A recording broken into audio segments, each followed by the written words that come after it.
Virtual.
Sandwiched between the Goliaths of the racing world on this 5-round calendar for the ultra-competitive, we head to the United Kingdom to pass the halfway point in this testing season. The unsuspecting circuit of Donington Park, located just within Leicestershire, mere metres from the Derbyshire border, it's a circuit which, from a track map, seems almost simplistic in nature. However, its twists and turns hide the complexity of this beloved racetrack. One that is tricky to pass at. You really have to earn your moves or out-strategize your way up the order over this 12-hour race. Once we're done here, we're officially halfway through the season, and with plenty to play for after a dramatic turn of events at Spa, this season is just going to build with more and more intrigue.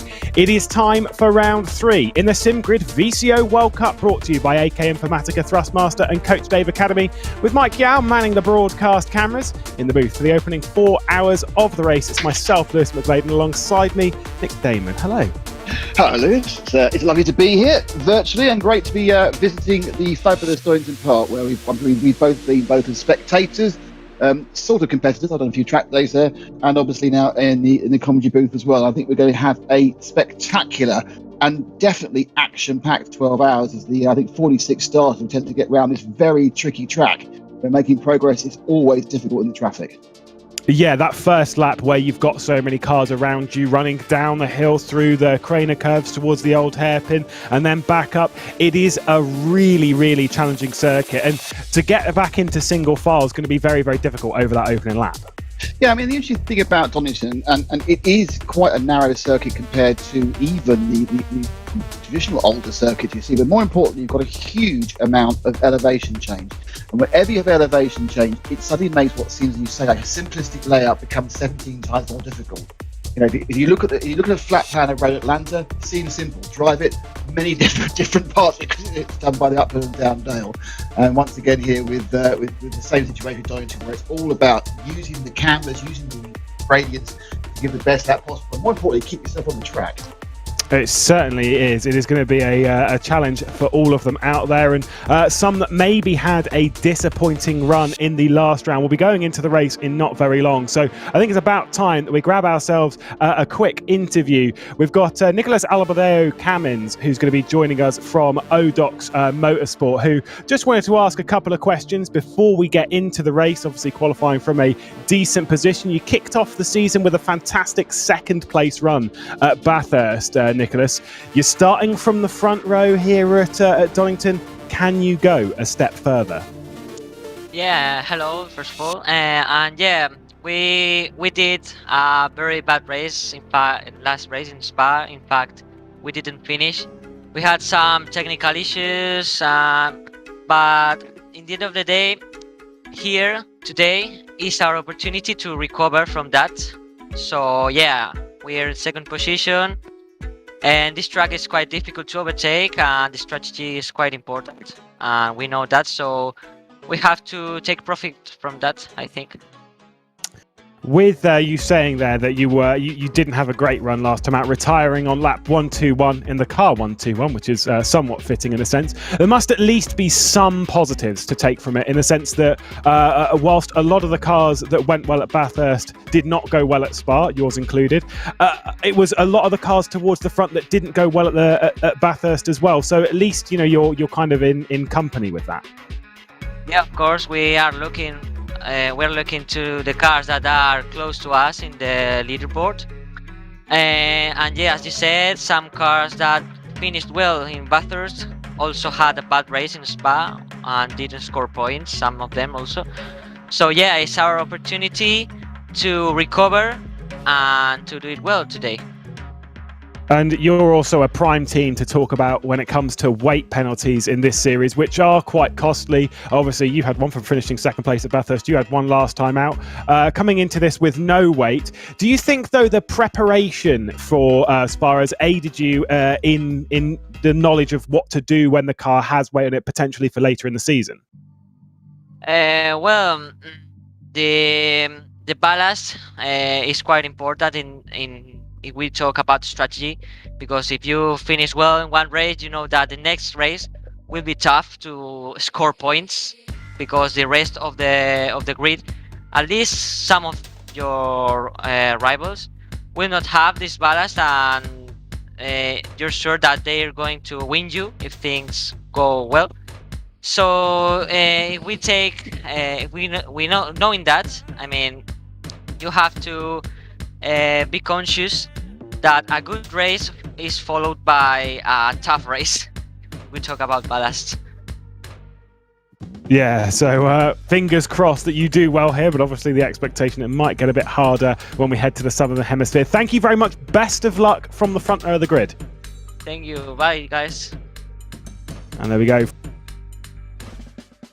From Odox Motorsport there, Nicholas Albadeo Camins. Also going to be joined from AAA Esports at the moment. We've got Maxime Batafoulier, who's going to be joining us. Wanted to ask very, very quickly, AAA Esports last time out finished in 10th place at Bathurst. We'll get onto your results across the season because it's been quite consistent. But do you think potentially, Maxime, that maybe there's a bit of disappointment in the camp after the Aston Martins that was so strong at Spa last time, that you maybe didn't take full advantage? I don't think we have him. Oh, right. I'm sorry. Thank you for having me. Hello there. Yeah, regarding Spa, it was a very difficult race, and we still have done too many mistakes. We were at the third place after almost 3 hours, and then we had some issues. So definitely not what we wanted to do. We ended up P29th after 4 hours, and then we did like in Bathurst and fight for positions again. So definitely not what we want. Still, it's a 2 P10 result, which is quite good, but we want always more. Now, with that, today, obviously, you got a little bit of weight on the car. You're starting outside of the top 20. I believe it's 23rd on the grid for you today. A track that's fairly hard to overtake. What are your goals for Donington?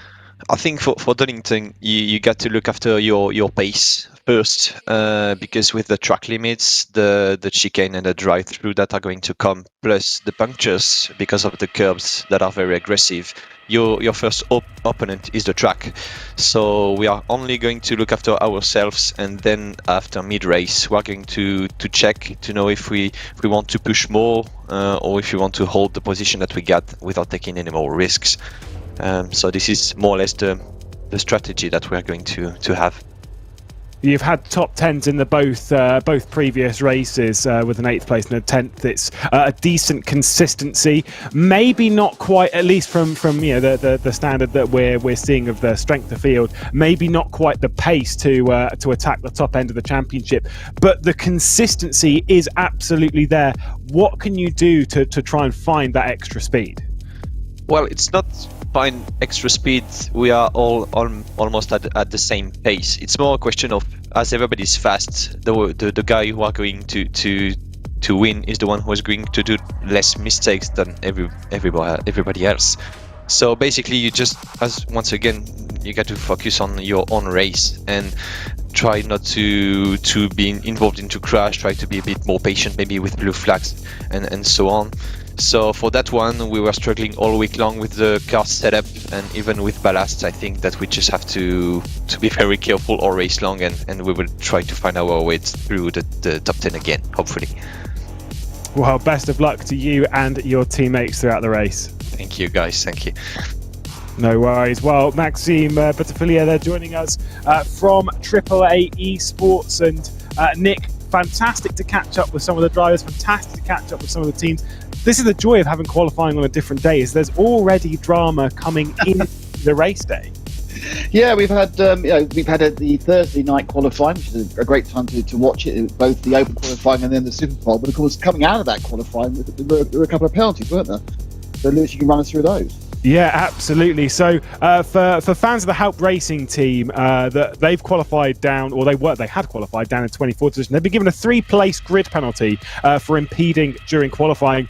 That's a fair talking point. It's a bit of a shame for them, but they can still work their way up from there. But the big one, the one that we really want to tackle, is about the Yaz Heat car. They took on James Baldwin. McLaren Shadow are not here this round, so the number 55 is not taking part. And it means that James Baldwin, world's fastest gamer too, moves over into the Yaz Heat squad. Obviously, that one being run by Veloce. Yaroslav Honzik not taking part in this event today, at least as far as my entry list shows. They qualified in second place, but for a breach of Superpole procedure, they've effectively been disqualified from the Superpole session, which moves them down to 10th place. Not to the back of the grid, so don't panic, but moves them back down to 10th place. Costly mistake. Yeah, it was simply kind of coming out of the pit lane before the previous car, which was about to start his flying lap, had passed. So it was, argue that James did really disadvantage the driver. He's in his eye line, in his sight line, and just peaked too soon. So a really silly error by someone who's done this process before. But in the heat of the moment, people make mistakes, but it's quite a serious one on a track that's so difficult to pass, and also one that's like to be so action-packed in the first couple of laps. It's obviously absolutely, you ever see in front of you, no cars. It's very different having 9 other cars battling away through into their gate. Yeah, it's an interesting conundrum for them to be in, especially with James Baldwin, who, for anyone who remembers back to Bathurst, will remember that he didn't start out the season in the best form, not necessarily through his own mistake. He was racing hard going up, if I remember correctly, into Griffin's Bend and was pushed into the wall in the very early stages. You can see here we've got the grid formed already for us. They'll be ready to go around for their formation up in the very early light of this Leicestershire morning.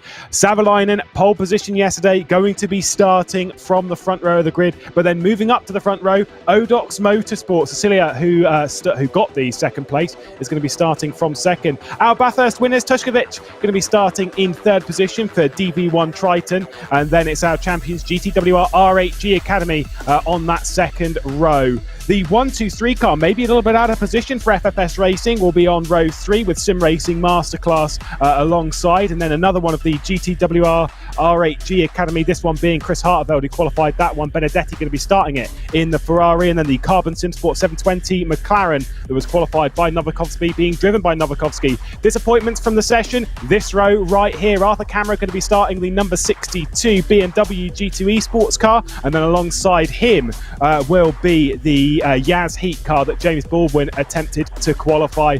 Further down from that, you've got the WPS Racing team, who were very, very impressive back at Bathurst, and then the GTRC Endurance team, PPR Esports and Prime Racing, Jean Lacey Esports Academy up inside the top 15, grid obviously popping up there for you. Pink Performance and the Greek Souvlaki squad with Rocket Sim Sports in 18th position, Esports Performance Racing team and the Elvis Grattan team. Question marks over how the Honda's going to perform for them today. qualifying in the mid-pack. Of course, we'll talk about the prize money and stuff and how that affects each manufacturer. The highest car from each manufacturer receives themselves a little bit of prize money. There they are on the right-hand side of your screen. Just behind them, outside of the top 20, you've got GTWR RHG Academy's 5th car, and then Retronic E-Racing with AAA Esports, who you were just catching up with a little bit earlier. Then you've got the other GTWR Racing team, this one the 4th. Of course, they have quite a few cars up and down in Split 1 and Split 2. And then the Ren Welton Pro team. Just behind them will be Clash Sim Racing, and then you can just see there on the left-hand side of your screen, that Mercedes, that is the Haupt Racing team car that has been moved down to this area of the grid. Focus your attention to the right-hand side of the screen, please, ladies and gentlemen. The Lada Sport Rosenf team, way down the order, 28th position for our Spa winners and championship leaders. That is Yiga Rognikov piloting that one. The second WPS Racing team car starting back from down here, Revolution Sim Racing as well, and Unicorns of Love, second place at Spa, starting down the order. These are a lot of cars on a lot of penalty weight indeed. Racing Line Motorsports 191 with Williams Esports in that number 5 car on the left-hand side. The final drivers and teams on the grid, Team ACR, SG Stern, ambassadors for Ren Velton with MCW Racing Team and Ubix Event Racing. They'll be a little bit disappointed with how this one's started to unfold, but they are a team that can work their way up the order, a bit of weight on their car. Sidemax Motorworks and a Racing Line Motorsport, Silverline Racing Team, Eurowash, Racing ON3, Full Pace Racing, and Zenith Esports. Your 44 car grid. It really is a large grid with plenty of drama up and down it, and so much to decide over this 12-hour race.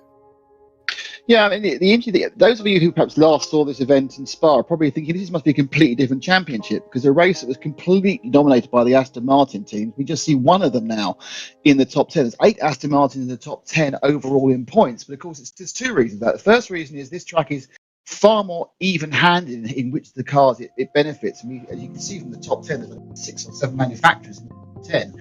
But also, the Astons, having done so well at Spa, are most of them carrying weight. And the time a bit of balance is going to hurt you the most is when you're going absolutely maximum speed out on those single lap for qualifying. So they will be disadvantaged in the race, but perhaps to a lesser extent, Lewis, than they were over that one lap. Yeah, so it also caught the Jean Lacey Esports Academy Cup car that's at the rear end of the grid in that BMW that may actually favour this circuit quite well.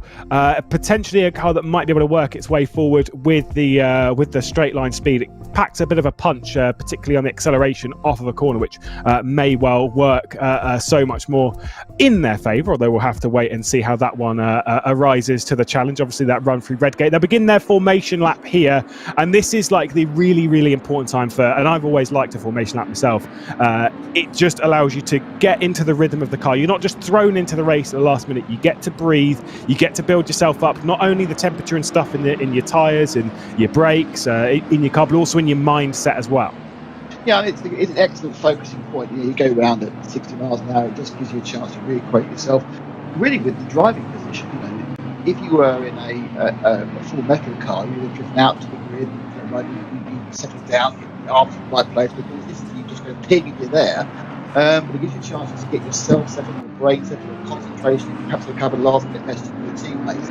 And then think about what's ahead. And what's ahead, obviously, is the most difficult 10 minutes of the race. And that's trying to move forward in safety in a massively packed grid on a very narrow, twisty track.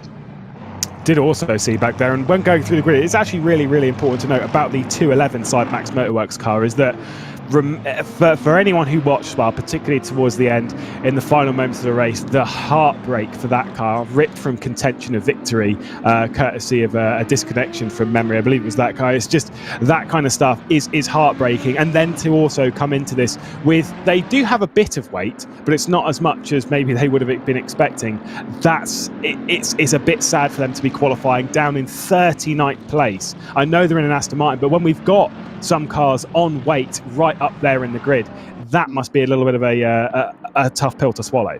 A lot of work to do, and I think, as we're chatting to some of the guys before the race, you're going to have a number of people in this entire field who are going to just play a waiting game. They are going to have to see where they are after 2 hours, after 4 hours, after 6 hours, and work out what that is, and perhaps hope that the attrition, which we're almost certainly going to lose a lot of cars to attrition during this race with accidents and incidents because it is so tight and there's such a high density, that they'll be able to, in some way, to begin to move forward and then start deciding, do we push now or do we just settle for what we've got? You can see them speeding there through the Fog TSs, about to line up as they come round the Melbourne hairpin towards Goddard's. It's going to be a tough race. Remember that fuel mileage is going to be critical here, trying to extend the stint length out to the 75-minute limit that we have here in the VCO World Cup. Either way, we've got ourselves a Mercedes on pole position, courtesy of Grip Hacks Engineering, with Savalainen on that pole position. Control is his. You've got the 1-2-1 behind, and then of course DV1 Triton victorious in the previous round, of the 157 Simonini piloting our championship winning car of the last season. It is tough stuff up towards the front, and we are underway here for the third round of the season, the 12 hours of Donington Park in the VCO World Cup, trying to go around the outside, running it right into the gravel trap, the Odex Motorsports car. There's contact as well behind. I think that might be Issa, who's just been spun around. Carnage. There is chaos and carnage. Look at that. Oh, and that all came from the car that drifted wide, and then the car it rejoined. It then caused a check-up, and I think that's probably involved 25 of the cars got involved in some way. There's going to be a big sort out outside the back of the top 10 to 15. That's going to really shuffle around. But the question is, how many or if any of these cars are carrying damage? Yeah, I reckon a lot will be carrying damage over that. That was a fairly dramatic way, let's be honest, to start the race. I believe as well there was a Bentley involved. I'm pretty sure it was a Sim Racing Masterclass, the 777 Bentley that's being driven by Mooney, that was trying to avoid the Odox Motorsports car as it was going off. Costly mistake from them. For Savalainen, imagine that. You're just sat there thinking, oh my God, I can't believe what I've just seen. Oh my God, I can't believe what I've just seen is continuing here as Hartveld's got down the inside of Franca as well, and battling out between the Yazheat car and the BMW Sim Racing G2 Esports car. Yeah, I mean, it's really, when you sit there, you think that everyone's going to take it sensibly. They've all effectively tripped over themselves in the back. There's 6 or 7 cars at the front in glorious ignorance this actually happened. And I was sitting around going, this has been a very quiet start. This has gone terribly well. Well, the one that's being driven by Hartveld, that's up 4 positions already, which, considering that's some of the more competitive positions, has done very, very well. Of course, I'm sure Mike Yao, there we go, replay. Oh, no, sorry, I was thinking this was going to be a replay. This is the 777 car that is working his way back up the order. He's trying to figure it out because, let's be honest, that is going to take a long time to try and figure our way around pulling that one apart, because such a chaotic affair for Mooney there, and basically just this absolute cluster through turn 1. Let's be real here. Not that we were expecting it to be that big. We were expecting some drama. It's the nature of Redgate. Yeah, I mean, you kind of get a couple of cars to go off and one person to spin, but the re-entry caused the check-up of the entire field. Beyond even our wildest nightmares, what happened the first couple of laps, it does seem that most people are running again. I don't think we've got too many pit visitors, so they've managed to pick up and go and just make up. Oh, well, some of us are down a few places, but let's see what we can do. But there's a few cars, yeah. Just looking at it now. It's funny. I just looked at the cars and so looked to my right. Go, yeah, there's the indicators. What 5 or 6 cars have had to stop early. Yeah, there are a couple who have gone the way of pit lane. The 137 has been down there. I believe that's one of the GTWR cars. Oh, sorry, it's MCW Racing, which is a bit of a shame for them. You've got the 154, which is one of the GTWR cars. You've got the 33, the 125, the 14. There are Unicorns of Love are down there as well. So, yeah, it's a bit of a drive. There you can see the Ubik events car. That is a heartbreaking way to start a race like this, because now all you've got a very, very long day ahead, but you can't give up. It's such a long race that you've got to try and work your way to the end. Yeah, I mean, it's just what you don't want. You've sat there, you've sat on the grid, you've prepared for 3 days. Well, the team's been testing, you've prepared since Thursday, you've done the practice, you've done the qualifying, you've had a plan, and it's gone wrong within 200 metres. But now it's really about how you come back to it, how you bring the team back into it. But it is so depressing when that happens.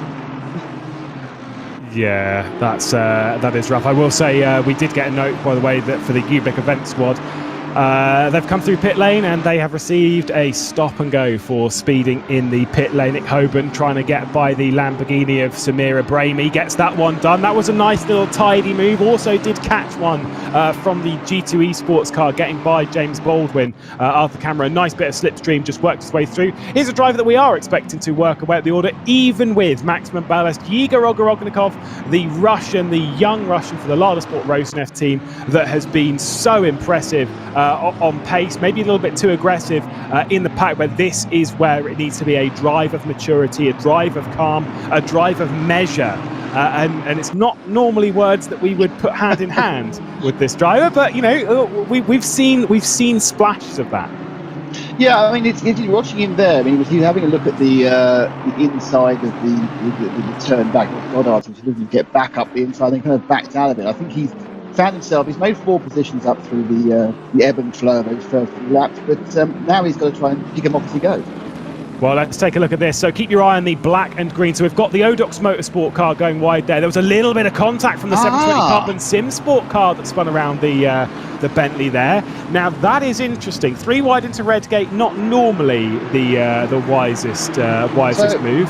It wasn't actually the Odox car that caused the carnage. The No, Odox not car, really. as he rejoined, there was actually the tags were behind on the green and black machine, which spun around and blocked the track. But the Odox car came back and actually didn't hit anybody. So, and in doing that, because everything checked up behind him, then he hasn't lost too much positional-wise either. Obviously, started from the front where he lost a bit. But yeah, so that tag spun the car around, which then blocked the track. I mean, we could go over that for a very, very long time because there is a lot of different things going on in that event. You've got the Clash car as well. Oh, and live action. What is that? Who was that off the road? Is that the AAA Esports car? I don't think so, but there is a Lamborghini there going very, very slow anyway. I think it actually might be on going a lap down. That would make a bit more sense in this. One of the earlier casualties just trying to get out of the way would make a little bit more sense, but either way, being spun around in the background. Anyway, our focus up the order towards Luca Burke, who has made an awful lot of progress, running up from, I believe, down around 18th position to now being inside the top 10. They've done well to avoid the carnage. Well, my guess is they were on the inside going around Redgate, and as the carnage blew up on the outside, they just picked their way through, saying thank you very much. But there are many winners as losers from those situations. The cars have strung out. One thing it did give us is a little bit more space, so we have seen a slightly more sensible approach, I think, to the following laps, because it kind of spread them all out. So they got going again from the accident, like one by one, and it gave us a natural gappage and such. Let's take a look a little bit further back down in the pack. You've got the Ubik Events car that's going to go around the outside. Keep your eyes well on the MCW Audi, the green and black one in the middle. So as everything's just sort of chopping and changing, everyone's just flat out into that one. Don't know about you. Yeah, I don't think there's some spotters should have been saying some stuff. There's a couple of the cars. There's a red, I think it's a BMW, that went with unabated speed. I think he must have thought he was invisible or had was unable to have an impact in the first corner. He couldn't have just thought, I'm the greatest driver ever, going past 17 cars who are going slower than me, but Yeah, that wasn't ideal, but alas, they gave it a good go. Their whole sim racing, I'm not going to break kind of thing. Odox Motorsport rather, either way, they're going to try and work their way back up the order inside of Franca, who's being pushed down the order a little bit, just got moved out of the way a little bit by James Baldwin. Now Jesus Cecilia gets by as well, also opening the door for Dennis Schuniger, who's also got through. So for the 1-2-3 car who qualified up in 6th place for FFS Racing and managed to avoid all of that chaos and carnage, dropping back a little bit potentially now into the clutches of Rocket Sim Sports Luca Burke. Don't forget that car has got a fair amount of ballast as well, which whilst in qualifying you may be able to wrestle a little bit out of it, may be able to get it within a couple of tenths of where it was. But remember, over a 12-hour race, if you are a couple of tenths slower a lap, that really builds up very, very quickly in a 12-hour race. Yeah, I mean, the ballast is just a nightmare. It makes you slower to accelerate, it makes you longer to brake, and it means you use more fuel. So there's nothing good about having ballast. It's less bad in wet weather, but we are on a dry track here in the middle west. It's just like the runway of the flight path to the Eastman's Airport. But it's interesting, I think probably at this moment when they're all filled up with fuel, the difference in ballast is actually less. All the cars are heavy to begin with, but they will effectively lose more from it as towards the back end of the stint. and then you expect to see the pain really coming. But again, at that point, it's about managing how they manage their car, how they manage the situation of tyre wear, how they manage the fuel is. They would have been practicing, they would have had the practice of this weight, so they've had a chance to see what it does to the car. Obviously, this is their first chance to be in battle. Yeah, absolutely. And that's the thing, is you can do 100 laps of practice and build up the speed. It's all well and good being fast enough in the car, but when you get misfooted by someone else, you get put offline, then getting back into line and getting back into your rhythm, where your rhythm is different to everyone else's. By the way, I mean, it's different enough anyway, courtesy of being in different cars and stuff with the varying balance of performance and GTs. It's all over the place, and so you've got to think about that, and to where these cars are faster and where this. And now you've got weight; it's a different factor to apply into it. It is hard to get into a rhythm. Once you're in that rhythm, and once you're ticking off laps fairly consistently, I'm not going to say it's easy, but you can at least then breathe. You can at least build yourself up into the race. But when you're being passed by people, you're constantly looking in your mirror. You're actually, in a sense, going slower based purely on that. Lecom working his way up the order inside the top 20 for AAA Esports. There is Luca Burke on the back of Franca in the FFS racing car. And here is once again the battle for fifth position, Arthur Camera looking backwards from the G2 Esports car into the Yazheat Pirelli one of James Baldwin. That is quite a name to be closing you down, but for James Baldwin, this is going to be a hard pass to make, and not only to make, but to actually secure, because that BMW is plenty fast enough in a straight line. Yeah, out with of the normal, elastic effect of time and acceleration, that car, BMW, does look very quick. You're going to drive off the corner down the short straight or the medium straight, even pulling away, because, you get away naturally with the granular effect of acceleration. But it's interesting because he just seems to have a bit of trouble. Through this twisty section of the back of the track, making down from Coppice, suddenly James is all the back of him again. So it's pretty obvious that the camera is significantly better during the twisty stuff. The problem is you're overtaking on the straight. Just look at the BMW pull away. The M6 has got a massive advantage once you're just placing in a straight line. Indeed, absolutely. You can see it. Look, watch it now. It just pulls away bit by bit, just pulls it.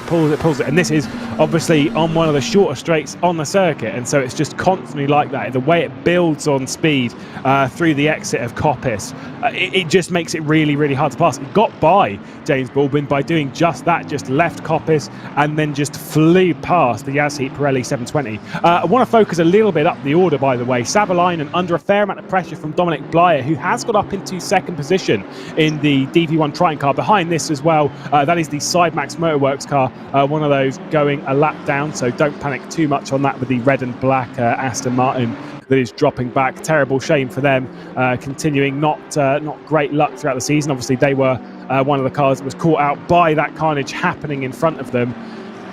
It is a bit of a shame, but with all of these damaged cars dropping back, it was actually something that I wasn't expecting to talk about this early. But traffic around here can be a massive problem.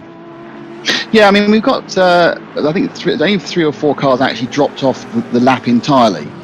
There's some put a bit of time in the pits, but they will be there. And the question is how much they're going to respect the blue flags. Are they going to, move over and let these cars go through? But of course, it's going to get even more complex once we get into the pit stop cycle, when people are stopping at different times, because you'll be effectively making up and trying to get past positions which are virtual positions. They're ones which only kind of actually become apparent once the stagger has unwound of various pit lane strategies. And it is a place where there's no, as we can see, no obvious place to pass if you're a car which doesn't have massive straight line speed. Baldwin's is absolutely on the back side of that BMW, but he's not going to get past it because he's not in a situation where he's going to throw it up the inside and risk the car. So the only way he can actually overtake it is by, probably at this point already, is by using, as you say, Lewis, a trip over the back markers, or more likely try and use a clever pit strategy, come in early and do 3 or 4 really fast laps and try and do the undercut, because otherwise he's going to end up just trailing that car around for the first stops, and if they go in out at the similar time, trailing him around again for another hour and a half. Yeah, the undercut only works in a sort of a small margin towards the earlier stage of the race, whilst everyone's kind of as close as they are. Because if you try and do an undercut later, yes, you'll get some advantage from it, but it's more likely that you're going to go into the pit lane a little bit earlier than everyone else, and you're going to come out in the field of everyone else, and that becomes a little bit tricky.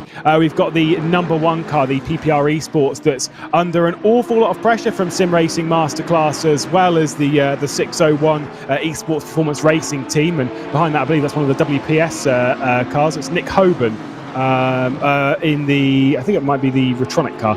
Either way, applying a lot of pressure. This is a pretty intense battle, a bit lower down the order, but this is why a lot of teams are trying to work up the order as quick as they can in the early stages, trying to dodge all of the carnage that has happened and potentially will happen.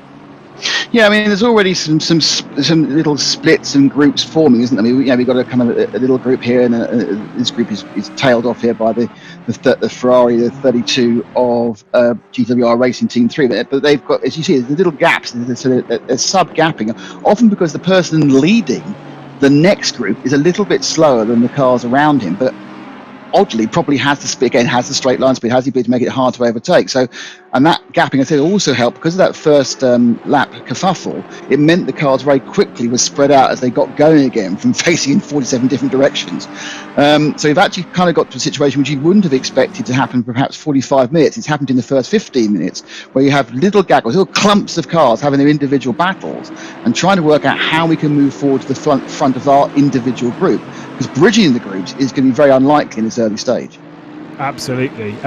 We've got in this group, by the way, so we're looking at the 111 DV1 Triton car. Behind this, I believe that is one of the Racing Line Motorsports cars that was involved in the sort of early carnage. And ahead of this, you've got the MCW car. Got some penalties coming in. 777, you can see it there. It's got the drive-through that's appeared next to their name, Mooney, behind the wheel. You can see this 720 and 62 racing incident, 27 and 911. Both of those things on lap 1 are regarded as racing incidents. It did look like a bit of a cluster, but the 777 either way getting a drive-through penalty for avoidable contact against car 34. Oh, we've got some interesting stuff here against Prime E Racing. Tobias Scher diving down the inside of the Unicorns of Love car, pushing him wide, costing them both a couple of positions.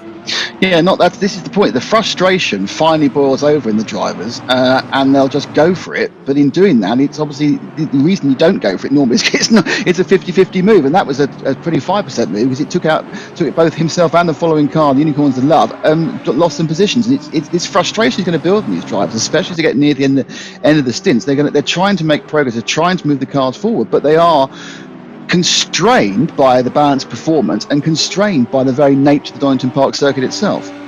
Yeah, it's kind of like that high pressure scenario. This is what we were talking about with it being hard to pass. It's not an easy circuit to pass, and that applies its own level of pressure. Highest positions moved, by the way, at least as far as my knowledge is that it's this car behind the one that we're focused on. You've got SG Stern currently on screen, but the 787 John Lacey Esports Academy Cup car, Matteo Caruso behind the wheel at the moment, up 17 positions ahead, by the way, of Santoro, who is his teammate in that Ferrari. That is very, very impressive, and considering that this BMW is one that can pass, it is kind of the expectation that BMW was going to be making moves. They're fulfilling their prophecy, as it were.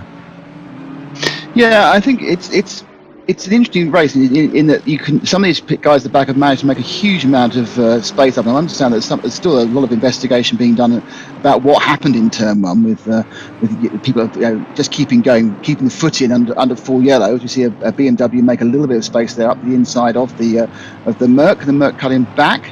Not looking like it. So the BMW there again showing the power as the acceleration that came out of the second part of the so John Lacey's team got 18 positions. I'm sure John Lacey's got up 18 positions recently, but his team's got up 18, so that's good news for him. But yeah, I mean, we've got a spin there. The green Bentley has just lost it going through Goddard. It's Mooney. So the track looks shiny, but it's not wet, is it? No. No, it's not a wet circuit right now. It's just kind of that really cool temperature. For anyone trying to figure out what conditions we're running and potentially what is to come, there isn't expected to be rain throughout the race. You know, there is still potential, but it's mostly expected to be overcast. You can check in the top right-hand side of your screen. You've got your basic coverage over the next sort of half an hour. This is just trying to get by some of the lapped traffic, so it's not actually a move for position for Chris Hartveld, just trying to get by the Racing Line Motorsport car. You can also see it's 13 degrees. It started at 6 o'clock in the morning. It was chilly cold. And so, yeah, it's kind of natural that they're going to be struggling for a little bit of grip. But the expectation is that it is just going to stay fairly cool throughout the day, maybe heat up a little bit towards the end of the race. Another drive-through penalty for car 199. That is the SG Stern car that we saw just being passed by the John Lacey Esports Academy Cup car. No real surprise. I know, obviously, they've got a lot to get through, but no real surprise to see some penalties coming through after what was a fairly calamitous first couple of laps. Yeah, I mean, there's a few. Sometimes it just happens. The guys, I think the incident which started off, and the guys immediately behind the car that got turned in front of them saw the blockage. Well, you know, what can you do? You just do what you can do. But there was a number of cars coming around Redgate into Hollywood at unabated speed. They just didn't pay any attention to yellow flags, which is madness. Because the chance of you getting through a massive accident is virtually zero. You're going to damage your car. But they obviously just got the red mist at the start, thought they were invincible. And they caused even more chaos. So, yeah, I can imagine that the stewards are having a very busy time. They're just shuffling down people who really haven't paid attention. And there'll be a succession, I think, over the next few minutes of people assessed to have just not done the right thing and not engaged brain, and they'll be getting their drive-throughs. Absolutely. Here's a car that we've actually not seen very much of, by the way. And by car, I don't just mean team, I mean car. We have not seen very much of the Porsche 911 over the running of the season. This is the move on the 34. Well, that's not really a move. Unlucky. Just kind of caught out a little 34 bit, checked up, didn't he? So he checked up the 34. So that was the Greek Slovakia squad checked up. The 177 really had nowhere to go because when it was arrived there, effectively all he could do, because the car had stopped to try and avoid the Porsche going back across him. But what are you going to do? I mean, I think that's a little bit. That really is a racing incident because he didn't want to hit the back of the car, but he had nowhere to go.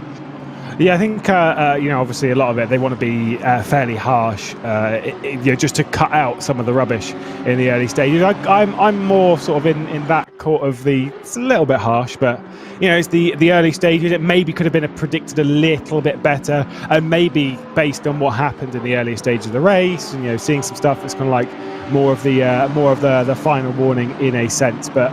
Either way is what it is. Getting word, by the way, our race leader Savalainen, who is behind the wheel of that Mercedes Grip Hacks car, not looking too pacey at the moment, slower than the cars behind, dropping back into the clutches of Dominic Blyer, Simonini as well, Hartveld, the slowest in the top six. That is not good. Yeah, he did a 27.0 that time round compared to a 26.9 for the second place Bentley, the third place Audi, a 26.8, and then a 26.7. So actually everyone got slightly faster. So it sounds to me like there's a general concertinaing going on. Now it may well be, and I would expect that your leader is going to start running. Savalainen is going to start running to a pace. He knows it's very unlikely anyone's going to overtake him. So he now needs to run to a pace where he feels happy with his tyres and happy with his fuel. Because obviously trying to make the 75-minute stint length. You're not always going full send, you're not always going full fuel. So he's probably gone to I'm being told he's gone to map 2, so he's gone to his slightly more fuel efficient, less power map, which a lot of these cars do have. And that means he'll make the length of the stint and almost certainly still emerge at the end of that time in the lead. Yeah, the kind of issue is that going toe-to-toe with someone like DB1 Triton, who in that Bentley were very, very good when it came to fuel mileage. So that's going to make things a little bit difficult. You've got pressure from a known quantity in this championship. But either way, they're going to give it their best. And, why wouldn't you? It's kind of a silly point. But it's just hard that they've got that pressure from behind that... you can't just run your own pace comfortably, right? Well, this is why these drivers get the big bucks. This is why these guys at the top are in a World Cup race. It's because that's the pressure they can handle. I'm pretty sure that they're probably quite happy to just run this round as we see a car being let through there. That is Savalainen. That is Savalainen trying to defend and going straight on, allowing DB1. To me, that looked like that's really interesting because it looked to me like it was something he was just letting the guy through. Like then off you go. It just went wide. He didn't. You kind of wonder whether that's actually was deliberate. I think you'll find he let him go. I genuinely think he let him go. It was interesting. I mean, it didn't show any evidence of a mistake. It was a totally. Do you think so? I don't think. Well, we'll have to take a look at that. I'm a little bit surprised that kind of surprised to see him defending that hard. Yeah, I mean it's interesting. I mean, people. There's a kind of element where sometimes you sit there and you think, all right, if I've got someone who's being particularly aggressive behind me in a pointless way early in a very, very, very long race, do I really need to risk him coming in, ramming me up the backside? Do I need to worry about him at this point? Do I park my ego and actually think about the team and think, well, look, let him go, let him do what he's ever going to do. The worst case scenario is he'll get 3 or 4 seconds ahead of it. The other element, if he caused contact by his aggressive driving so early in the race, what are any of us gaining? Now we're hearing it was actually a missed braking point, but it was the neatest piece of thing put someone through I've ever seen. Yeah, right. It's kind of one of those, I mean, it's easy to defend, especially down to the hairpin. It's very, very easy to over-defend and go straight on. But I'm very much with you in the sense of, like, play it the long game. Let's just see how the race unfolds. If I'm in the team, we've seen a lot of sort of chaos and stuff unfold throughout this race. I don't want to be involved in any of that. I don't want to be spun around. I don't want to be. Of course, no one wants to be spun around. But it's so easy to do when we've seen it time and time again already in this race, where going into either the Melbourne hairpin or into Gollards, it's so easy to just tap the rear end and unload the car, and that's sort of like the difficulty. Let's see what happened then. We'll roll through Foggy way too quick through the entrance of the Foggy. Yeah, it's already got him. Yeah. Oh, he did defend hard. No, so I'll take that back. He desperately defended badly. No, but it's interesting because that to me was not the wisest of driving. The net result has resulted in him losing the position, but he put the car in danger by the swerve block.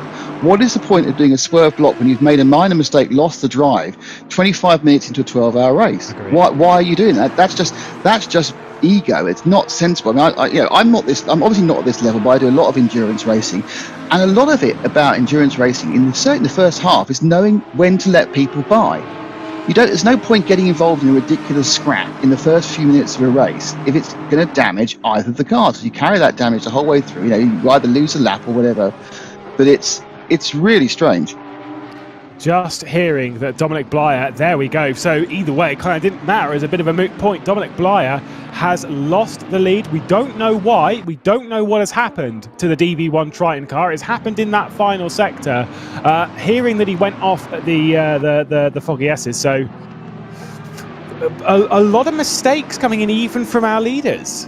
Well, you see, this is the interesting. This is in a way, not wishing to say, Blyer obviously is on a bit of a mission, on a bit of a tear, and he's obviously incredibly hyped up. And as soon as he's got ahead, he's thrown it off. And this is the thing about again, if he'd been let through by 7-9, the fact was he would have still. Sometimes you let through guys who are being idiots, people who are being over aggressive, because the chances are they'll make a mistake and throw themselves off, and they won't take you with you. So this is the kind of, you kind of sit there going, yes, I know this is the World Cup driver, but they're driving like people in split 7, some of them so far in the first half hour we've seen. So that's a huge example of where you get a guy who's overexcited, over-aggressive, up, right behind you. Just let them go in the first few hours. It doesn't matter. You've got so much time to come back and sort it out. And chances are he'll be in a barrier. Just coming through McLean's there, speaking of driving in split 7, etc. Did catch a little bit of side-by-side between Lacombe and Samir Ibrahimi. And Ibrahimi went straight over the grass on the inside of McLean's. Not his smartest move. We're seeing a lot of brave stuff. Speaking of which, there's some contact between the Retronic E-Racing car of Nicholas Hoban sending off the 911 of Becker and potentially allowing the 601 through as well, but going to defend it hard himself. And here comes the 911 once again.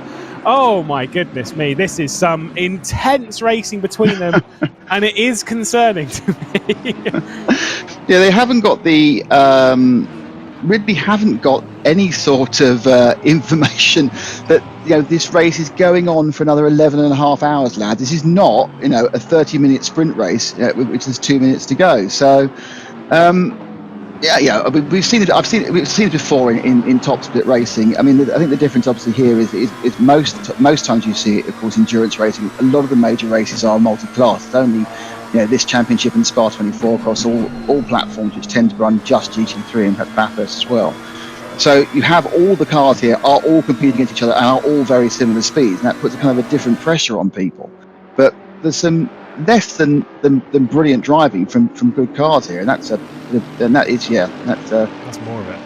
That's the leader as he was for a lap, making a mistake going to 4 aces and losing 4 places. I think just went a bit wide and then braked. It's easy to do, but surely the thing about when you talk to real endurance racers, when the full metal endurance race, when you're talking be it a 12-hour, be it Le Mans, be it whatever it may be, they all have waypoints in their mind. We need to make it to Le Mans. We need to make it to nightfall. We need to make it to midnight. We need it in the morning.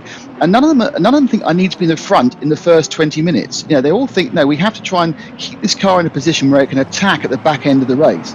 So I'm a little bit surprised about the mental attitude of some of these drivers. They seem to have just got themselves encapsulated in the concept that if they're not in the lead when they hand over to their teammate, they've in some way failed. I get, it's normally, it's a hard track to pass up. We've seen plenty of overtakes. We've seen plenty of drivers overdoing it a lot, but we've seen quite a lot of overtakes in the early stages, proving that you can make moves around here. And so that would almost calm me down a little bit. I'd think, okay, I don't need to rush this. Let's just play things out. Like you say, 11 and a half hours to go. Clearly the driver's not receiving the memo on that one. We are watching a BTCC race here of a lot of cars. But they are going at it. Speaking of which, might be seeing Prime E-Racing here, Tobias Scher getting past the 601 of Bouquet, but no way through into McLean's. Did get the popping up onto the screen. There's been an incident between 123 and 121. So 121 receives a penalty for aggressive driving, 5 seconds. That's Jesus Sicilia, who's up in 7th position. Obviously went wide at turn 1 and then dropped back in, but this is on lap 6, getting by Franca in the FFS car. Here's some more racing as Patil in the Clash car battling it out with Romagnoli in the GTWR car, and we've also got championship leader Yiga Rogorognikov in the middle of this, potentially being the more patient of all of them, although I feel now that I might have jinxed that one. Just to people who aren't going to see the remaining 11 and a half hours of the race, we've got 2 cars out so far. It's the 211 Cybermax Motorworks and the 125 Ubik Events Racing. Both Astons, both had to retire after problems on lap 1. So these are 12-hour races, boys. Of course, we don't know whether they were causes of problems or innocent victims of that massive pile-up just 200 metres from the start. It's a real shame for the 211 of Kylian Ryan Mead. I said before, they were looking for a bounce back from a really tragic Spa round where things were looking so great until the very last sort of few moments, and then it all just slipped through their hands in the worst possible way. You have those technical difficulties, and it really does. Your heart just sinks, and I'm pretty sure that everyone watching, we didn't want to see that. That's not how you wanted that race to be decided. Not even eventual race winner Lada Sport Rosenest wanted to win in that way. It really is gut wrenching, and that's just how it goes. And unfortunately, not really bouncing back from this. Of course, the advantage they did have, despite having that horrible end of the race, is of course in the 24-hour race there were part race points, weren't there? There were points at 6 hours and points at 12 hours. So they managed to actually gain some points for their entry into the Spa end. Here, of course, it's a 12-hour run. No points are handed out until you get to the end. So everyone has to really, again, think about the end. There's no waypoint. It's just the points are only handed out at the end. Yeah, which creates that. I like the idea of interval points at some races because it creates a slightly different dynamic of when you want to be leading and being a bit more tactical with that stuff. I do really like that, working backwards to that sort of section of the race. Whereas this is you're working backwards to the end of the race. You're doing this in more of a typical standard format. Although the aggression that we're seeing, you'd think they're handing out interval points every hour with what we've seen. Every lap. Yeah, exactly.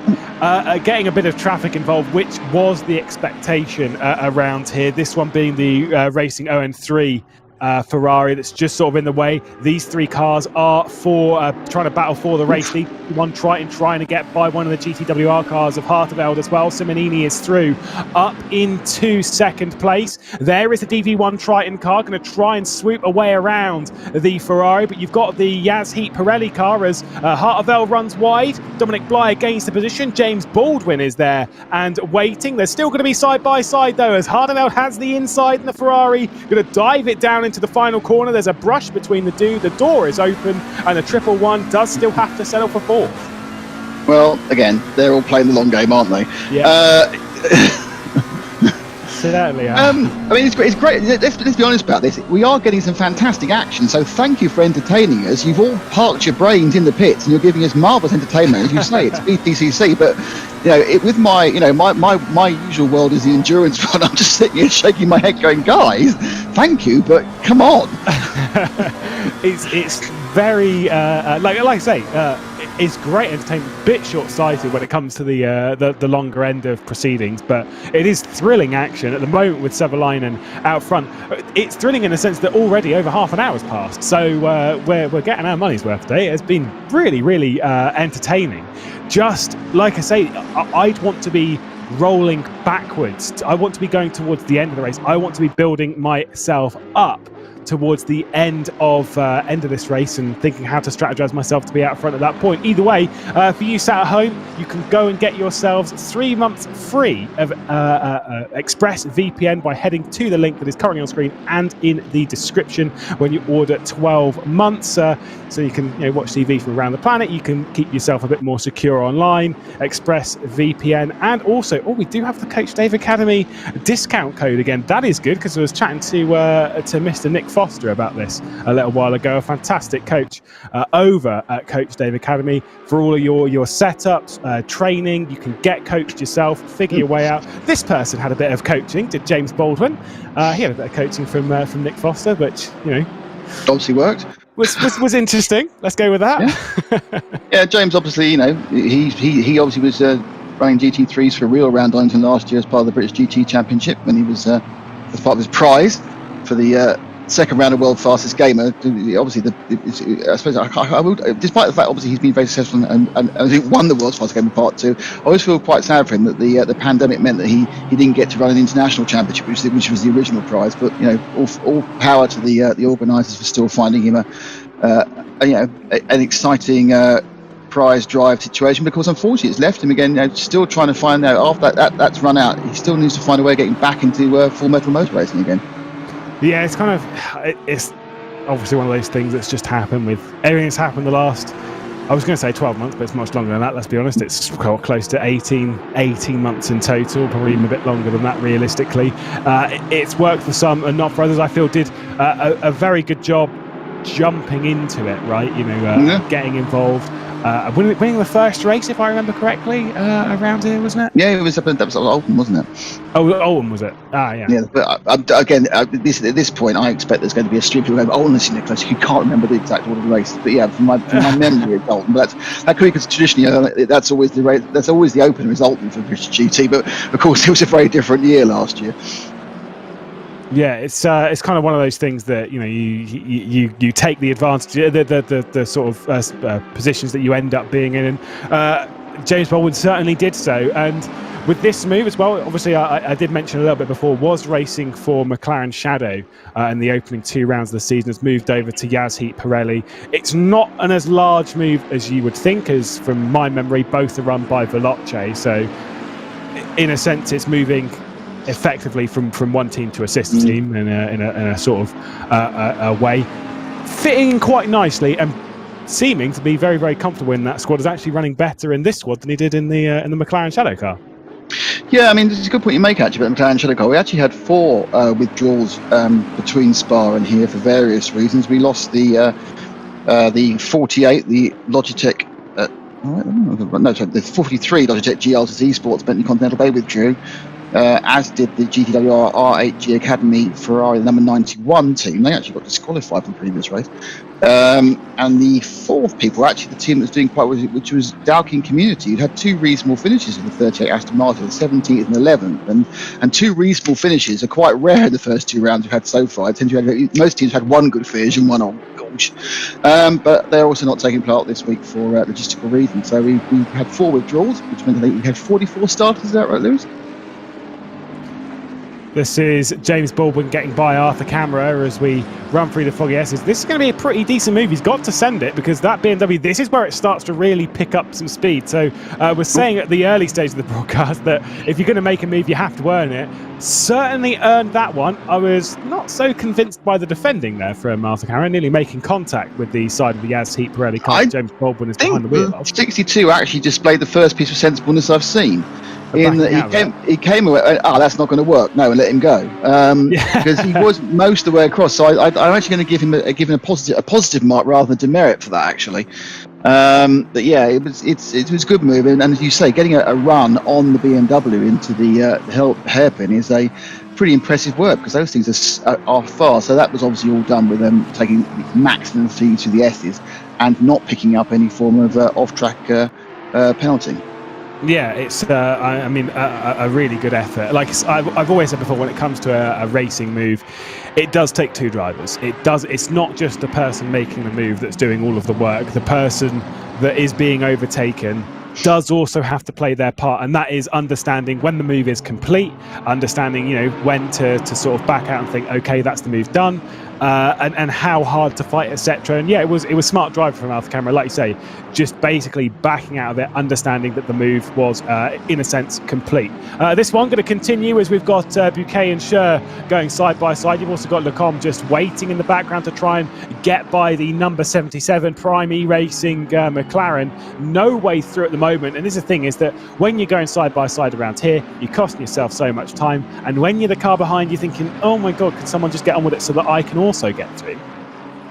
Yeah, I mean, this is the problem. They're kind of thinking they're being held up by everybody, but they may find out that when they get out in front, they just got the two cars that are just going to be behind them rather than they were before, because they're now sitting into rhythms, and the speed differences between the cars all the way down the tracks. I mean, we've seen low mid 26s at the front. It drifts down by the time you're in 22nd, 23rd place to 27.5. So it's about 0.8 of a second being dropped by the cars which are 20 places behind the leaders. So it's we're not seeing massive differences, considering obviously a natural hierarchy of speed within the cars anyway. It's not like the leaders are pulling 2 seconds a lap on people who are in 7th or something. The people have found their natural space, found their natural rhythm for this particular drive, tyre, track temperature combination. And you're probably in the position you're in because that's where you deserve to be at the moment. Absolutely, yeah. It's just kind of one of those things in the early stage of the race of trying to keep your nose clean, and for some of these drivers it's worked out, for others it's not. Want to speak about some of those that it's really not. That clash car was not going for that move really, like it was trying to commit to it, but either way it spun around Becker in the middle of that and has caused this massive cluster behind. As we've got Romagnoli in the middle of this, you've got the WPS car, I think that one might be Beck, certainly is. Samira Brami's a few down the road. You've got the Peak Performance car in the middle of this, Unicorns of Love as well, that are going a lap down. That's why the blue flags are being waved. All started in a sense by an ambitious move into the side of Becker. Yeah, so what basically happens is when you have these little trains of cars, be it most of them were 3s and 4s, weren't they? When someone makes a mistake, it brings 2 or 3 trains together. We had that kind of chaos coming into Goddard's. I don't know if you probably saw, but there were at least 4 or 5 bits of contact side by side. We're seeing some more now as they drop down on the outside of the circuit there. But they try and clear themselves up. But yeah, back at the front. Continued racing. Baldwin was trying to make a move on Dominic Blyer, once again trying to make it stick. Lucas Müller, who's been trying to work way back up, got a bit of a penalty after qualifying. Did the Haupt Racing car, 3 places penalty, courtesy of blocking a car, impeding a car in qualifying, received a 3-place penalty, so dropped a few positions back down to the pack and has sort of remained there through the early stages of the race. So now after passing Arta Camera and pulling away fairly convincingly as well, James Baldwin is not satisfied one bit with 5th place, fancies himself getting up to at least 2nd, which is just down the road. Simonini, Harteveld and Dominic Blyer, the cars ahead.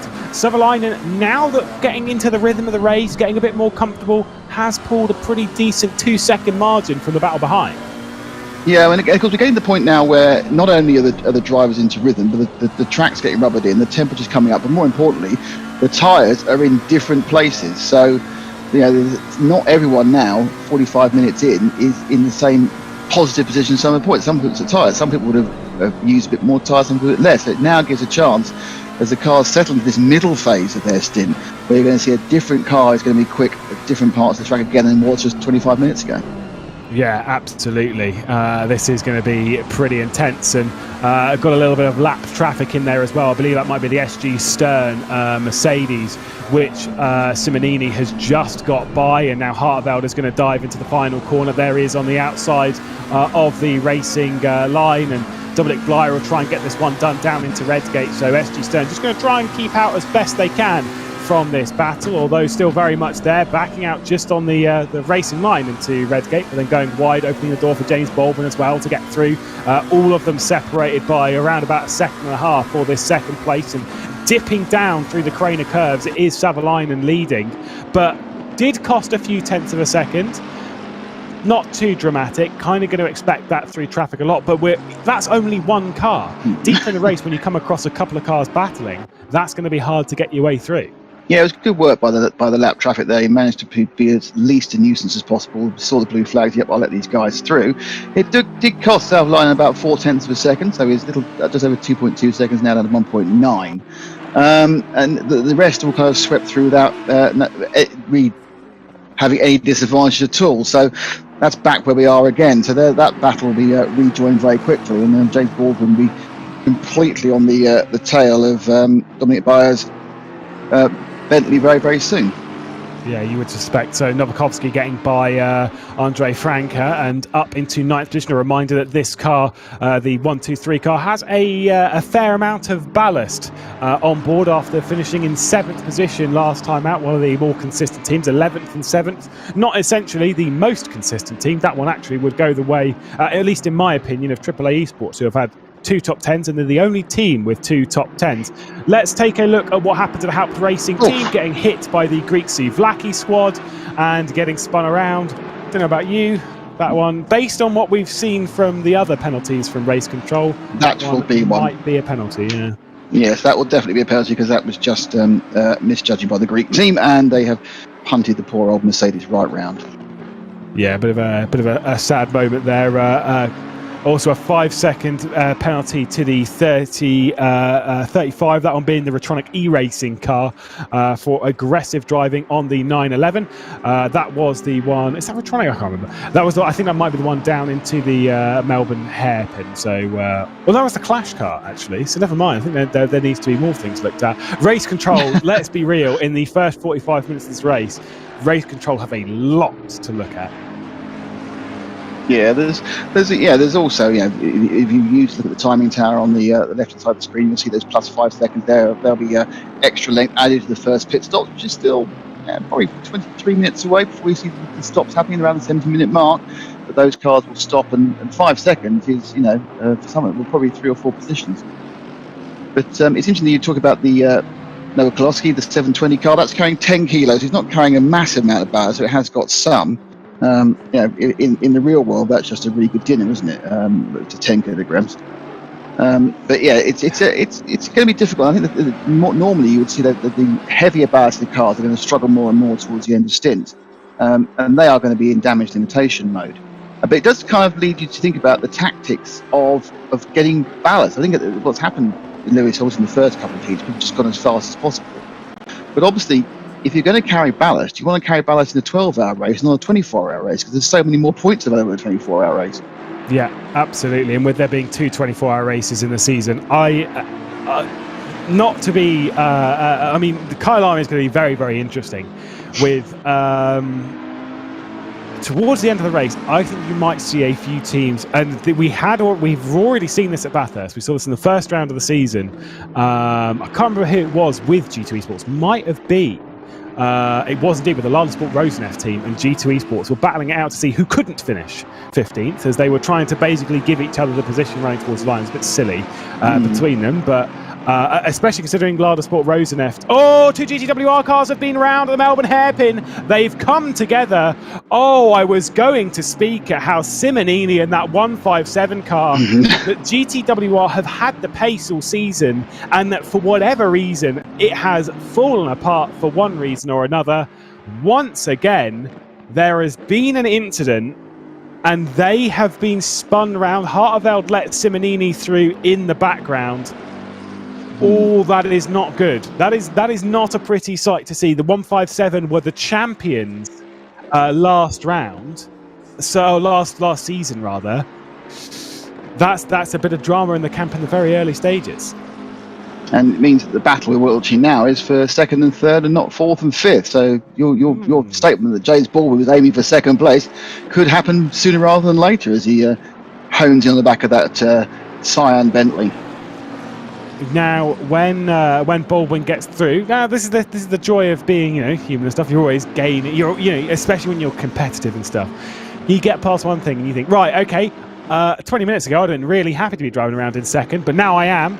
I'm going for one more thing, the lead, and then you're going to be growing that lead as best you can. So once Baldwin gets through, which I'm not going to say is inevitable because he's not found a way past the DB1 Triton car, and to be fair. For Dominic Blyer, might be a little bit frustrated over the earlier stage of the race. He'll fancy trying to set in some good lap times and close down what is now a 4.2 second gap to Savalainen. Yeah, Savalainen, the big winner of that coming together between the Audi and the Ferrari. So the teammates, but someone always needs to gain, and it's the leader, and he's now in that comfort zone where he isn't so worried about coming across back markers, because if he loses a half a second, it won't throw him into the clutches of people who are chasing. Well, it allows you to sort of pick your way through a little bit better. If you're coming up to lap traffic, you're seeing a couple of them, you know the kind of speed that you're arriving at them, you can kind of pick your way through it just a little bit better. It allows you to be a little bit more patient, and in a sense you may losing less time than when you're under pressure, because you go through it methodically rather than I just need to get through in the first corner that I possibly have any sort of opportunity, which I'm pretty sure is the mindset that more James Baldwin is in with Dominic Blyer. Whenever the first opportunity shows, I'm going through. Here's Dennis Schuniger, who was very, very impressive back at Bathurst. The WPS racing team did not have a great run at Spa, but appearing to have that pace back in the Audi. It was, I say the pace back in the Audi in the sense that the BAP really did not favour this car and this team, especially with weight at Spa over a 24-hour race. So it's nice to see them marching back forward once again. Yeah, it's a feeling that the mid-engine cars aren't anything like a disadvantaged here in Donington as they were up at Spa. I mean, we obviously do have two front-engine cars leading at the moment, but it was the advantages of the McLaren, so the Aston Martin had at Spa was just ridiculous. Let's look at that teammate against teammate, different cars. That's just a little bit of a bang on the nose for the Bentley, which may require repair in the pits at the first stop. But that was simulated. That was synchronized stupidity, wasn't it? Really. That was really. I mean, I know that, especially considering like the body language of the car straight after the incident. Harteveld is like, oh my god, what did I just do? It's kind of one of those things that as soon as you hit the brakes going into the Melbourne hairpin, you're probably screaming on Discord or TeamSpeak or whatever, being like, oh my god, I've messed this up. Because the second that you get on the brakes and you're going in that hot, that this is going to be a crash. And you're just hoping, you're praying that they're looking in their mirrors. But then you also have to ask the question, why would they be looking in your mirrors? Because you're the teammate and you've kind of made it fairly clear that you're not going to go through for a move.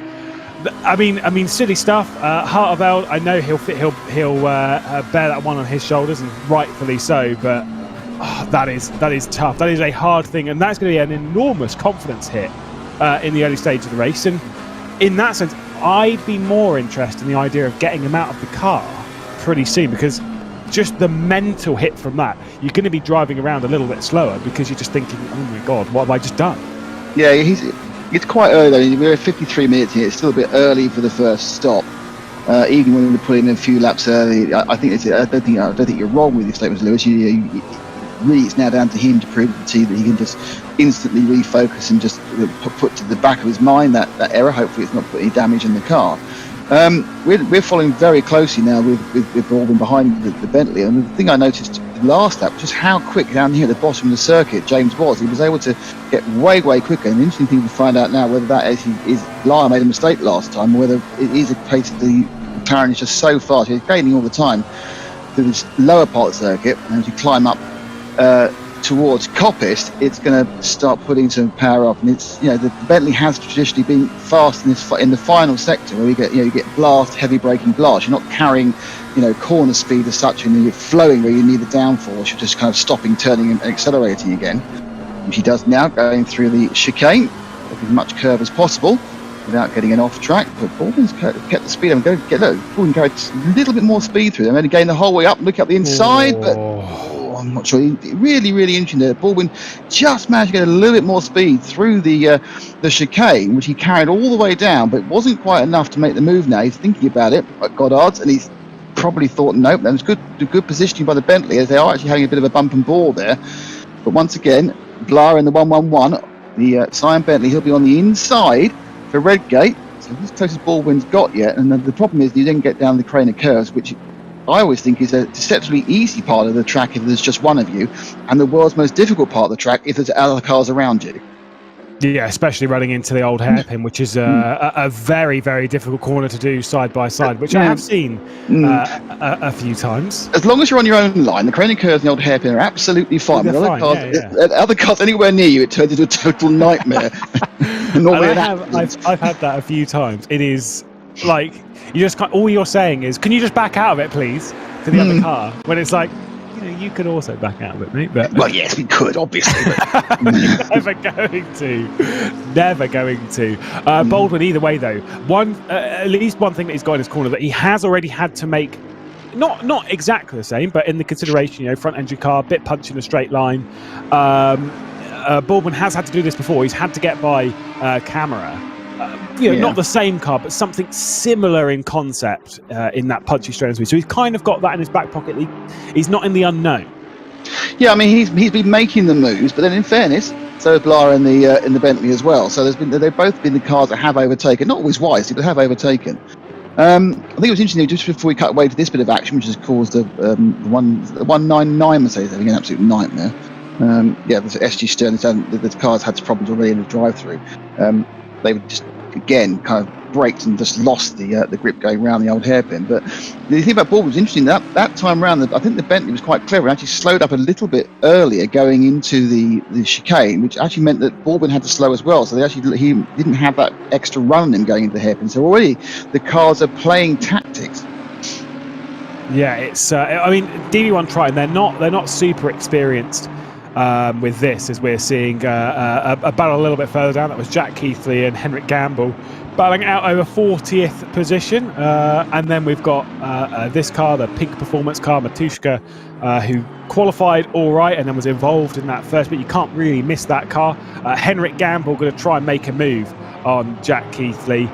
Keithley's been and the Williams Esports World, they've been pretty vocal about the balance of performance. I won't beat around the bush. They were very, very vocal about it elsewhere on ACC, but then they had the opportunity last round out and didn't really take full advantage of it. Maybe not necessarily through their own mistakes, but either way, it's fallen apart for them and continues to not look so great for them. James Baldwin, though, currently on the screen, has moved up into second position looks in like the 149 Yassi Pirelli car. Yeah, it looks like he did in the old hairpin. So then my guess is he may well have actually got that excellent run back out of the chicane again and got him through the engine hairpin. Perhaps the Bentley thought, well, discretion's been a part of valor this time, and we'll just let that one go because Baldwin's all over the back of me.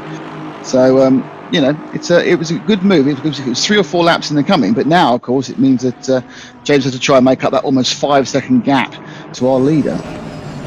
I wouldn't necessarily rule it out of him, though. Although, you know, Savalainen's fast. He had pole position on Thursday night by a good 0.3 of a second, as Henrik Gamble is going to once again look at the rear end of the Williams car. Who, you know, speaking of vocality and Williams, I've been pretty vocal about the Williams liveries. That I don't dislike this livery of the Williams eSports cars, but they do have another one, which is if you replace the white with the razor green. Ooh, right, and you leave the blue, it is eye-catching. I'll use the word eye-catching. Oh, right, not eye bleeding then. Yeah, no, very much in that boat. It's you can't miss it. You really can't miss it. But the white, this I think looks smart. You know, it's the livery they've run for a little while. But yeah, that is it's strong. I think in fairness, this livery actually has echoes of the Formula 1 livery, doesn't it? That's right. Very much the blue as well, which we're seeing on the F1 cars. This is the pass for lead going into the Melbourne hairpin. Always, yes, he dummied him to the outside. Nice move. And there, look, absolutely sensible. Didn't try and cut back the Bentley Blyer. Said, okay, right, you've got me this time. It's been happening for 3 laps. Got him through. So up from 10th, which he ended up at after he was kicked out of Super Pole because of that too early entry into his fast lap, or his warming up lap. He's now managed to get up to 2nd place. So he's undone most of the damage in 59 minutes. Which is not bad work at all. Was kind of expecting it. Obviously, there were issues as well for the G2 Esports car. That wasn't because a misjudgment in the session, a penalty or anything. But Camera went into it, was 2nd in the open qualifying session, and Baldwin was first in the open qualifying session, and then they went into Super Pole. Obviously, Baldwin had that issue with leaving the pit lane too early, but it was Arthur Camera who had an issue. His lap was just very, very messy. Was around 1.2 seconds off of the pole position that Savalainen set. And they had a mare in that qualifying session, both working their way up. Arthur Camera now up into 4th position, James Baldwin up to 2nd. And again, if I'm Savalainen now, I am genuinely thinking, oh, that is a driver up to 2nd position who is annoyed and is absolutely flying. Yeah, he's taken a lap out. That's a lap. He's taken a second. The lap, impressive. He's taken a second out of Savalainen in the last couple of laps. So he's got a few more, not many, perhaps 5 more to the pit stop, perhaps 6. They could actually get a car under the tail before they peel in for tyres and fuel at the end of the first stint. But yeah, it's been an action-packed hour for James, and he's worked hard and he's earned his rest if they don't double stint him. But yeah, further down, I mean, it's interesting. You just had a little look at the overall lead-up in 41 Aston Martin of I'm going to have to run at this name. Thank you very much, Steve. Ogordonov, Kov. This is terrible. It's a lot of letters. Normally, if ever you see me at race meetings, normally I'm sitting down with the entry list, just working out how all these names work, and you've got to start from A and get to B and hopefully go through C. Because the problem is, Steve, when you do get the name wrong, people think you're in some way mocking them or you're being disrespectful. No, it's just you're a crass English person with very bad pronunciation of foreign combinations of letters. You don't mean it. You're desperately trying to get it right, and that desperation makes it worse normally. Yeah, I had one a little while ago where you have to commit to it, and for anyone sitting there watching it is genuinely hard, because if there's a name like Ogrodnikov, where it's a lot of letters and you just can't. It's not something that you're used to saying, and it's hard because you just don't commit to it. So for anyone laughing in the comments, hold fire. But the Lars Sport Roseneft car, your point? Yes, they are the points leader. They very rapidly got up to 18th, and now they got stuck, haven't they? They're in 17th. They're a long way behind 16th, who probably pulled away because they are carrying an absolute shed load of ballast, having won the last race, and they are going to suffer most with that. But so they are already sitting in 18th, or sorry, sitting in 17th. So they're scoring a few points, and overall still leading from the DV Triton Racing team. If the race was to stop now, that Bentley we've seen so much action from would be moved to 2nd place overall in championship. But they're obviously thinking about how we can get the most points, how can we put ourselves in a position to be able to strike in Kyalami with the car in a nice lightweight position, but still us with plenty of points in the championship. But the bit that shocks me about all of this is that FFS Racing, the 123 car, this one that's currently on screen, would be in third position in the championship, which is incredibly impressive, showing how important that qualifying session was last night from Mike Noble. Got them up into 6th place. Yes, they've dropped backwards. Yes, there's a bit of pressure from behind, but Luca Burke hasn't been able to get up to the rear end and get through. A little bit of traffic as well. You've got the MCW car. There's the SG Stern one as well. Novakovsky has not run away either in that the green and purple 720 that is ahead.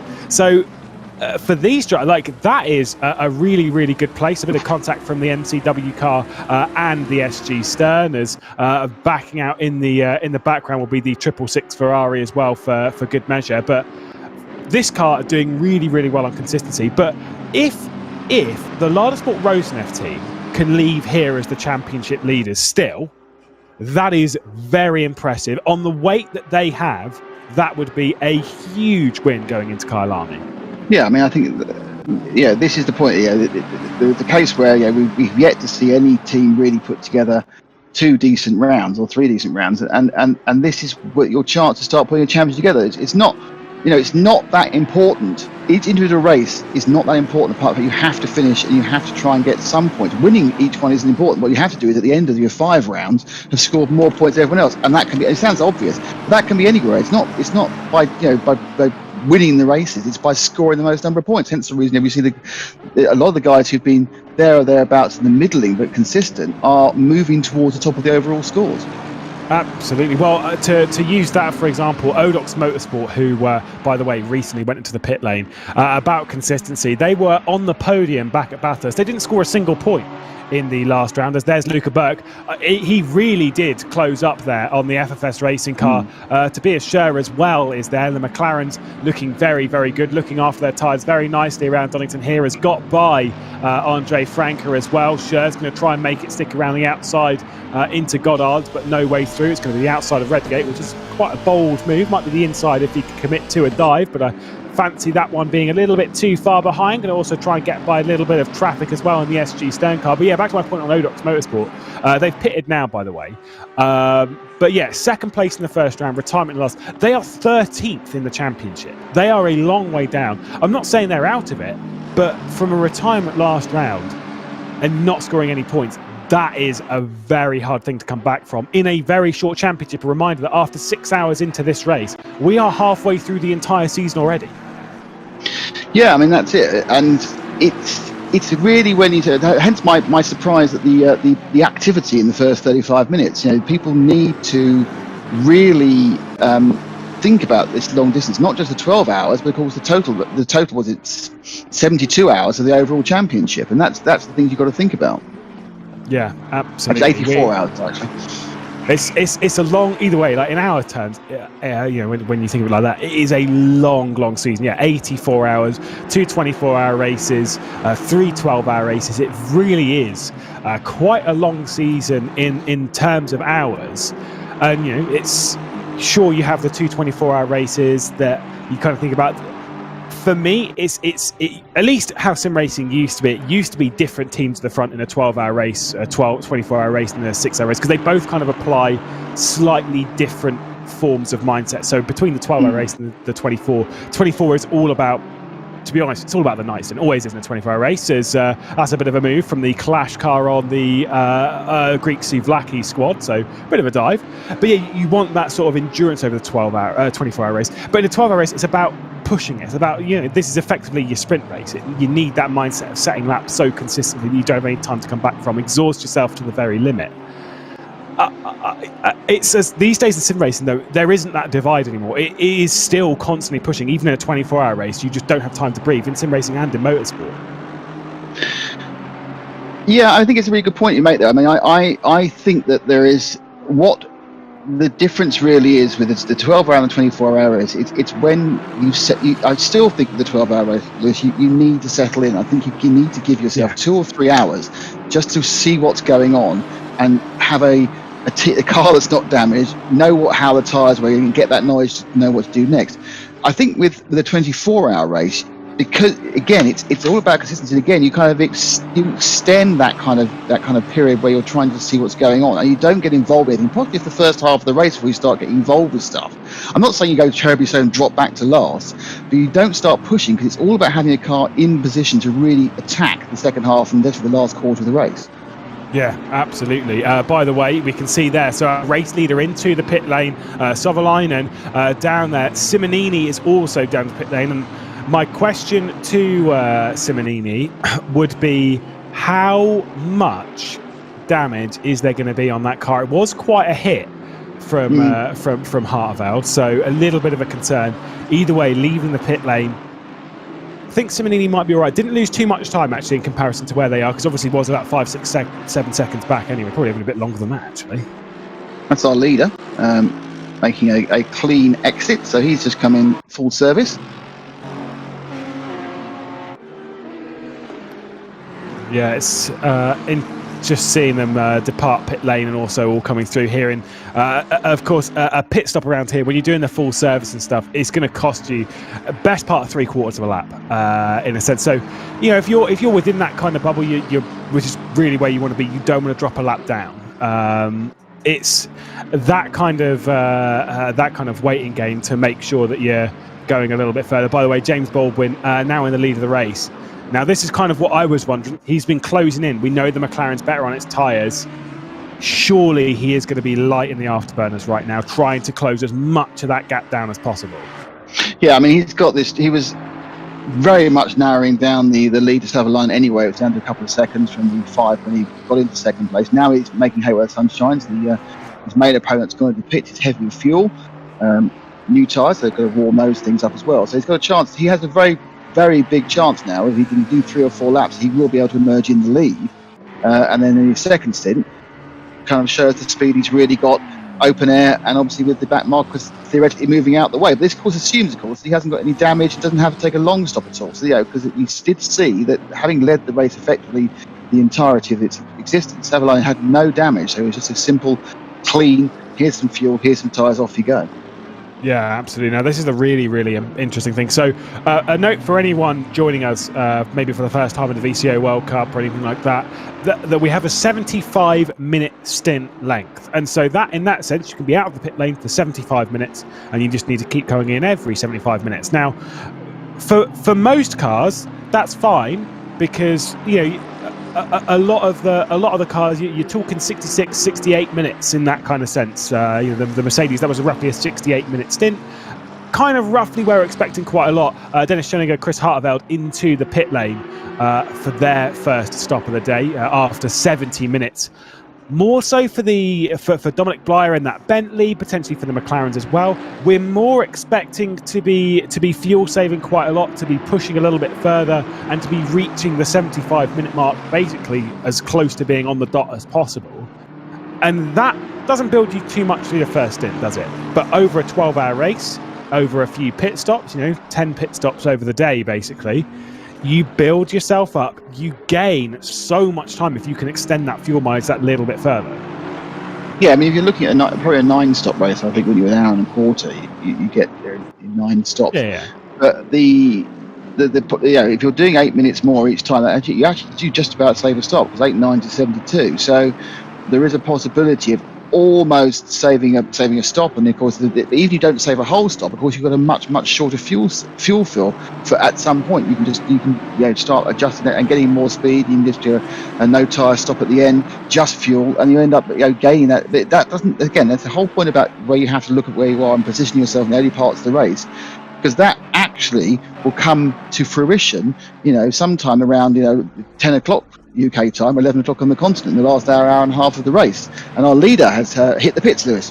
Yeah, certainly has. Does Dominic Blyer follow? I don't believe he did. So Blyer's going to stay out. Arthur Camera as well. Camera was very, very good, or that BMW was very, very good on fuel. I believe, actually, from memory, may have been the only one or one of the only teams to really take it up to the 75-minute limit back at Bathurst. So very, very good on fuel mileage. Also did catch that that the Ferrari that's still being driven by Chris Hartveld, way off. So clearly quite a lot of damage to repair, and in that sense, way off the back even of Jordan Sherritt, who's now jumped in for Simonini in the 157 car. Savalainen behind the wheel at the moment. James Baldwin departing from the pit lane. Is it going to be the lead for James Baldwin? I think it is. There we go. The Yas Heat Pirelli car up into the race lead. And if you are that Grip Hacks car, you're just sat there thinking, how?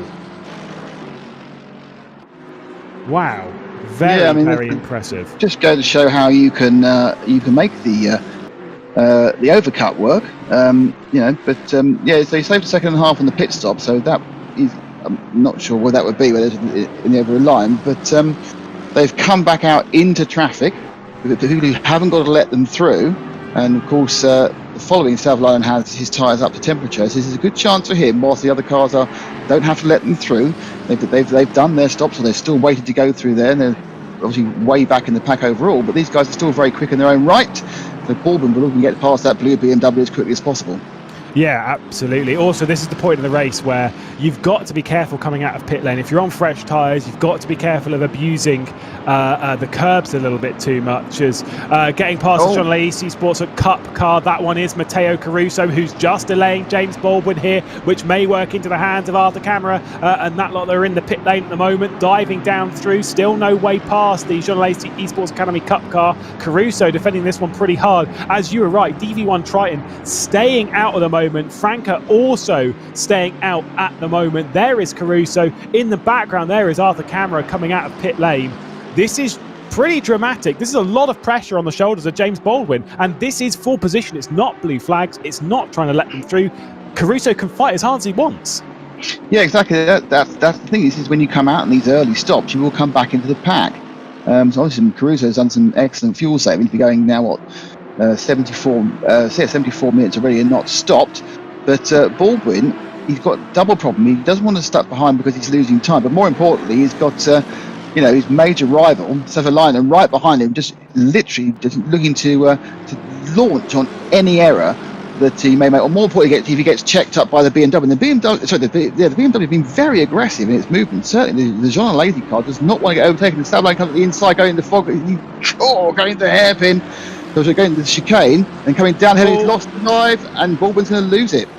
Yeah, just way too fast over the foggy S's, pushed it too hard, and Savalainen didn't need that second invitation. Matteo Caruso has cost James Baldwin the lead here, but where is Dominic Blyer and that DV1 Triton racing car going to come out? I still reckon third place, but they've been delayed a fair amount there by Matteo Caruso. Right at the end of the 75-minute limit, he had 10 seconds to spare, did Caruso.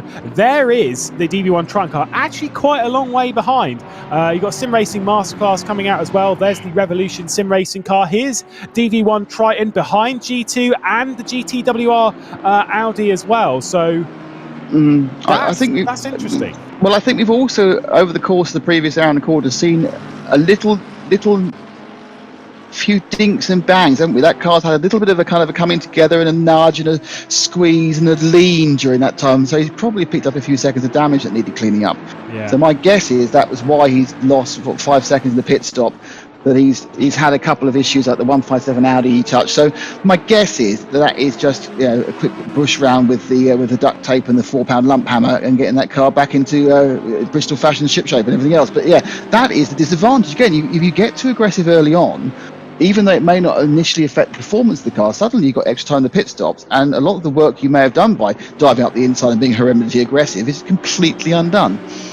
Yeah, that's the big thing, is that the damage repair, the time from it, yeah, sure, it may only be 5, 6, 7 seconds, whatever, it doesn't matter. It adds up so quickly. You think of it, you get a 5-second time penalty, you're thinking, oh my god, this is the worst thing that's ever happened to anyone in human existence. And it's the same for a damage repair. You come in and you think, oh god, I've got 5 seconds to repair, this is terrible. It's very much in that same sort of category, and a bit of a shame for DV1 Triton, but obviously not out of it. Get that out of the way early, and they are going to be marching back into it, especially considering that they went a lap longer than basically anyone else they're fighting with. Yeah, they got a huge advantage over Savalainen. Savalainen was in after 6 minutes, like 9 minutes earlier than them. Baldwin came in, from my memory, 5 or 6 minutes earlier, and that is, as you absolutely pointed out earlier, it's going to really unwind very, very quickly. Because you think about it, by the time they've got the fourth stop, there'll be 35 minutes between, if they carry on these same rotations, between when Savalainen comes in and when the Bentley comes in. And it's going to make it even more difficult for the people who follow us to work out what the true situation is, as cars will be all over the shop at mid-stint. But the interesting thing again is, if you look at the issues that James had when he came out, that is going to be the problem.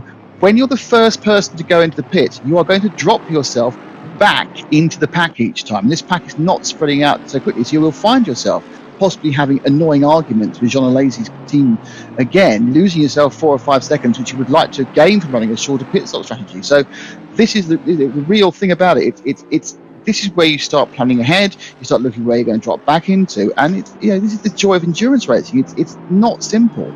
Just being fast is not the key. No, absolutely not. You need to be the complete package in endurance racing if you want to win on a consistent basis. You need to be fast, you need to be consistent, and you need to be good on strategy. You need to be calm of mind. You need to be quite literally everything if you want to win. It's why these drivers are very much the best of the best. By the way, Jonathan Boyven, who's currently on screen at the moment, not having a great time of it, did get by the clash car of Zampedri directly ahead of him. Then got bumped into the final corner. The door was open for Lozio to come through in the Jean Alesi Sports Academy car, and there was no way through there. A little bit complex between this. Not really too sure I'm convinced by the punch off of the exit of the final corner from Sampedri, but you know, either way, it's good to see the NSX on screen. We do like seeing it. The Elvis Grattan team did see it quite a bit at Bathurst. Ran around into 6th place. Had a terrible round last time out, only 34th. It's the only Honda, of course, which is both an advantage and disadvantage. An advantage because he gets the manufacturer's money regardless. It's a disadvantage because he's got nothing else to base performance off or bounce off, as Baldwin now gets up the inside of the Melbourne hairpin. My guess is that Savalainen's going to just ease him gently out through Goddard's, but no, the switch to Rooney and Baldwin. And then Baldwin's on the outside for Redgate. This could be very, very close. It's going to take some bravery, but I'd slightly favour Savalainen going into this first corner. Let's rewind, though, an hour into the race. James Baldwin will drop back in line with Savalainen. Oh, they're going to go side by side down through the Craner curves. For Savalainen, it was a mistake that cost him in the early stages of the race the lead. They're going through the Craner curves. Oh, it's tight stuff. A little bit of oversteer from the Mercedes, and it is Baldwin who's going to be ahead. But off of the old hairpin as we rise up towards McGlade, it could once again be a dive from Savalainen. Is there going to be anything? I think this one is set for James Baldwin, but that was dicey stuff. Brave to come side by side. I know you were saying it earlier in the race that going down there by yourself, easy peasy, not really a problem. Coming up though side by side. Yeah, I mean, Savalainen was definitely coming together, and Savalainen seemed to lose momentum. The really weird thing was then I think that must have also unsettled Baldwin's line into the old hairpin, and suddenly Savalainen had that run up again. So you know, the net effect was Baldwin got past, but that could have been total chaos, and it was luckily just a good example of some aggressive, potentially a race-changing action. Yeah, very, very interesting though. And Baldwin, like I said, started from 10th place, has worked his way up now into the lead after an hour and 20 minutes to overcome the disqualification from the Superpole session. And good on him. A really nice drive, well judged, well versed, and proving why he is the talent that he is. Going to have to put in a lot of work though to hang on to it. But for Jacek Pirelli, things are looking very, very good. They do have threat from behind though. Niels Nyox, who's replaced Arthur Camara in the number 62 BMW. They are looking pretty quick right now. Fastest car on the racetrack on the previous lap. Well, this is the point. We're talking about the performance of Baldwin, the performance of Savalainen, and how they got in the first hour. The thing you have to remember, of course, is that in these races, is our teammates. There will be at least 2 other guys who will be driving these cars, and are they as good? Are they better? You know, this is the thing you don't know when the driver change comes around. you could see one of these cars pull away, one of these cars drop back. It might be that they're not quite so good on fuel, not quite so good on tyres. You would normally lead off with your fastest driver, not always, you normally lead off with your fastest driver, but it is a team event. What can the rest of the team do? And that will unwind over the next several hours as well. What I find interesting, though, is that even after only, because we were speaking about this a little bit before the broadcast and stuff, of how long you leave drivers in and, you know, what the limiting factor is, etc., a lot of teams have already switched driver. And I don't mean just like one or two. I do genuinely mean there is a lot of teams that have already switched drivers. Like I said before, Jordan Sherritt has jumped in behind the GTWR1 car. You've obviously Niels Nyox has jumped in behind the BMW G2 Esports car. You've got Cody Pride now in for PPR. You've got people like Chris Herker in the 9. You've got Hendrickson, who's jumped in for that 787 Jean Lacey Esports Cup car that's worked its way up from the back of the order to 16th, by the way. Very, very impressive. Up 29 positions in an hour and 40 minutes, which is hour and 20 minutes rather, which is very, very impressive. Very interesting to see a lot of drivers, though, jumping out and switching so early. Yeah, I mean, there is the other point, though. Sometimes you want to actually get, you know, some of your drivers eye in early. You know, otherwise, theoretically, if everyone does double stints, you could be, your third driver might have to wait 5 hours before they get in the car. And sometimes, you know, well, let's get everyone bedded in. Let's see what's going on. And also, you know, some people have good days and bad days. If you've got 3 drivers, and you're pretty much, you know, who's doing the best. If you find out that, you know, driver 2's just on it that day, well, you perhaps give him the extra stint at the end. You know, you work out, you change your lineup according to how things are going as you run. So my feel really is that, you know, that I think, you know, if it's not too disadvantageous in the actual driver change itself, then actually rotating quickly at the beginning probably makes sense, to be honest. I think so. This is what we're kind of seeing with endurance racing in quite a lot of this kind of stuff these days, particularly in sim racing, where it's quite easy to do, you know, driver swaps because you just hit escape and hand it to the next dude.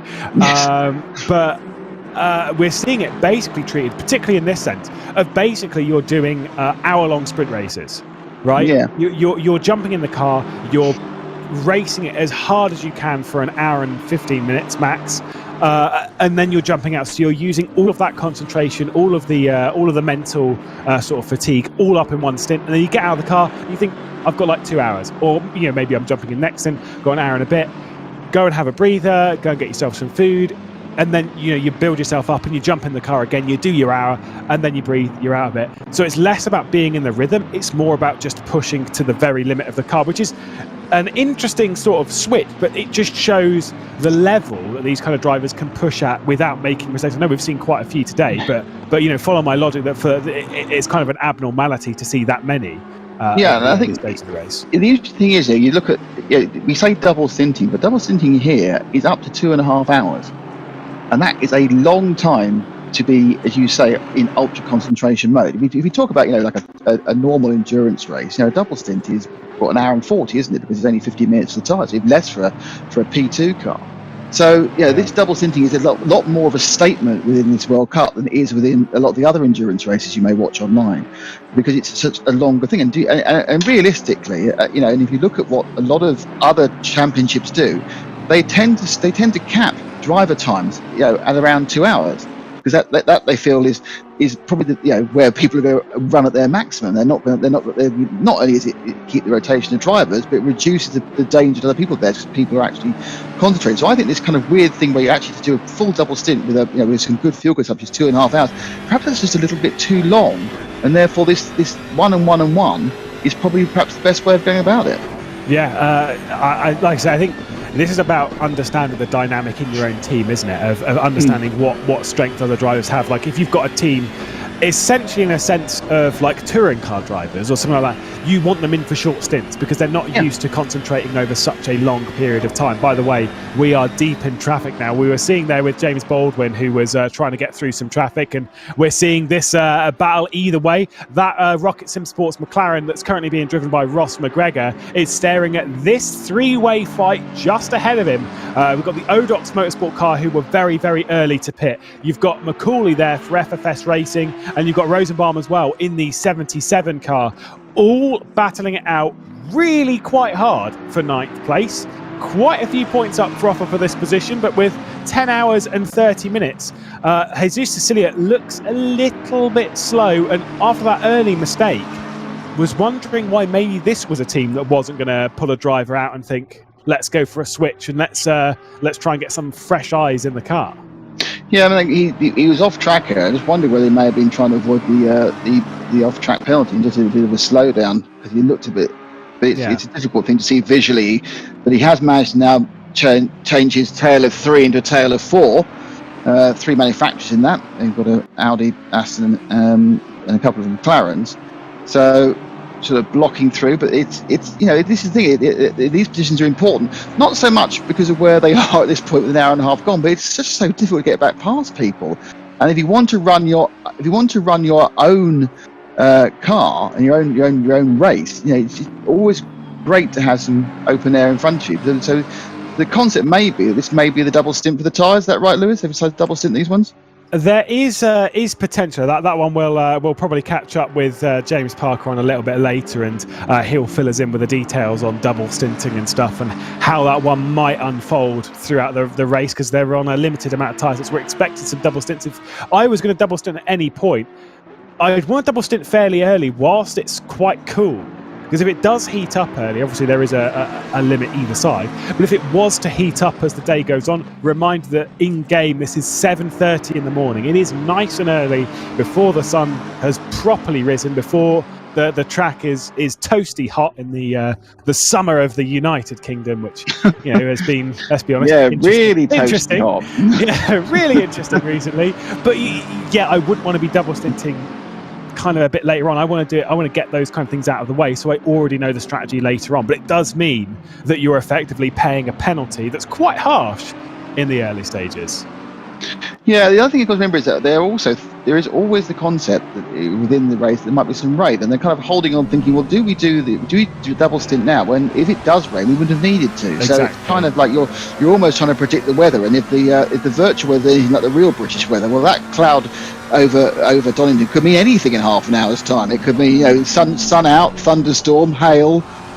Plague of frogs, anything could happen with you. Who knows? But that's key. It's much like when you see, in F1, the car's hanging out longer than you expect, that just in case there's a safety car. It's the same thing. If you can gain a tyre advantage because of an external circumstance, well, perhaps you do wait for that. Yeah, the weather is, it's very unpredictable here of all kind of places. For anyone who's watching who's been to Donington Park, you'll know that it goes from, it's quite hot, I need my t-shirt, oh no, I need a coat, and that's 10 minutes.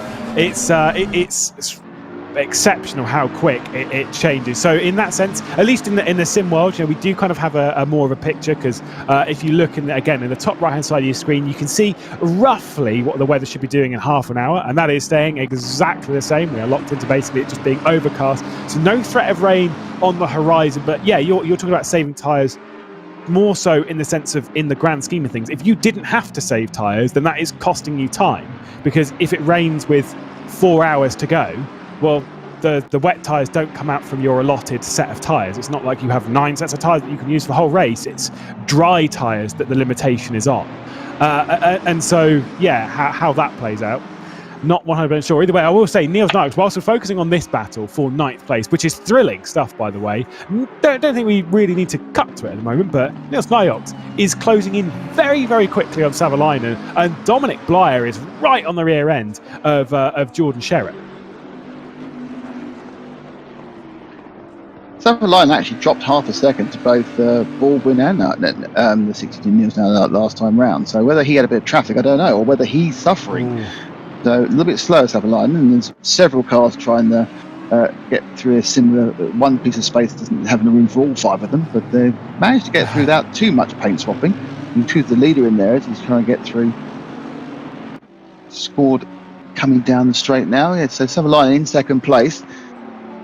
Going into Redgate, he's not being helped very much. These guys should be getting blue flags. They should be moving out of the way. You can see whether they're going to be a little bit more fair. Baldwin's got past these trainer cars, so that gap will ease out even more as a clear track against rather strenuous Audi is currently being the competition.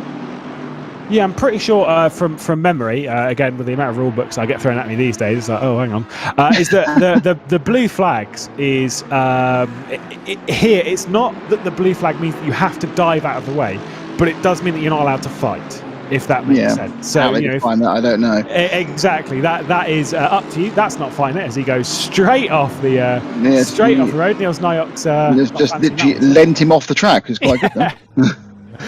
Yeah, that was fighting, so fair enough.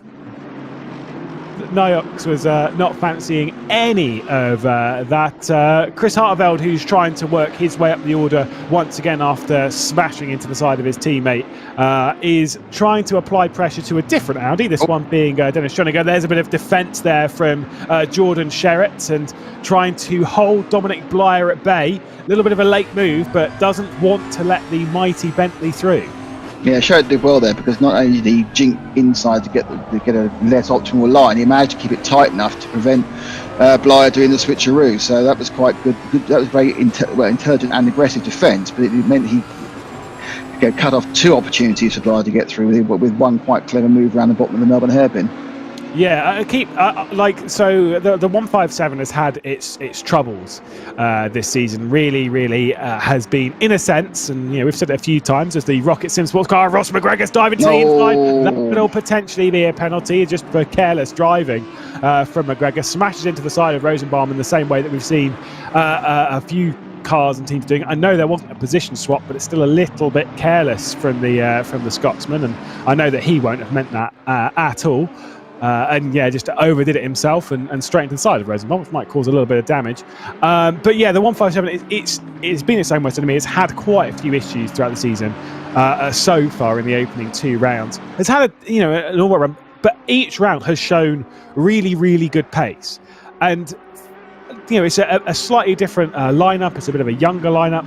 It's a lineup with so much potential that I get the vibe that the second that lineup clicks properly together, they are going to be almost unstoppable. And I'm not saying that I'm desperate to see an unstoppable team, but I do want to see it click, because that is a team with so much potential that I don't like seeing wasted talent. And they are a very well-run outfit. Well, you learn a lot more from adversity than you do from success on the whole. Yeah. If you just went out in front, won the race, you wouldn't be very happy with yourself. You wouldn't really learn anything. As you battle through these various troubles, you learn more about how to drive in traffic. You learn more. You say it's a young team, they learn more when to let it go and when to go for it, and those are the things which will set them in good stead for the rest of their careers, not just for the rest of this the Sim Grid VCO World Cup. But that's part of the learning experience, and this nose to tail, side to side action, it's very exciting. But sometimes you have to decide, no, not this time. Well, Niels Nyox is going to fancy some intense action. Oh yes, fairly shortly, as their march back towards the front. They are in third spot. Reminder that they did not have a great qualifying session. They had to start this race from 9th place. Arthur Camera worked his way forward. Good pit stop sequence as well. They are right behind Savalainen, right behind the Mercedes, right behind the potential of second place, and maybe chasing down the 149 Yazheat Pirelli car of James Baldwin. Hour and a half into the race as well. Jordan Sherritt's 5 seconds off of that, and Dominic Bly is trying to apply his own bit of pressure. This battle really does steal our attention, though, for the moment. Odox Motorsport, keeping FFS Racing directly behind. Cecilia's doing a good job. That Audi is not particularly fast right now. He's doing a fantastic job at keeping them at bay. Let's take a look at this replay with the WPS car. That's Schoeniger, and there's Harteveld. Oh, that was a dive, and very well read from Dennis Schoeniger right there. Decided he didn't want to have an Audi in his door there. He tried to move out slightly. He wasn't given much of an option. But that's the sort of move we still have 10 hours, 20 minutes to go. That's when, unfortunately, you have to let go. You stick it in your bank, you stick it in your little brain bank. Okay, that's how you're going to drive. I remember that when the roles are reversed. But for now, you let that one go. Which is really smart, really heads-up driving, especially from Dennis Schoeniger, who's a very young driver. I've said a few times before over the season, and this is the same as the likes of Tobias Pfeffer and stuff. This sort of young contingent that we've seen a lot in ACC, even the likes of Kirill Antonov and whatever, 14, 15, 16-year-olds that are racing against drivers that have been in sim racing potentially even for that long themselves. for a driver of that age, in that kind of age group, that was very, very heads up, very smart and very aware driver to see that if I'm going to turn in, if I'm going to effectively defend this position, I'm going off, and it's really not worth that. No, not at this point. I mean, on the last lap, perhaps you make a different decision, but more importantly, you store that one up in the, okay, that's why you're back. Yeah, right. I'll use that one on you later, Sonny Jim. We'll see how what you're doing. See how much you like it. How you like your onions. And this is the thing, is that a lot of these drivers, you kind of think that it's not like racing elsewhere in sim racing where you do your one little race or whatever, and you kind of you do those kind of even you think, oh, it's all right, I'll never see that person ever again. All racing drivers have memories, and anything like that is burnt into it. I can remember things that people, dive bombs that people have done on me from 7 years ago, and trust me, I would do the exact same to them now, because it's just like, I remember. And these drivers, Louis, I think you may have issues, mate. I think 7 years is pushing it slightly. I tend to bear a grudge for the rest of the race, but I think 7 years. No. I remember that time when someone spoke over me in a commentary, and I'm going to knife him. Well, I mean, I remember Ross McGregor used to drive for a team called THR, who I've had a few run-ins with, and so it's fine. Long time ago. It's all good. No, I don't know what you mean. I've been doing a couple of series where we see the same teams again and again and again. And there's certain ones you go, yeah, that's fine, you're great, and there's others where you go, I'd rather have my eyes gouged out than let you through. Yeah. Well, this is the thing, is that I mean, sim racing is not, but kind of follow me in a sense, because obviously it's very much a skill based thing, but it is almost in a sense a popularity contest of if you're that driver that people really don't like. You've annoyed them because of opinion, because of driving or whatever. People will make your life very difficult. Very, very difficult. Meanwhile, if you're kind of that driver that everyone likes, everyone gets along with, oh yeah, I love to hang out with such and such. Yeah, they'll fight you, but nowhere near as hard. Let's see what FFS Racing could do about Odox Motorsport. Still no way through, and might open the door as well. That's not the way you open the door. That is a shame for Cecilia. Macaulay's sent him spinning. It's 5 places. Another look. It's 5 places for the blue Audi, and at least a 5-second penalty on a drive through for the 1-2-3 Aston Martin. That was just poor judgment. I guess you could argue potentially pushed into it in a sense by pressure from the car behind, from Rosenbaum, from the primary racing car. Maybe you could argue that, but no. You could argue that. We're not going to. But we're not going to. No, it's kind of particularly into the Melbourne hairpin and Goddard's. There's such a slow speed corner that it only takes a very, very light tap to send the car ahead, because you just lift the rear wheels up and then it just sends them spinning. It's such a light bit of contact that sends them round. You know that because you might have had it to you, you might have seen it. So just always give just that little bit more room, at least at this point in the race.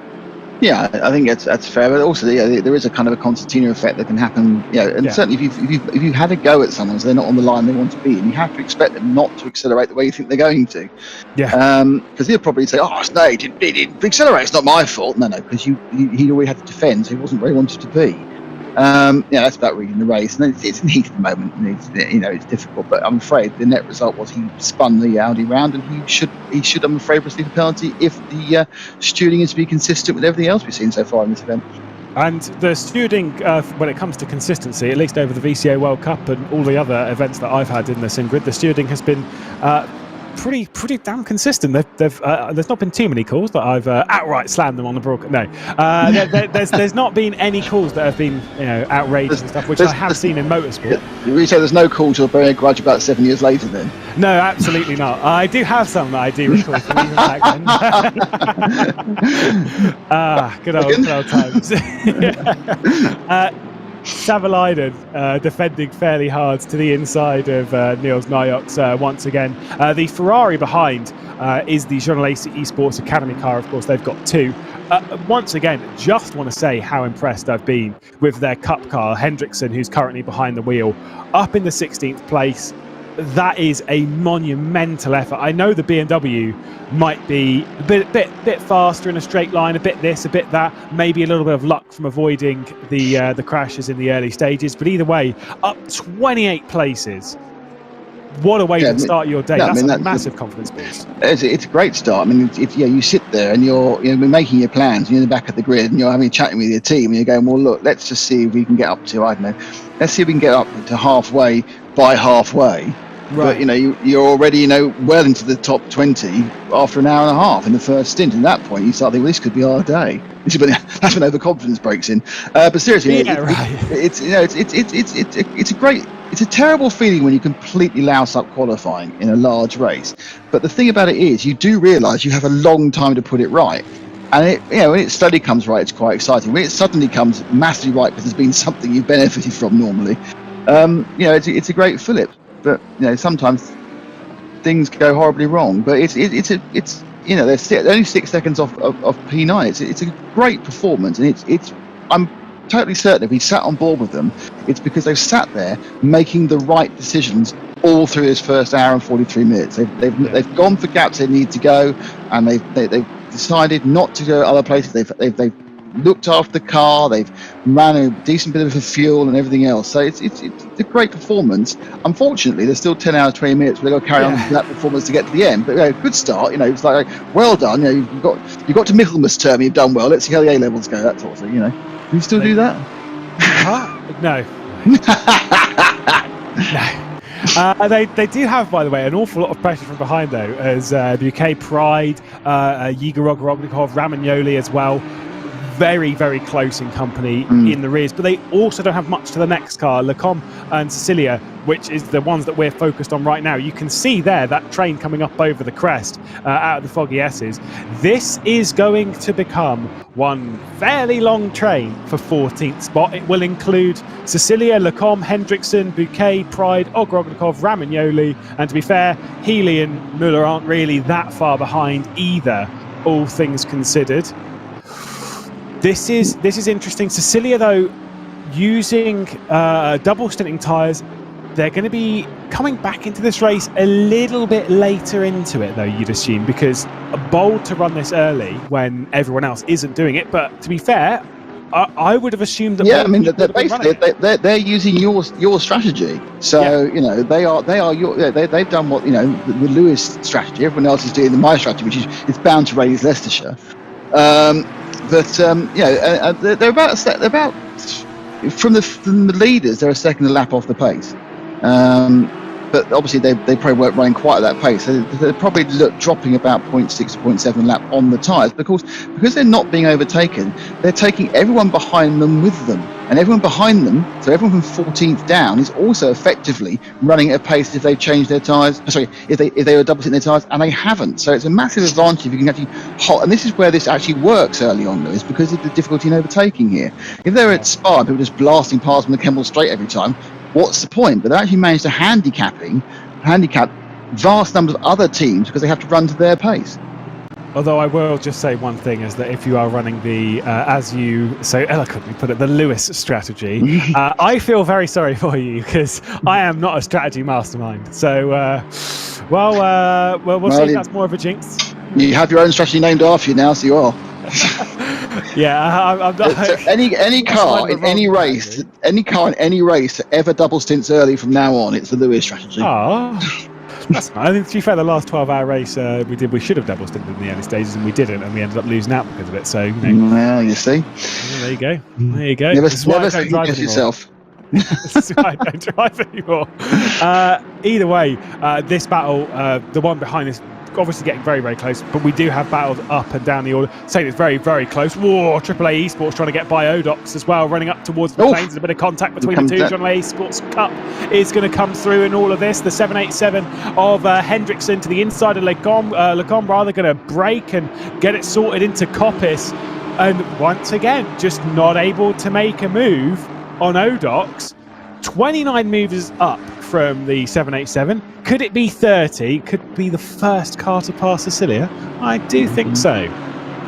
Well, So Hendrickson now is trying to defend. I think is he asking to throw a shape? No, he's decided to dive against it. There's more action behind this. Is the successful out goes the number 1 car of PPR Esports. They drop his place. That's Cody Pride. He lost a place. But now the battle for second right back on it again, because what has been happening slowly is that following Savalainen has just meant Narcos has been losing time slowly to Baldwin. Baldwin now has a 7.5 second lead over these two guys. He looks for the in and out. That's not going to happen. Nice line there by Savalainen as he comes up and exits from the Melbourne hairpin, but he's already driving a defensive lap effectively. I would say pretty likely, or with the Mercedes, if you manage to drive the perfect line, even if you were slightly hamstrung in speed, I think it'd be really hard for anyone to get past, even the BMW. Yeah, that's the thing, is that if there is a car that is going to pass it, it would probably be the BMW that we're riding on with and hasn't been able to pass for a good 10, 15, 20 laps, has still not been able to get by the Mercedes that is Savalainen. It's just stress and struggle and just no way through. And this builds up a lot of pressure because if you're sat in third position, you know the only thing that Niels Nyhus is looking at, it's not the gap to Savalainen, it's not the gap to Jordan Sherritt, it's the gap to James Baldwin. It's the only thing that he is focused on right now. And you're just seeing that get bigger and bigger and bigger, and you need to get through. You need to find a way past the grip act Mercedes. But then you come on to this back stretch down to the Foggy S out Coppice, and the gap's that big. Unless there's a mistake here, you're not getting past. No, Savalainen now, the pair of them lost the best pass of a second to Baldwin in that last lap. I'm going to throw something out here. Are we sure that Savalainen changed tyres? No, we are not. Also, that was pretty clumsy. Is there a chance to double Savalainen? I don't know. So, I was wondering that as well, because his pace has dropped off quite a bit. That's more probably a question for James Parker, as in the pit lane, about the potential of a double stint in the early stages from Savalainen. I am not sure myself. Bit of a flash in the rear end there. Apparently something's been happening for P4. Jordan Sherritt and Dominic Blyer almost crashing going down into Goddard's, and it wouldn't be the first time that Jordan Sherritt's been taken out not Jordan Sherritt, but the GTWR car 157 has been taken out from behind this afternoon. Yeah, again, this getting past is so hard. Some of the moves being guesstimated have not been the wisest, and I think also there's been a kind of this is added to by the cars making their speed in different parts of the track. You're fast somewhere, you're desperate to get past in that place, you are fast. It's absolutely insane. Sorry, Hendrickson's got by all of this. Yeah, but it looks like Cilia's gone over the top now with the tyres, but he's dropped back 3 or 4 places. Cody Pride just got past him as well, so perhaps we see that at 1 hour and 50 minutes, that 1 1/4 and 1 2/3 stints, 1 3/4 stints is about what the tyres can do, because suddenly, after having no issue holding the cars back, he's been overtaken one by one. 4 cars got past him recently. So perhaps at this point, if he thinks he can get to the end without doing it, you change as quickly as possible. By the way, 1, 2, 3, James McCauley getting a drive-through penalty for a collision. So, not great. Bit of a shame there for the team that is, or presently, third in the championship. Let's take a look at Cecilia's tyres, though, because you can tell, I think you are absolutely spot on. An hour and 15 minutes looks very much like the limit for these tyres. As to the inside, Lacombe, that was absolutely sent into McLean's, potentially to Coppice, has gone to take away off of the corner, again. And away they go. That was tense, and still hasn't gained the position. I think Cilia now is on ice, isn't he? Yeah, this though, so let's just point this out though, is that if it's going dry, yes, they are struggling now. Yes, it is not pretty, but yes, they are not the only team that will have to double stint here. You've got 9 sets of tyres. You have 9 sets of tyres. That's 9 hours, and if you actually get say 10 minutes, it's 10.5 hours. You actually need to double stint twice, don't you? I think maybe twice, maybe. If you can actually do 75 minutes, you need to double stint once. If you're not, a lot of them haven't made 75 minutes, and we need to double stint twice or 1 and a bit times. probably wouldn't matter. The second one probably wouldn't matter too much because it wouldn't have gone over the cliff. But you're definitely looking to go over the cliff with one of them. Yeah, exactly. Because there's things that, yeah, even if you're taking it, so, you know, in the sense of you're double stinting, and let's say, for example, an hour and 50 minutes, or you know, even 2 hours is the limit, then fair enough, take it, and then, you know, take those other ones to the limit, and then later in the race, maybe your next double stint, you'll only actually have to splash and then be on them for a little bit longer rather than, you know, a full stint. So, yeah, they last. It looks like they definitely have no issue with an hour and a half. Then it goes wrong. So as long as your second double stint is just the final 10 laps, it's not an issue. If you're coming in really early, like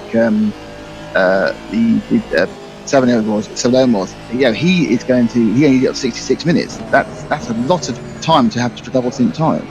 Yeah, a lot of double stint runs.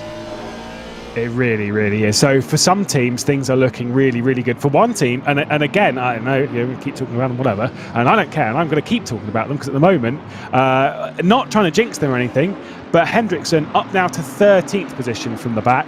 A couple of cars ahead with penalties, and also, as we have seen, taking it right up to the fuel limit as well. So they're a team that's in really good stead for that. There's Jesus Cecilia finally losing out to the number 92 of Lecom. You've got the Clash car as well directly behind, although I think maybe a lap down on all of this. It's and receiving a bit of contact as well from Julien Beck. Just in the rear. So yeah, the double stint at the moment leaves me with intrigue, especially if, you know, if this, in the cooler conditions of the early morning here, if this is the easier time to do a double stint, I fear for a lot of other teams. The only issue we've got at the moment is we don't know the true damage because he's been involved in so much traffic and so much action the last couple of laps. He hasn't had a chance to do a clear lap with his tired tyres as such. He's just been constantly fighting, and of course fighting with no grip is always going to be way more expensive than fighting with decent grip, because you're really on the edge of everything and then it goes wrong and you're going wide and you're skiffing about. So the kind of thing, it'd be interesting to see if he does get a couple of laps at the end where he's perhaps not in traffic and see what the drop off is. I mean, because his last lap was a 29, so it was massive, but that was because he's being overtaken as a traffic situation. But certainly this is, well, you might wonder why I'd be so concerned with the guy in 22nd, because it's going to happen to all of them at least once during the race. And that's the intrigue. That's how things are going to really spice up in this race. A race which at the moment is spicy enough, but either way, getting a word, by the way, that 123 had that penalty that was on screen. We've seen it disappear. That's not because race control have rescinded the penalty. It's a potentially a temporary adjustment that they have appealed the penalty. It's something that drivers and teams can do. They can appeal a certain number of times across the season. I think they can take it to race control and be like, look, we think this penalty is unfair. Can you take another look at it? Can we get a second eyes on it? Potentially what it'll do is it'll either remove the penalty for a little bit and then it'll come back, which we've seen has worked tactically in some occasions, you know, just trying to delay the penalty more so than anything else to build gaps or whatever, but also potentially to reduce or in fact completely remove the penalty. Yeah, you kind of need to pick and choose your battles on that front, because you don't want to be annoying race control by saying it over basically a slam dunk penalty. I know I should know this one. Which was that the one where he tapped the guy around at the Melbourne hairpin? Yeah, well, that's a slam dunk. I know what he's arguing about. Agree. I mean, it's probably like this, like cricket, isn't it? Where sometimes because they've got an appeal for LBW, they'll leave it and round the wrong way, facing completely the wrong way at the ex-Melbourne hairpin. Is the 1-2. Oh, even it again. The 1-2-3 Aston.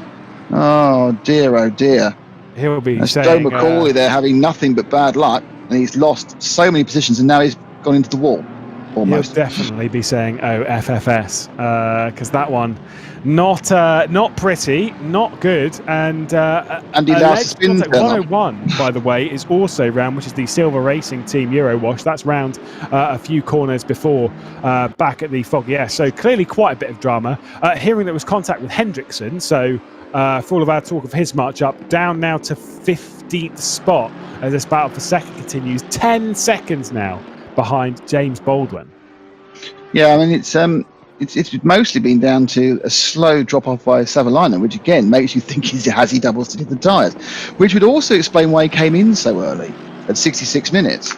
If you think you're gonna double stint the tyres, and you think, well, we actually need to do 2 hours 12 on them to get to the end, rather than doing 2 hours 30, which is 2:75. So perhaps that might be what they're doing. They're double stinting the tyres, running short for both those stints to get the speed, the advantage, and the weight, and then taking the race from there. They may have Lewis it to the max.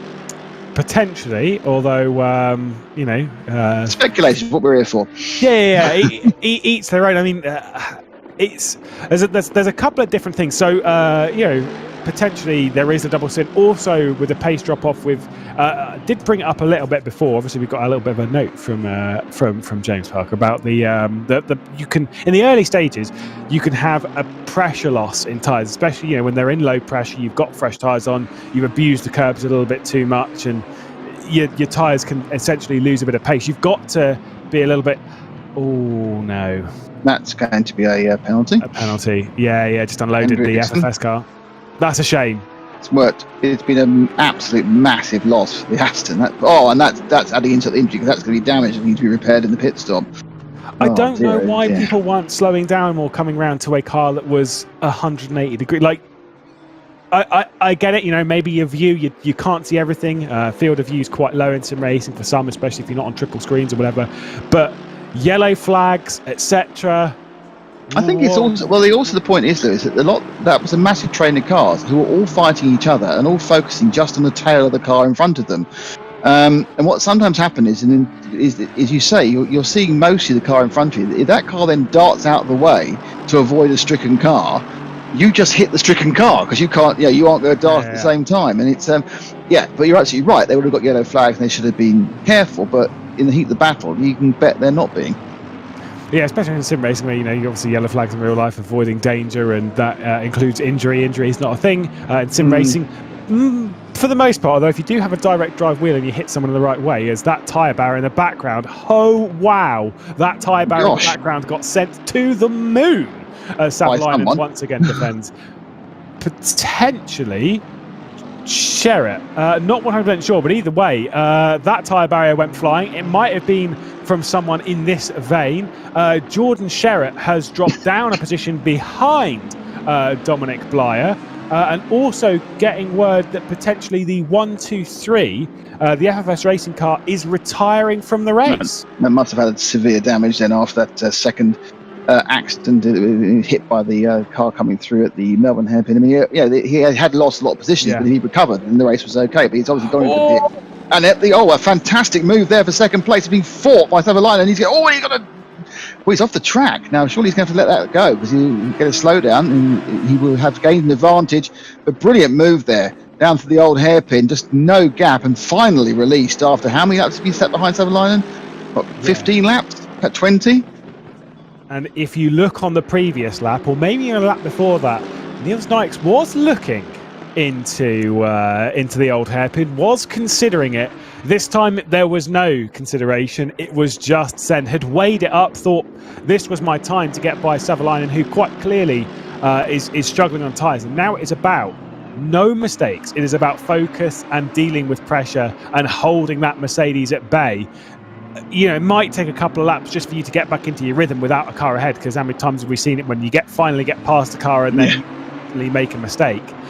Get into your own rhythm again and then try and chase down that now 12.8 second gap to the car that is no longer in view ahead.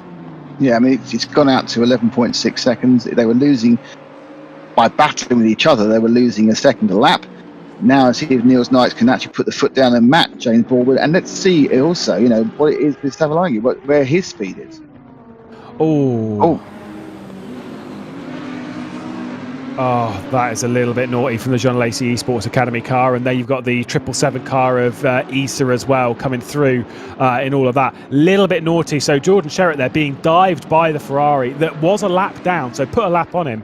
Then Yeah, my guess that was a missed break point. Misjudged He totally. just made a mistake. I don't think in any way he was trying to overtake. He just got it completely wrong. And at that point, you're in survival mode, sometimes your mistakes take people with you. Luckily, no damage, so that's the good news.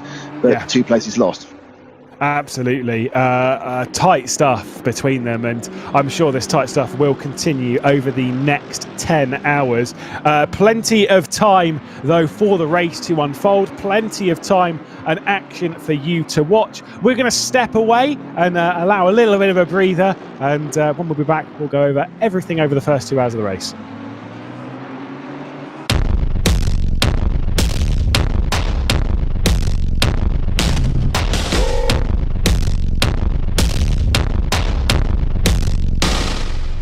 Virtual.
Welcome back then to continued coverage here in the VCO World Cup Round 3, the 12 hours of Donington Park, which we've seen a thrilling opening to.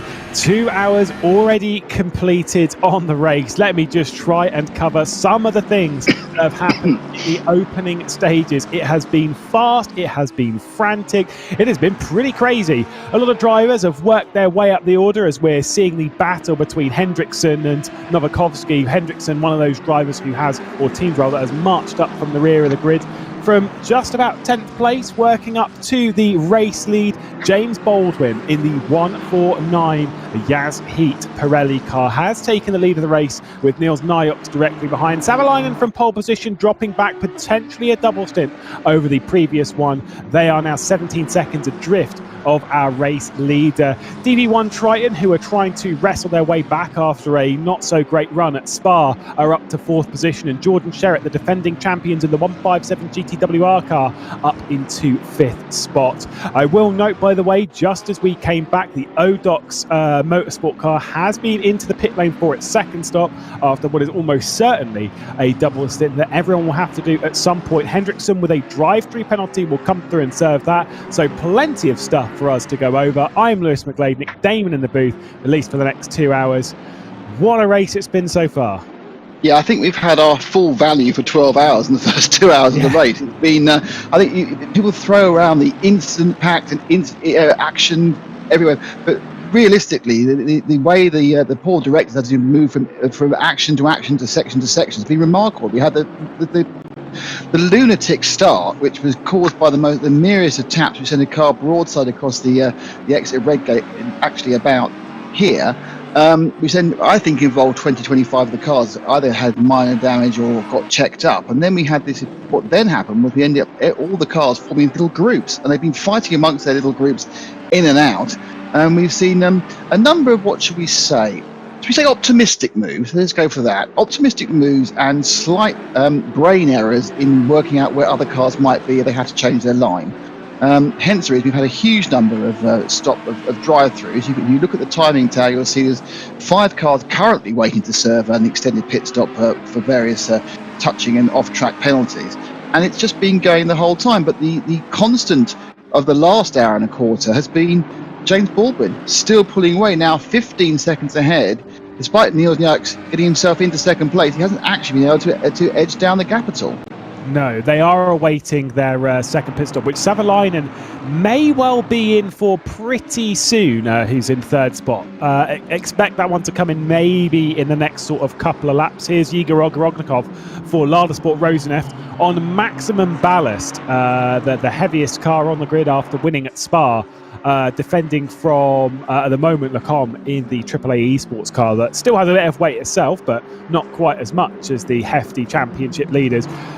If things were to finish exactly as it was, this car would remain championship leader, and it has been working forward. Did not qualify so well, naturally, because of the weight, down in 28th spot.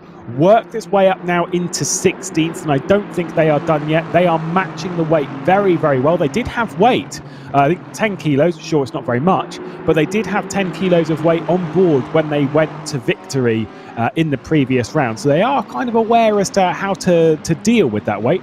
I'd say they're doing very, very well. I mean, it is absolutely what you need to do, which is just realise you're not going to win with 40 kilos on board. It's not going to happen. So once you finish doing the rain dance, and that hasn't worked, just come up the field, taking the advantage of everyone else being overexcited. Just have a calm drive and just see how far you get and pick up those points. And that's what they've been doing so far the first couple of hours. Great run, as we see our previous leader, and then in second, now in third. It was Savalainen, I'm not sure who's in the car now, who comes out after doing 2 66-minute splits, Lewis. So I'm still not sure he wasn't on. He didn't double stint the tyres. His times just never got anywhere near the times that Baldwin was doing in that second stint. And I don't think it's just because James was really quick. I think that Savalainen, I will give. I'll bet you a Twix. That actually Twix? He was double stinting. Not even just one side, a full 2-bar. Both fingers, double finger. I'll bet you. Whoa. Yeah. Not sure how the virtual comedy booth I can pay this back to you, but you know, I think It's important to keep gambling in a chocolate-based environment because that kind of stops the rows but breaking out. If I said I bet you 25 quid, it's not the same. It's more important than Twix. But yeah, on a serious point though, I mean, yeah, it's 2.66 minute stint. To me, the fastest car going in early didn't need to, running at the front. I think they've doubled. I'd love to know how we find out, but that's my guess. Trust me, if I can remember instance from 7 years ago, I can definitely remember that you'd owe me a Twix if this That's actually true. goes the other way. Well, So. yeah. At some point, though, I think probably when I win this, I may take any of those reasonable medium-sized bars. I see. No, fair enough. Fair enough. I mean, I'm not averse to a marathon, just so you know. I know they're called Snickers, but I'm too old for that. I'm not so sure myself.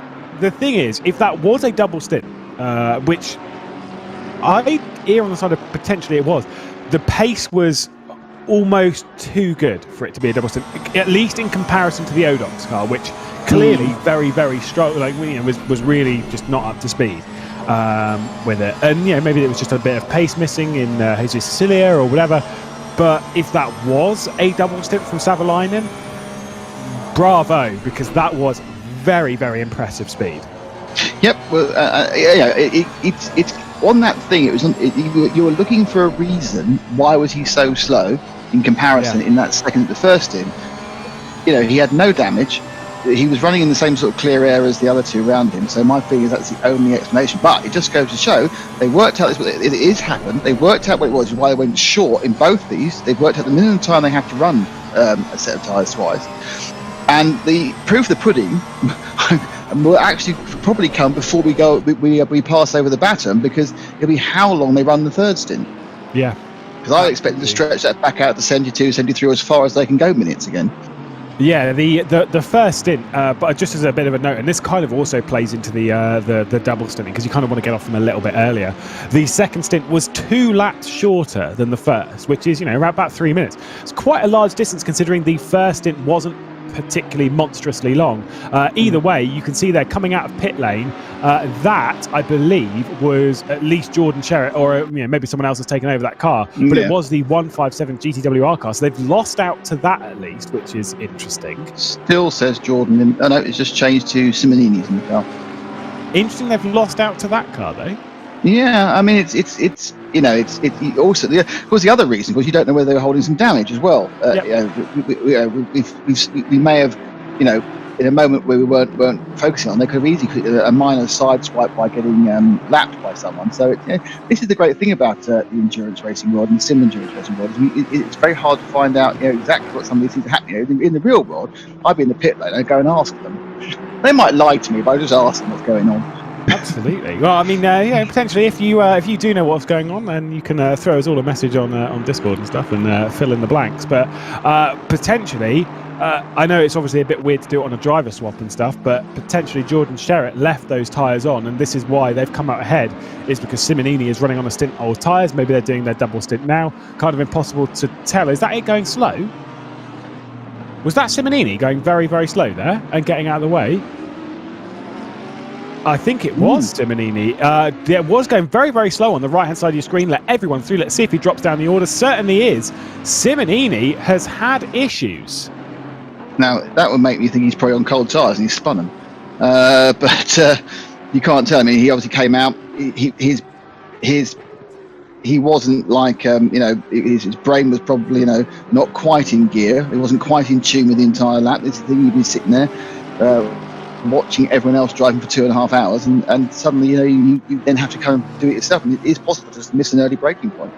Yeah, bizarre anyway. Clearly something has happened and dropping back. So not great for the 157. We'll grab out what happened in a few moments, but either way, switching out drivers and potentially not the best time. Ross McGregor is under pressure from Cody Pride, and I was saying before at Spa how much I do really actually quite like this livery on the Porsche, the black with the gold. It's sort of like a matte black, but then you've got the gold, almost like gold chrome. Over the side, very shiny, very metallic, very nice. I do quite like the livery, but they are focusing on the important side, under pressure from the 11 that'll want to get by pretty quickly, because again, trying to make the most of, if they are back on fresh tyres, or probably on fresh tyres anyway, just try and make the most of that. Yeah, I mean, Kalpinen now has had him a couple of laps to get into spec, but he's got the same problem that everyone has. It's really hard to get past any of the cars here. Now, he's got a tyre offset, but of course, against that, he's also weighing more because he's full of fuel. So, and he doesn't want to just send it. There's been a lot of good work done by his teammate to get the car where it is, comfortably in the points when everyone else peels in nice and high. Worst case scenario, probably third, especially after the error earlier by Simonini. So, it's now got to the point where the risk and reward balance has changed massively. So let's take a look at Simonini departing the corner, and this is it just cuts out. Now, it was Stutsenko in round one. Obviously, you weren't on the broadcast, so I'm not going to expect you to recall this. But Stutsenko, who was in the Yas Heat car that's directly behind it, and actually the race-leading car. Stutsenko on the early stages, maybe the first sort of 5-6 laps, running inside the top 5, coming up across the top of the mountain at Bathurst, car just cut out randomly. And it was to do with his, if I remember correctly, it was to do with his wheel and panels or something, and it hit the ignition. And you can map an ignition, and it does seem as if coming through there, maybe downshifted or whatever, knocked a button and has turned the engine off. Yeah, I mean that it did look like that was some element of a rig failure, because it's not something that gets modelled by as a failure within the car. So he came out, he lost all oomph. I don't think he hit the pit limiter. I don't think it was that one, because that would have come off much quicker. Yeah. The ground to halt did a kind of the literal control alt delete. We always say control alt delete, don't we, with cars? But he almost did it on his rig, and then he's up and running again. And we only lost 5 or 6 seconds. Unfortunately, he also lost 5 or 6 places, which is far worse than the time with this very congested pack here at the moment. But again, same with when Stutsenko did it. Same with when we've had all these issues. At least it's happened now. At least it's happened with 9.5 hours, 9 hours, 40 minutes even, to come back from that issue, to work your way up the order. Only 5 positions, and also going into a pit stop sequence as well. So yeah, it could be worse. It's frustrating. It's one of those things that just you think, why is it happening now? But it's not race ending. It's not race. I very much doubt it's race defining. It's just annoying. As long as obviously he can mentally shake it off, it doesn't sit in the back of his mind going, I'm owed 6 seconds by the network and that sort of thing. And he just goes, okay, that's happened. That's where I am now. I'll work from this position rather than where I was. That was a really nice move as well from the AAA esports car of Lacombe to the inside of Yiga Rogorognikov. Again, weight, blah, blah, blah, whatever. Really, really nice move into McLean's. Not fought by Ogorognikov. Driving with his brain, with, like I say, playing the long game, playing the championship game. In that sense, how things are going to play out in Kyalami is going to be very, very interesting, because you don't want to go into the Nurburgring, into the final, into that 24-hour race to end the season with, to be honest, you don't want to go into it with any weight. No, this is the tactics, really. Because actually what you want to do is you want to win this race, get the full weight from this race, which handicaps you at Kyalami, and just pick up the pieces at Kyalami, and then go in with nothing at all for the double scoring, or theoretically double scoring race at the Nurburgring. Yeah, I mean it's an interesting tactic. It's an interesting situation where the law of unintended consequences, the idea of success balance is, I can see it evens everyone up, but then hang on, people start playing tactical success balance, and you think, well, what was the point of it in the first place? And that's the way that motor racing works. The sandbagging, everyone's trying to work out, improve the BOPs in ways it shouldn't be. And it's always looking for a marginal gain. If your marginal gain is going into a double points race in a far better position because you sacrificed a couple of points in a previous race, well, if you're going for the championship, you're going to go for it. So my guess is that Kyalami will see a top 3 or 4 of guys who've had terrible championships and can't win. Yeah, and they'll just, at least then for it's, sort of a little bit of, there's your own, little thing. You've won, you've got a podium or something from Kyalami. We'll probably see a lot of the championship contenders a little bit further down the order as they'll try and play their way out. I think it's going to be very, very intriguing, because let's be honest, if you lose the championship by 2 or 3 points, and you've also a couple of rounds ago tried giving up a position, you look a bit like an idiot. It's a risk. It's always a risk, because when you try and be cute and you're sitting there with points, and you try and be cute, you haven't got any guarantee the next race you'll have any points to replace them with. Yeah. You just think you will. You assess you will. But it might be you get involved in a third corner accident, and that's it. It's gone. Those points never exist, and you end up finishing overall several places lower. But that is the beauty of championships rather than individual races. Sometimes you have to think 3 races ahead, not just 3 corners. Yeah, and this is the thing, because everyone's like, oh well, in touring cars it's just about racing. I'm like, no. You still have to think tactically in touring car racing, because you do also have to play out. If you're going for the championship, you have to weigh out whether you're going to attack, whether you're going to defend, whether you're going to do anything, and just sort of let things happen. It's the same in sort of all sorts of things of racing, and that's what makes, like you say, championship racing and motorsport in general so interesting. It's the level of tactics that can be applied to optimize strategy across an entire season, and finding out consistency over a huge variety of different races. Like, sure, we've only got 5 tracks on the calendar, but if you think of them for a second, we've started with Bathurst and we've gone to Spa, we're here at Donington, we go to Kyalami and the Nurburgring Grand Prix circuit. Those are all circuits that are so wildly different to each other that the only way that you could spice it up anymore is by adding another track and sticking in something like a Monaco or a Long Beach or something like that, right? And making it really crazy. Yeah, I mean, I think it's if you look at the five races that have been chosen, I mean, it's a really good variety, and I think the challenge, and I'm pretty sure that the teams and the drivers here didn't expect Donington to present them with much of a challenge. It's a British club circuit, let's say, for the uninitiated, but it's trying to get these big GT3 cars round in mass packs on an incredibly tight circuit where the only real overtaking place is fraught with dangers. We see here at the Melbourne Hairpin. It's a massive challenge, and we've seen a completely different tactical race play out because of that. It's what I mean. I said in the intro that it's a circuit which on the map itself looks simple. It doesn't really look complicated. You run up to Redgate, it's a 90-degree corner. It's not really that hard, fair enough. You run down the hill towards this quite quick right-hander, and then up the hill towards these corners that on a track where they don't look difficult. None of this circuit looks difficult, but to actually extract the most from it, it is a hard track. There is a lot going on here, and a lot of ways that you carry the speed through the corner. And those that have experience around this circuit, you will see them do, quite well around here. I know it sounds, again, silly, but if you go to a circuit which is a bit more generic in that sense, the lack of experience isn't so much of a penalty. Whereas around here, I mean, look at this, up at Coppice, sort of a blind entry corner that's very, very hard. And if you were to ask a racing driver that's never seen this corner before, what's the actual racing line? If you went around and asked a few, guarantee most of them would say something different, because it's not so obvious.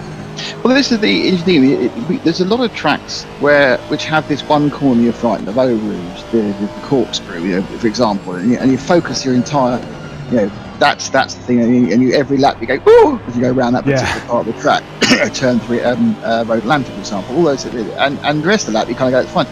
There isn't a frightening corner here. The problem is every single corner is different, and it's contributing to the overall lap time, and that's the really interesting thing. You do have everything here. You have a kind of the Melbourne Loop is just a straight down hairpin, straight back up again. You've got a chicane, you've got downhill corners, you've got uphill corners, you've got sweeping corners, you've got tightening corners, and to get a good lap, you need to be able to do everything. And this is why I think you're absolutely right, Lewis. People need to turn a huge number of laps. And more importantly, you need to turn those laps with traffic to work out how it changes where you need to be on what seems like a deceptively simple circuit, because there's no point you get a chance to rest. There's 2 straights, both of which are followed by absolutely key corners for either getting a run to overtake or overtaking. It's a really, really interesting track. I'm not a massive fan in the real world of the Melbourne Loop. I think actually, oddly, it seems to work much better in the sim world. Mm-hmm. Yeah, it's one of those tracks that traffic. I'll say this, of the 5 tracks in Canada. Yes, I know we go to we've been to Bathurst, where traffic is going to play a massive factor over the mountain. But where you've got such long straights, you can clear traffic quite easily. It's not actually that difficult. It'll delay you maybe for a lap, but then after that, it's dealt with. Whereas around here, you can be stuck in traffic lap after lap after lap. It's a short lap. It's hard to pass. It's hard to get through traffic, and it does play its factor. By the way, did just catch the 28 Julian Beck, who was round backwards at Redgate as well, as we see the battle of the pink cars, Unicorns of Love and Pink Performance. And also, we have had pit lane sequence initiated for number 2. Again, the pit lane sequence effectively 75-minute stints. We are approaching the end realistically of that sort of harsher end of the limit. I think pretty much everyone's been in to the pit lane. The 62 of Niox and Blyer are also into the pit lane. You will see 149 James Baldwin out of the car, and it is now the time for Mikhail Statsenko to take over the wheel and take over the reins of that Yazheat Pirelli car, and needs to get up to the kind of speed that his teammate was on a little bit earlier. So those guys coming in have just about, well, by the time they emerge in the pit stop, have managed to pit on the hour and a quarter with 2:28 down. So they are pretty much running to that hour and a quarter. Anyone in now is going to be beginning to earn time back from future stints. So as we look for the reset and just wait for the first two just going to come out, we're going to see where we are as we start. Well, many people involved for some time, but we are starting officially stint 3, Lewis. Yeah, and starting stint 3 and continuing in stint 3. Yeah, Dominic Blyer is the word in the ear. Is continuing, is still behind the wheel of that car. Now, yeah, I get it. You know, at this point, you've been in the wheel for 2.5 hours. We get blinded by Mr. Marshall there. Thank you. Well, I wonder where the blue screen had come from. Is it the blue screen of death? No, it's just shot through a Marshall's flag. I was about to panic then. I thought it was on my end, but all right. But Dominic Blyer, either way, has done 2.5 hours in this car. And that's not too long, realistically, 2.5 hours for this. But obviously he's staying in the car. So he's going to be in the car for at least another hour and 10 minutes, maybe an hour and 15. That means the total stint time for him is going to be pushing nearly 4 hours by the end of this stint. That's a long day at the office to start with. That's an Ironman stint, and makes you think that the only reason there can't be any reason to do that unless his particular teammates have got other commitments and can't be at the races at this particular moment. So I don't see the point of running a third stint. I don't think you can ever be as fresh as you need to be. You're not doing something clever like they used to do at Le Mans, where they're quadrupling stints. So Tom Christensen would do 3 3/4 hours at the night. There was a point about that because you weren't changing tyres. But yeah, I mean, it's been impressive, but you think it's not necessary. Yeah, obviously in a 12-hour race, drivers are going to do 4 or 5 hours anyway, as that was part of their overall share. But to do 3 3/4 of them straight off the bat, well, well done, Dominic, but hey, is it necessary? Is it necessary, I ask? Is it? Yeah, I mean, it's a 3-car outfit, so like you say, they're going to do around about sort of, in a sense, they're going to do at least the average share is 4 hours apiece, so I'm going to assume that Bly is probably going to end up getting back into the car at some point and maybe doing another hour and a bit to sort of relinquish the rest of the share, and which that kind of asks the question, are his teammates going to do the same level of stint? Surely not, because that's a long time for everyone to be in the car. But either way, the two teammates he's got, the other thing was that maybe he doesn't have as much faith in his teammates to be able to level the same pace, and maybe it's a bit of an unknown circuit to them. Jakub Szarkot and Mateusz Tuszkiewicz, who are his teammates, are both plenty fast enough, so maybe that's the reason. I don't know if they're doing anything else, but I don't know why you would open the stint with 3 stints. Maybe he's just so confident and comfortable right now that, hey, why not? Yeah, I mean, as we enter this third stint, we see that the James Baldwin's ex-McLaren, his McLaren, which is ex-James Baldwin, with Statsenko has a lead of 18.5 seconds, and it's 7 seconds further back to Don Bly we're looking at here, and Kalpinen, who obviously took over the 11 Mercedes from Sutherland, he's back another 7 seconds, so he's effectively come out 33 seconds back, and again, this is kind of adding to my concept. They actually did run that second stint on used tyres. Yeah, it just seems that there's no reason why they would drop back that sort of time. But it's interesting that now that the pack is very, very spread out. For example, 9th place is 77 seconds off the lead, which is now a minute and 17. So yeah, it's getting close. I think just scroll down where the lead lap. Yeah, only the top 10 currently. It might slightly change actually as a stagger unwinds the last couple of pit stops, but only the top 10 are now on the lead lap. And we were seeing them so clumped together early on, but suddenly just eased out and breathed out as the various tactics are played out. And we're seeing the cars a little bit more spread. Though interestingly, there were still clumps of them together, a lap and 10 seconds back, and as they were before. But again, remember, as we have said, and this is the really important thing, that if the Kalpanen and the Grip Hacks car, if they've ticked off their double stint this early, and a reminder to anyone just joining or maybe you've been dropping in and out of the commentary, I understand why you have to mute me, I get it, don't worry.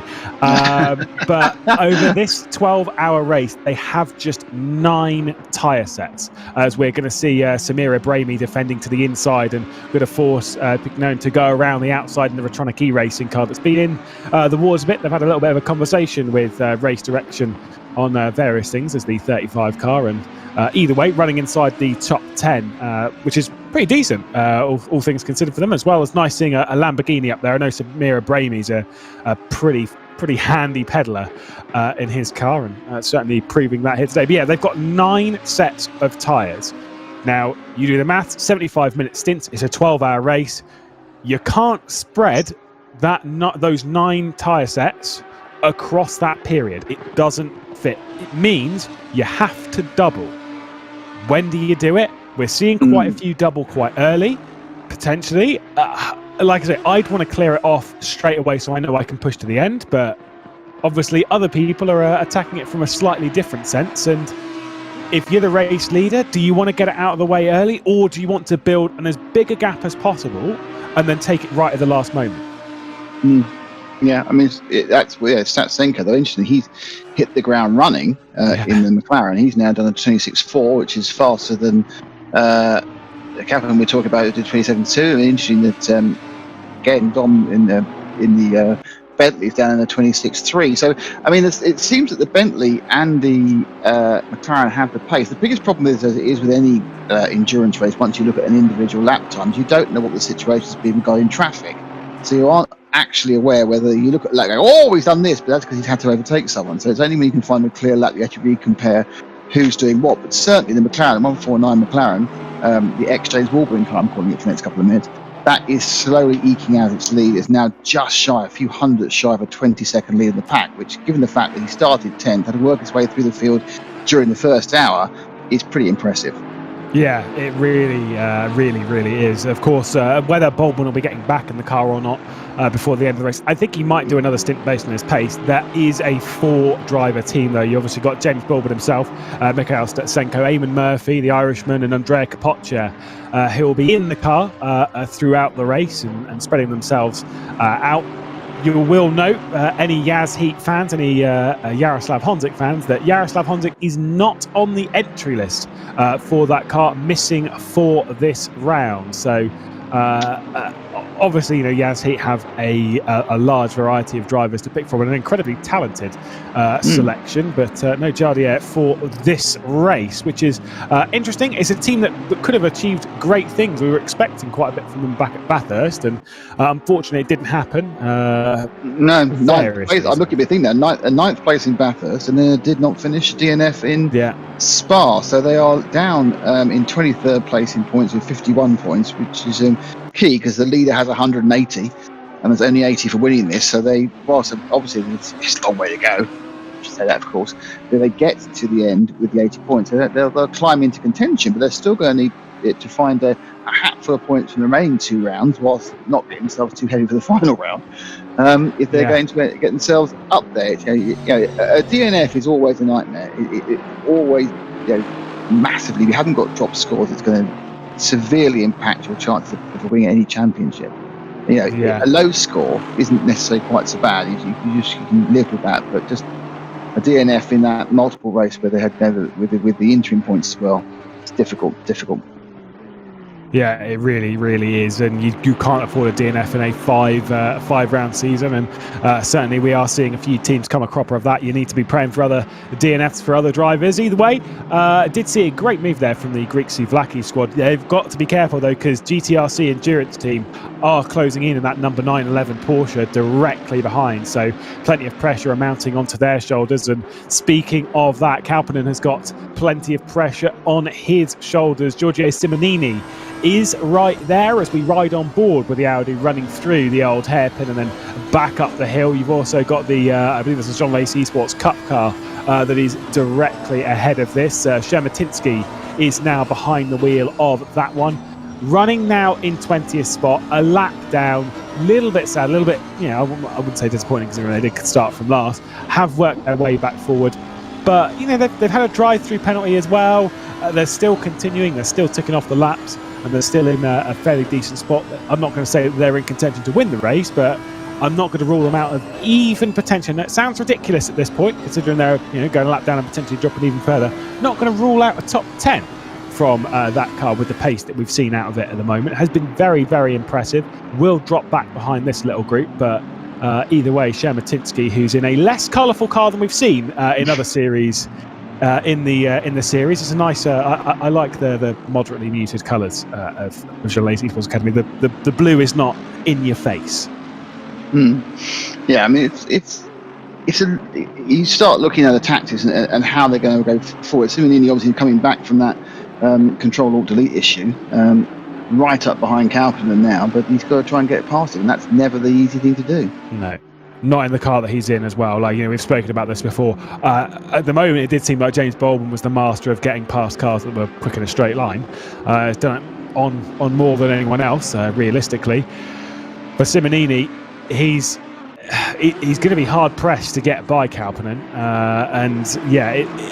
but desperately needs to do it. If he's going to have to close down, it's 11 seconds now to Blyer, so it's a big margin for Simonini to even close down once he's past Kalpinen, who doesn't seem slow, just doesn't seem particularly fast. That 777 car directly behind, that's Issa behind the wheel of the Sim Racing Masterclass car.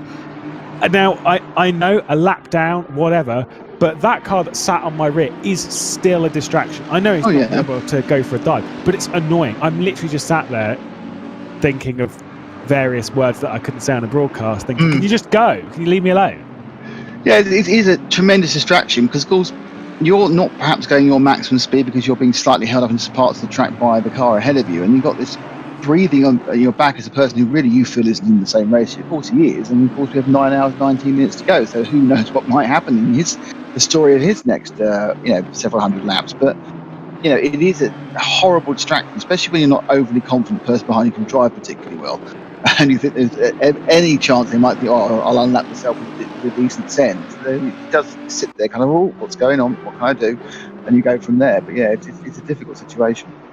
And Simonini was behind the wheel of the car when he was dive bombed by his own teammate, obviously in the earlier stages of the race, and was smashed off the road. There is the 720 Carbon Sim Sport car that is currently running around in 16th spot. And once again, Simonini is trying to find a way through the Grip Hacks car and was maybe fancying something around the outside of McLean's, but no way through. Certainly looking like the faster of the two. But once we come out of Coppice, once we get onto this straight here, that Mercedes is gone. It's certainly got a bit of margin. The slipstream isn't really helping the Audi keep close to him. He pulls out to have a look. I think he's probably trying to distract, hope to get a little braking error out of Kalpinen. It's not going to happen. And they now has a contract looking forward about the Ferrari. No, let him through. Should do possibly, but not going to do at the moment. That confusion. Had a nice old look there, didn't he? Had a good old shufty up the inside from Simonini. But that was really caused by the Ferrari not getting out the way in the correct way. I mean, as we said, it's only advisory the blue flags in the event, but even so, it certainly tripped Kalpinen enough as they came on the acceleration out of the Melbourne loop, but wasn't quite enough for Simonini to get the inside, but he certainly showed his intent. And this is the thing, is it's just about applying pressure. I wonder if his teammates will be in his ear and going, yeah, by the way, so when there was a pass a bit earlier in the race, that was a dive down into this corner here. Niels Nyox made that one stick, so keep that one in your mind, that potentially a move into the old hairpin might be a little bit spicy. Stutsenko, by the way, is going quite a bit slower. Just getting this in our ear about the potential pace from Stutsenko. And I did wonder this because think of when you said it before about Kalpinen been into the pit lane and has come out and was 30 seconds behind Stutsenko. I was thinking that gap's a little bit too big. Is Stutsenko double stinting now? Is that a potential risk that some of these drivers are taking, that they've double stinting? I know they switch drivers, but there is potential for that to be the case, that they're trying to get those out of the way, the pace potentially shows that could be a possibility. I don't know if it is, maybe it was just traffic, but it is on the card. Yeah, it's always the hard thing, is if you haven't actually been on board with the car, and you did a 27.9 followed by 27.2, and realistically, 26, high 26 is really what you should be doing in clear air. So has he had 2 laps in traffic? Has he made a minor mistake, which is the 27.9? Or is it the case where he decided to go out and do 35 minutes on a second to the on a double stint to the tyre before he comes in and early and gets that double stint out of the way? Yeah, not 100% sure. By the way, a bit of a shout out to Mr. There we go. I was going to ask for another pretty camera angle. Mike Yao, our broadcast director, loves to find us some pretty angles, normally from inside the rear end of a car somehow, looking backwards or right under the front grille, but do love this kind of angle. You can see the road ahead and the pressure behind in that mirror looming larger every corner we go through. Simonini is right there, looks great coming through Coppice, but as I said, once we get onto Starkeys, that Mercedes just pulls away. Looking to the inside is Simonini, no way through, but a bit of a mistake, overdoing it with Simonini, just pushed it a little bit too far. Issa's going to get through that. I think might be the Odox car as well, that sort of, it's not even, just trying to unlap himself and trying to get back involved. It is the Odox car, the 121 that has dropped a lap down in all of this. Garcia behind the wheel, pushing a little bit too far. Simonini making a mistake. I think of all people, I was expecting Simonini to be trying to get into Kalpanen's head, but it seems very much the other way round. Yeah, and there's a fabulous example there, the frustration of being a person who's a lap down, because after Simonini made a mistake and then kind of effectively blocked the following car, is it the 777 or the 177 that's coming? 777. Yeah, the Sim Racing Masterclass team, and they could have got past. They could have got past and made a place back, or made the lap back, and then they ended up losing time as well, because they got a rock and a half place. Do we go past him? He blocked it. You can't really push it too hard, and we just have to let him back again in a couple of laps' time. So it's one of those things that's really irritating. When you're a lap down, the guy who's actually makes a mistake, you can't take advantage of it. It actually ends up costing you more time. Yeah, absolutely. Obviously, in this case, if you're going to unlap yourself and get on with it, and if you're not confident of doing that, then it's kind of hard to unlap yourself, and that's obviously kind of how it went. And you don't want to be wrong footing a car on the lead lap, but I've been in that boat of trying to unlap myself or playing about with a leader, like they've tried something on strategy, double stinting or whatever, and they're going slower than you, and it is unbelievably frustrating, because you are waiting for basically your opportunity to make a clean 110% move, and for that you really kind of need them to make a mistake, and they're not going to. Anytime they do, you kind of can't really just dive it to the inside, so it's just constantly costing you time, and all that's doing is that's really annoying you when you're a lap down, and it's building up this pressure zone where something fairly dramatic might happen if you're not careful and you play your cards wrong.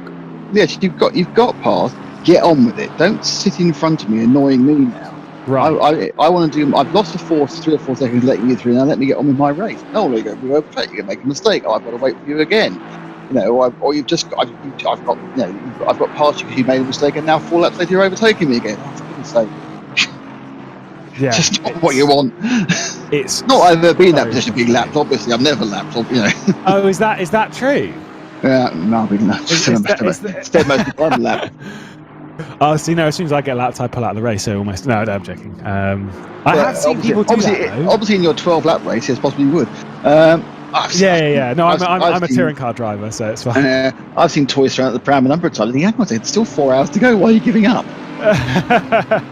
I think when you've seen as many real full metal endurance races as I have, you realise you don't ever stop. You never stop. Keep on going if you can. The endurance spirit is always to reach the end of the race. You're racing to the checker flag. If that is for first place, then great. If it's for 21st, then okay. If it's for last, then whatever.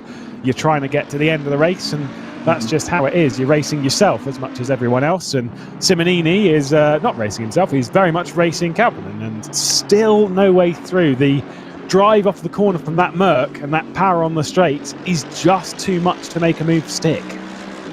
Yeah, it's a measured performance by Calvin. He realises he's not got a great pace advantage, but he's holding this third place. But they are now 40 seconds off the lead, aren't they? Yeah, you've got Statsenko leading by 17 seconds now from Schill, and then Blyer must be very, very tired. He's 23 seconds back. But yeah, so it's 40 seconds back from the lead. So there's not, obviously in a scheme of very fast drivers, there's not a lot of pace in this Merc at the moment, and it's slowly, certainly making sure that Simonini is drifting back. So Simonini is going to be even more upset about whatever caused his control alt delete reset earlier. I mean, you say that Blyer might be a bit, tired or whatever. He's not showing any signs of it because his pace is very, very good. He did a 26.9, a little bit of traffic as well. Annoying, isn't it? Very, very talented. The last sore eyes staring sore dry eyes by now. The last sort of proper... I've only done a few 24-hour races of myself because I don't have the focus. Once again, a little bit wide coming through the Melbourne hairpin, and Kalpanen's going to hang on. Maybe a dive to the inside from Simonini. Going into Goddard's. There it is as an attempt, but holding it around the outside. Is there going to be a brush between the two? Is this a great opportunity? No, it is not, because the drive of the corner just suits Kalpanen's Mercedes. Once again, he'll have the inside to Redgate, but Simonini is there, maybe looking to the inside of Redgate with the send. There it is, last minute, and absolutely fires it in. Was wondering if he was going to do so. The body language of the car was suggesting a send, and is it going to work out this time? They're going to be side by side down the hill, through Hollywood, through the Craner curves. It is once again the Mercedes of Kalpanen hanging on. Simonini not able to do anything. Good display between the two, but time being lost. As I was going to say though, the last race that I did as a 24-hour race, which was a long time ago, we were up against a team who did it as two drivers, and they barely lost time. They were doing 4-hour stints apiece, and they barely lost even a tenth of their consistency. That is annoying. There are some very good at long distance concentrating. Not one of them. Yeah, I mean, that was some absolutely superb drive by both drivers. I think Simonini and Kalpanen should be very pleased about that. I mean, Simonini won't be didn't get past, and also the three cars behind won't be very pleased because they're losing time. They're losing about a second a lap just because they're scrapping. But certainly, I thought that send up the inside of Redgate was going to be the answer. But Kalpanen kept calm and just used the extra momentum to get round the outside, moving into being the Craners, and eventually was let through. By the way, we've received a bit of a drive-through penalty fairly recently that is kind of one that is actually important. This is a bit of a shock to everyone on the grid, is that there has been a drive-through penalty delivered to car number 5. That's the Williams eSports car for ignoring blue flags. Really, really important is that, again, this is like that they've effectively been, at least as far as my knowledge would be in this, is they've been racing really quite hard to stay on the lead lap or stay on whatever lap they're not on the lead laps. They're already a lap down, but staying 1 lap down, 2 laps down, whatever it is, and it's been adjudicated to be a step too far. They've been given a drive-through penalty. Well, so yeah, with a bit of CSI Donington virtually here, they were called against the leader, the 149, and that might explain those 2 slow laps for the team. So it looks like my guess is that was the reason he did the 127.9 because he was being held up by the Williams eSports car. So it wasn't double sinking tyres. It was somebody just being really, really idiotically getting away with Statsenko's way. But interesting, because it's a rare thing to get called for that. And the only reason, I'll tell you right now, the only reason you got called for it is it's the leader. Because if you do like the 7th place, no one's going to notice you've done that. But you do it in the leader, and we've all commented on it. Where's that time gone? Because someone was racing him. Yeah. It's that kind of stuff is how things unfold. And yeah, if like you say, if you do it for 9th place, then fair enough. But if you do it for the leader, we are all going to see it. Simonini then once again racing with Kalpanen, and no way through. A little bit of a brush, and a little bit of communication going on between these two. That's sim racing lingo for please don't do that again, thank you very much. Bit of a wobble from Kalpanen leaving the final corner onto the start finish straight. Bit of a flash of the lights from Simonini. Now if they're starting to communicate like that, I have fear for where this battle's going to go. Everybody knows that you flash your lights and make your car 10 kilometres an hour faster. Yeah, that's the known fact. I always like the fact that the King flashes. Brilliant move up the inside there, fantastic through McLean. Just got to be flashed past him, literally. And he's always going to hold it together through Coppers. He's finally got through after several laps. But I don't think Kalpanen's had great pace, to be honest. And Simonini is now back where I'm sure he thinks he should have belonged, but several seconds back from where he would have been if he hadn't had that control delete earlier problem. Well, we joined that a little bit late because clearly we joined the second half of that because something had happened between them. And you can tell because Simonini hadn't tried that move before, that aggressively. It was quite far back going into McLean's, and the moment that he did it, Kaupmann was ready for it. He was expecting there to be a dive, to be something a bit silly, a bit aggressive, a bit bold, in fact. And that is exactly what happened. It was a fantastic move from Simonini. That is absolutely spot on, but just very, very aggressive. And you need, like I say, you need two drivers working together in that sense to come out of the other side of that cleanly. And yeah, that was interesting, but quite clearly something else has unfolded, has transpired slightly before it. We've got this battle as they're running down the hill. It's Garcia and Vanek. Vanek in the car that we're focused on, the Odox Motorsport car that has gained a position. You've got Shermatinsky, who's been off the road at Coppice not very long ago, as well as trying to get involved in all of these liveries that have basically the same colours. Thanks, guys. A lot of blue. A lot of blue, a lot of black. Light blue, a lot of black, yeah. It's the fashion, isn't it? You know, I'm sure if we've been doing this, if sim racing existed in the 80s, it'd all been fluorescent yellows and oranges and greens, wouldn't it? You know, terrible. Shermatinsky likes those kind of colours. He did a race. We did a Best of British Championship a little while ago, and Shermatinsky was in an extreme coloured car. I think it was a bright green, it was yellow, and it was pink, and it was all on different body panels. Do you remember the Polo Harlequin? You're probably a bit young, aren't you? No. Oh, is this the Volkswagen green, blue, actually sold a Volkswagen Polo that had a different colour on every panel. That wasn't the result of someone going to the breaker's yard on several occasions. That's how it left the dealer. Yeah, it wasn't a great idea. I have seen one. As with a selection of odd things, they are now collector's cars. I'm not sure whether the collector's been sectioned, but they are collector's cars. Yeah, no, I wouldn't collect one. Or maybe the whole collection is that if you collect enough of them, you can actually exchange body parts from one to another, and you actually will complete a single coloured car. Well, that's it. I mean, it's kind of like the old Johnny Cash song, put it one piece at a time, isn't it? You know, I've got a red one, a green one, a blue one, a red. Oh, I know. Now I've got several cars in one. Oh my God! Could you send me one with a red bonnet, please? I really need one with a red bonnet. Right, Shermatinsky either way has made that move on Vanek. Bit of a mistake, I think, on the case of the esports performance car, and has completed that pass and up the order. Here's a car that's been working its way bit by bit forward by a piece. The Haupt Racing team car has been moving forward. Did get that penalty in qualifying. Of course, it was a 3-place grid penalty in the open session.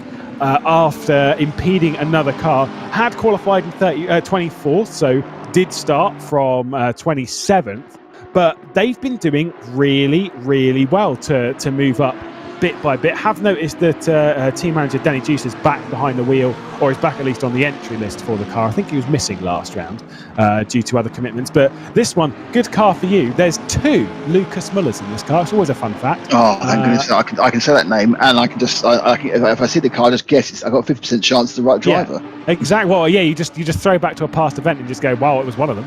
Yeah, and our leader is 2 places ahead, isn't he? So we just look at it, just a lap down, because our leader's 2 places ahead in the yellow and black McLaren, so he's going through traffic at the moment, but it's so just flat. But not a significant thing as it would be in IndyCar racing, where the last thing you want to be is lapped, of course. It's just an endurance race, and there's no yellow flags in sim racing. You haven't got a chance for a lucky dog or to do a clever strategy in the pit to get it back. And if you want to get it back again, you're just going to have to drive really a bit quicker for the next 9 hours or so. Yeah, indeed. We it's obviously if you've raced a little bit of endurance, and you kind of assume in some things hour-long stints, and this is the thing. This is where this gets really, really interesting. Going 5, 6, 7 laps longer in a stint is that if, say, for example, you were running a strategy where you were pitting around about the hour. Imagine the 121 that Garcia is behind at the moment, the Odox Motorsport car. That was pitting around about an hour and 2 hour and 3 minutes, which means that realistically they would not be far away from their pit stop. I think it's more so in about 12, 15 minutes time. But say, for example, if you were pitting on the hour, sure, 15 minutes isn't too long, but when you think about it now, you're pitting on the hour. Someone else is going for a 75-minute stint. They're not pitting for another 45 minutes. We've got. I think our spread is. It was up to about 20 minutes, wasn't it, last time? About that, yeah. So I think we're going to have we may hit half-hour spreads now. So when the first cars go in, which I absolutely agree with you, I think is going to be probably about 8:48, 8:50 around that. go, and then we'll have a half hour of cars coming in, and by the time the next guys do a couple of stints, there'll be nothing. There'll be cars coming in all the time. Yeah, the pit lane's going to be a very busy place. Just constantly two cars in there.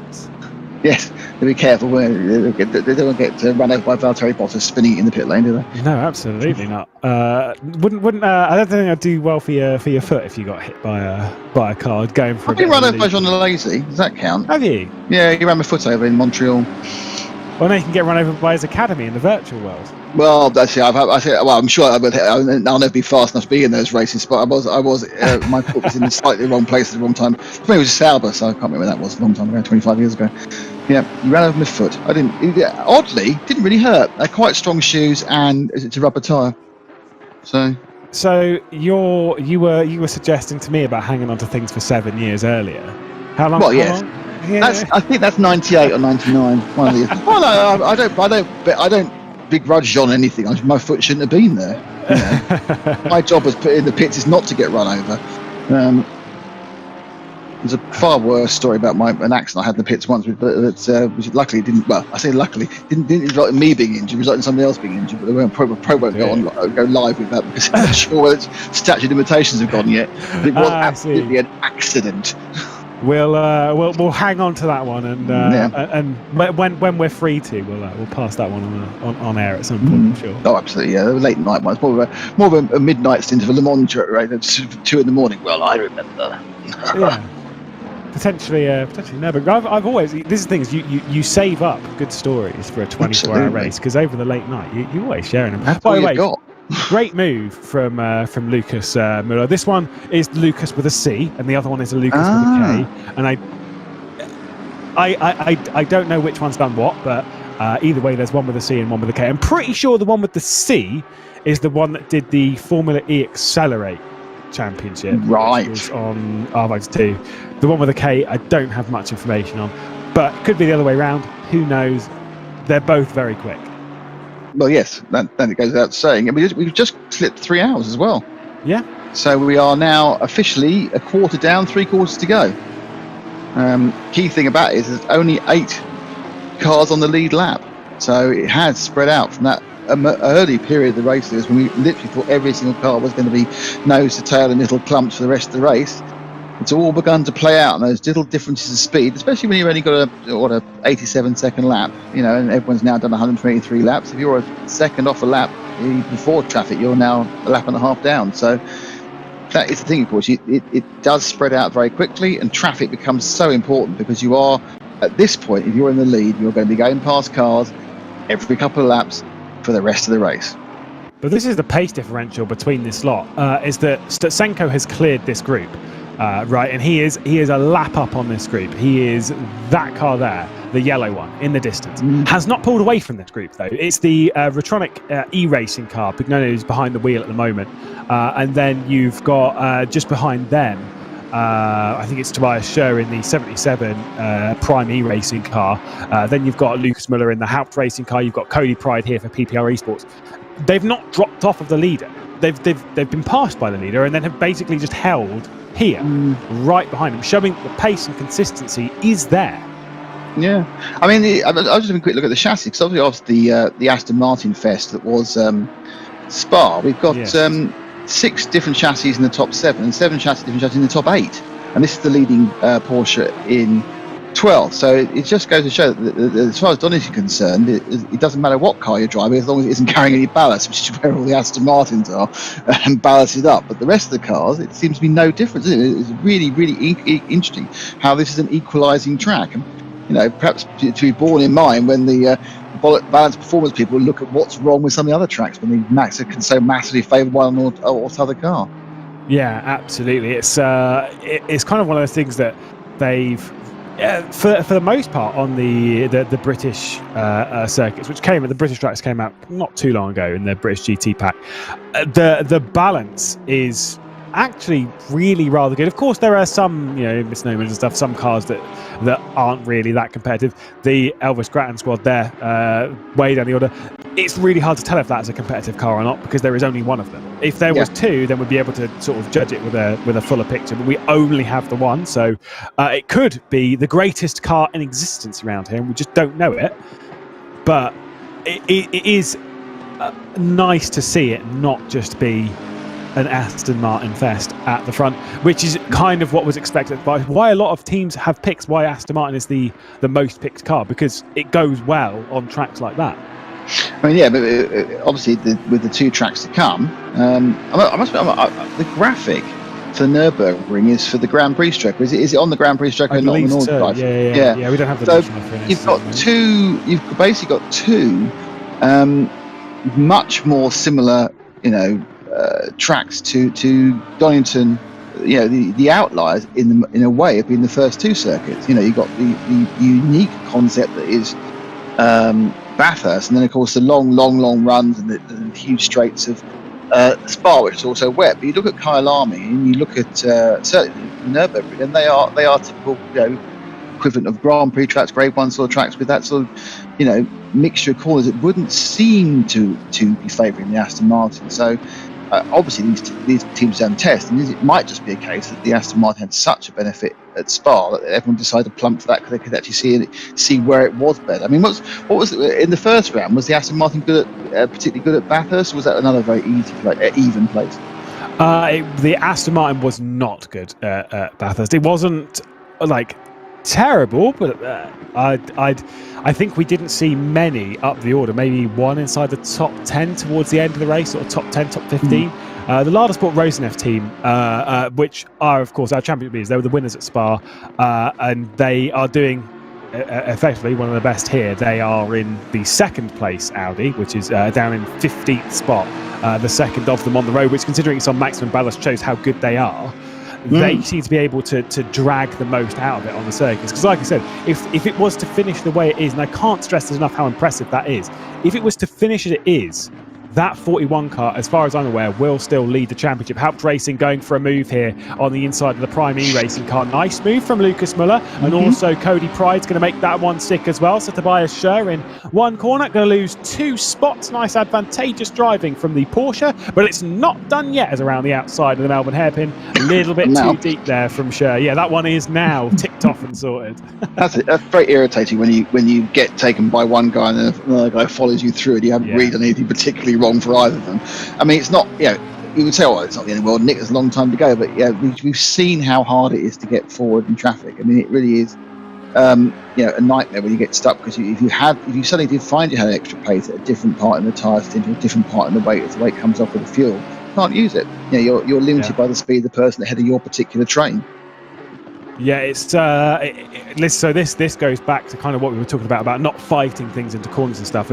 Say, for example, that Schur kind of knew that Muller was going to get through there into the foggy S's. So what do you do? If you know that if they start getting an overlap and they're starting to pull alongside, if you just back out of it and drop back in line, yes, you've lost one position, you've effectively given up fairly easily, but you are less likely to lose the second one because you're back in line. Haupt Racing, either way, Muller is not waiting. Oh my goodness, he absolutely sent it on Pignone and got himself up into 9th spot. That Haupt Racing car is looking fast right now. It's just come into a sweet spot, hasn't it? Be that sweet spot, be tyre pressure, be it tyre wear, be it fuel. Suddenly, the Haupt car is, as you say, is off the leash and going. Now, the really interesting thing to see, as there's a bit of seconds there for sure, as he gets back up the inside of Pride there, or tries to, and he tried to follow through a move. It looks like the Porsche's going to have the inside line and be all right. But now, interestingly, with the Haupt car, the 4 machine can really start laying down some fast stats. We see sort of mid-26s from it. Now it has been completely set off. It's the bottleneck that was that grey and blue Audi. Yeah, the Haupt Racing team, from memory now, forgive me because it was a little while ago, have had flashes of really quite good speed, haven't been able to really make the most of it, and that does not just apply to this series, to the VCO World Cup here at the Simgrid. It does apply to a few other series, including the SRO eSports stuff, where they've had good pace, and for whatever reason, they've had a coming together with, say, for example, they had a coming together with the 62 BMW G2 eSports car in the SRO eSports European Endurance Championship, the opening round of the season at Monza. They had a coming together there whilst running in a really good position. And they've had kind of all these bits. They get into a good spot and then something happens and they drop down, whether it's through their own poor qualifying or their own mistake or whatever.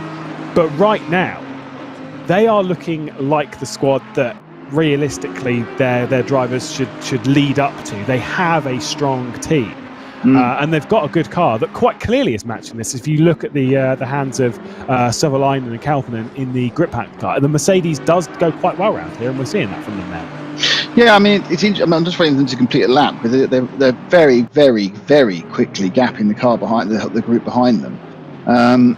So they're suddenly moving into. Did a 20? Yeah, he's just done a 26.6. So he's moved into 9th now, and he's done a 26.6 that time round. So Haupt effectively was sitting on a second, perhaps a second, but as they come through corner curves and Price, backed out, looking to go the inside outside, the old hairpin, and remarkably, there's no insurance claim resulting from that move. No, but if they're not careful, again, Schur will be a part of this, as he sat there waiting in the background, seeing if he can potentially push Cody Pride into making a mistake, getting by Pignone in the 35 car. 35 versus 1 versus 77. Retronic Racing with the PPR Esports squad, and of course Prime E Racing that are sort of just sat there ready to pounce. You can see how fast that Merc has gone. That 26.6 that Muller set was faster than anyone ahead on that lap. It was the fastest lap of anyone in the top 10. Incredible stuff, and showing how much pace was basically just sat waiting. Little bit wide there from the Retronic Racing car, and this is potentially PPR Esports' best opportunity. Cody Pride going to have to go around the outside into Goddard's. Is the door going to be open for the 720 behind? Going all the way around the outside. If he can hang this one, he'll have a great launch towards Redgate. That is a fantastic move. Lucas Muller comes into the pit lane and relinquishes 9th position back the way of now Cody Pride. That was fantastic around the outside, and now he's made a mistake. That's the commentator's curse, and now they're going to be side by side again. Yeah, so the it seemed to be the cork in the bottle in the pace. The old Pride there nicely swiped across. Now I thought the shirt was going to come back through again, but yeah, backed out right at the end. But he did seem to be the slowest of that train at this particular point. We are getting quite deep into the third stint now. We obviously have our first third stopper with the what was very fast Mercedes. Lucas Muller has now come in for a stop, so he was at the back bottom end of his fuel stop as well. But he was sitting there being that quick for many, many laps, and he's sitting there thinking that I've missed out on 10 seconds of lap time just because I was stuck behind that damn Audi. So the thing we need to look out for now is when Kalpanen comes in, because that might give us an answer whether he double stinted. Though in fairness, that car's had no real special pace this time round either, so it may just be it's lost pace for some reason on the setup. It's not working as the ambient and the track temperature have gone up. It's super fast in the first stint, not so much in the second. And again, every time I've looked at lap times, they haven't been bad, but they've not been stellar either. Yeah, I mean, track conditions and stuff, potentially it could be even that it's too cold if you don't get into the warm-up cycle too well. And it's kind of one of those things where if you make a mistake on your warm-up over the first couple of stints, over the first couple of laps rather, it's something which, can bite you really quite hard, because it's not something which just is going to equalise over the rest of the stint. It will just keep getting, not worse, but if you miss time, going too fast too early, you're too quick out of the gates, you've not actually warmed up the tyres correctly, you could end up losing, even if there's a couple of tenths a lap, that builds up. I mean, you think about 5 laps and that's a second, and that builds up very, very quickly over what are quite long stints. I mean, it's 45 lap stints around there. Yeah, we talked about Aaron. Yeah, it's a long time. To nurse a problem, or to try and drive around an issue, or to realise, I've got the wrong pressures in the tyres, or I've lost temperature, there's problems going through. And you're still doing reasonable time. That's it. You're just not clicking the really fast stuff. I mean, last time round, for example, we had a 26.9 from the leading McLaren, the BMW behind it did a 126.9 as well, 26.8 for the Bentley, and 26.7 for the Audi, and then it's 27.3 for Kalpan and the Mercedes. So it's not really had pace. And if you think how good it was in that first stint, it's just surprising. Yeah, it really is. Here's something that's a bit less surprising. These lot all battling it out once again. Vignone managing to hang on from Tobias Scher as they cross the start-finish line once again. Jack McIntyre is a little bit too far back, and by a little bit too far back, he's miles back. Just coming out of the final corner now. I thought they were up inside the top 10 was the Rocket Sim Sports car, but alas, maybe not. They did get a bit of a penalty in the hands of Ross McGregor, so that might have cost them a little bit, but either way, the harder this lot battle, the more that is going to be closing in pretty quick. Yeah, I mean, in fairness, I think by the time we get to the end of this race, admittedly it has calmed down, but there will be very few cars which haven't had a penalty of some sort.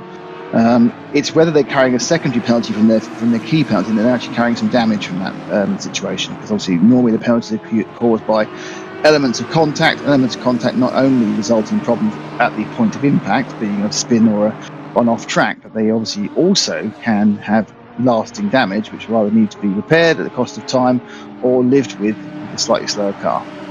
Yeah, absolutely. I mean, one thing as well, we speak of these penalties, we speak of it coming through contact and stuff, but you cannot forget one thing that we've not seen affect too much so far, but track limits, which will come into effect in this race, believe me, because it is easy to push it a little bit too far, particularly through the foggy S's. You can do it at down at the old hairpin, but it's more so on the inside of the corner rather than the exit. You don't really get an off-track excursion from the exit of the corner so much. It's more so by cutting far too far on the inside, so less so down there, but particularly through that chicane.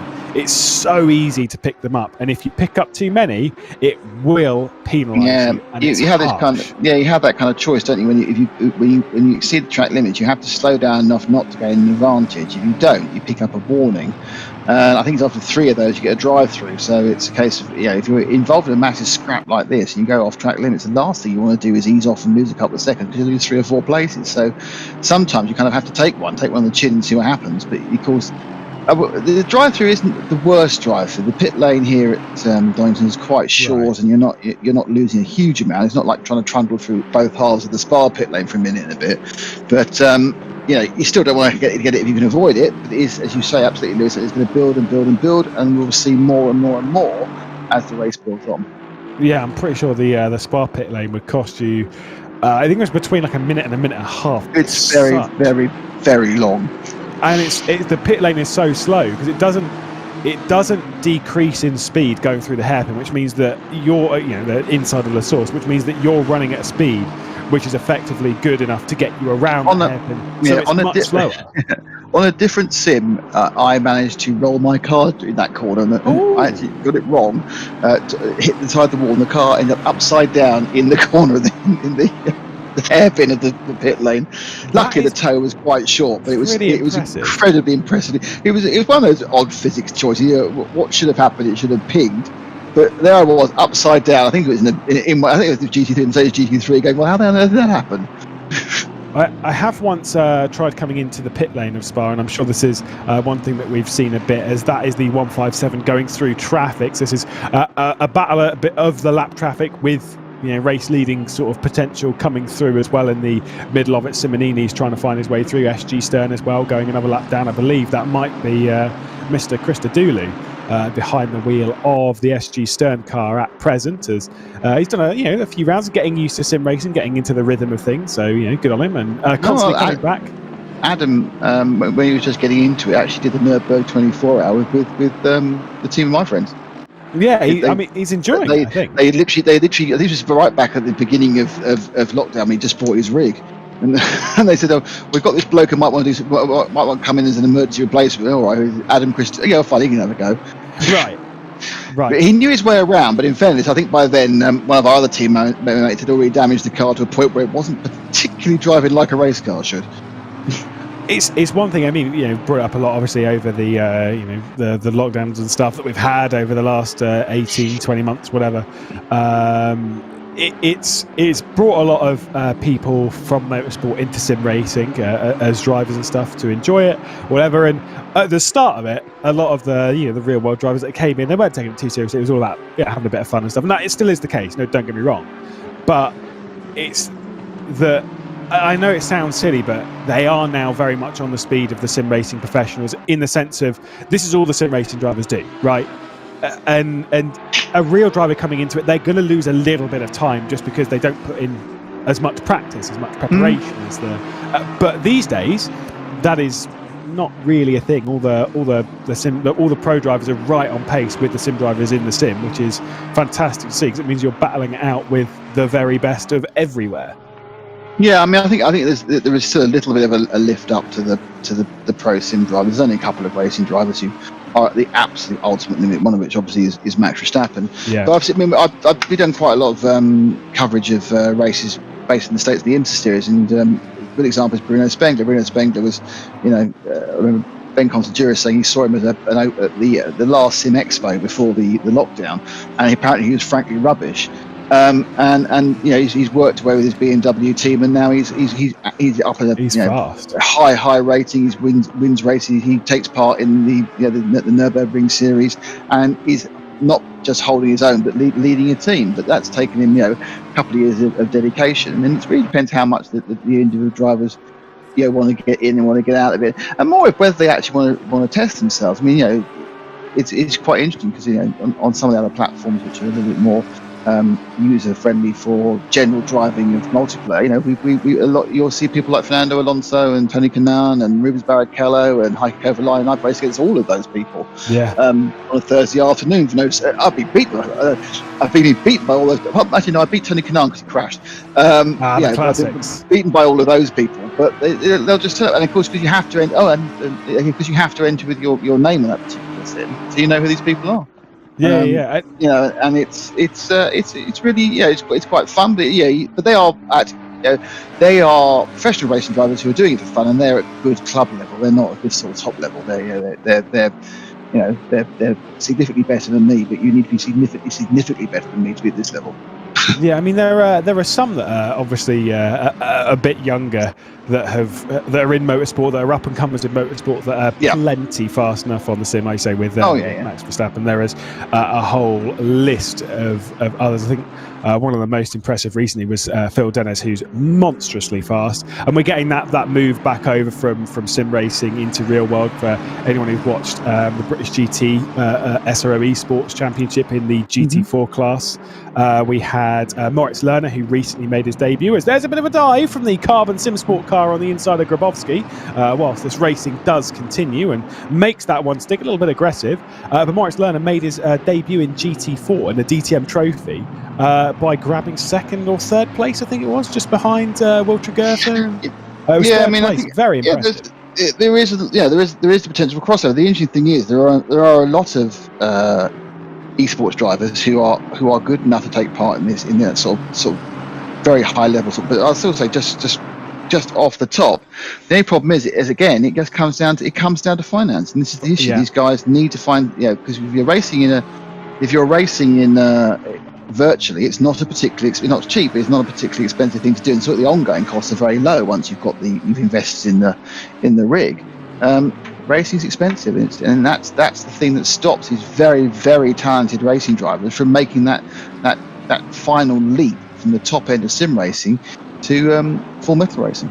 No, and that is exactly where sim racing does fill in a void where, sure, you don't have the money to go racing, but like you say, the entry to sim racing price-wise is much, much cheaper than motorsport, and at least gets you, it's not the same, but at least gets you some sort of fix, at least gets you racing. And for anyone who hasn't actually taken part in sim racing or given it a go to any sort of competitive medium, whether that's just your relaxing Sunday afternoon chill fest with a few mates or whatever, or like you say, your Thursday night whatever, or racing as hard as you can on a Saturday afternoon against the very best, whatever it is, it just gives you that rush and that thrill, and no matter how many times you do it, your heart starts racing when you come round to start a race, and I very much recommend for anyone to try it. And these drivers are putting on a pretty decent show. Once again, Scher and Pignone are battling it out. Cody Pride and Samira Brahimi are right up the order.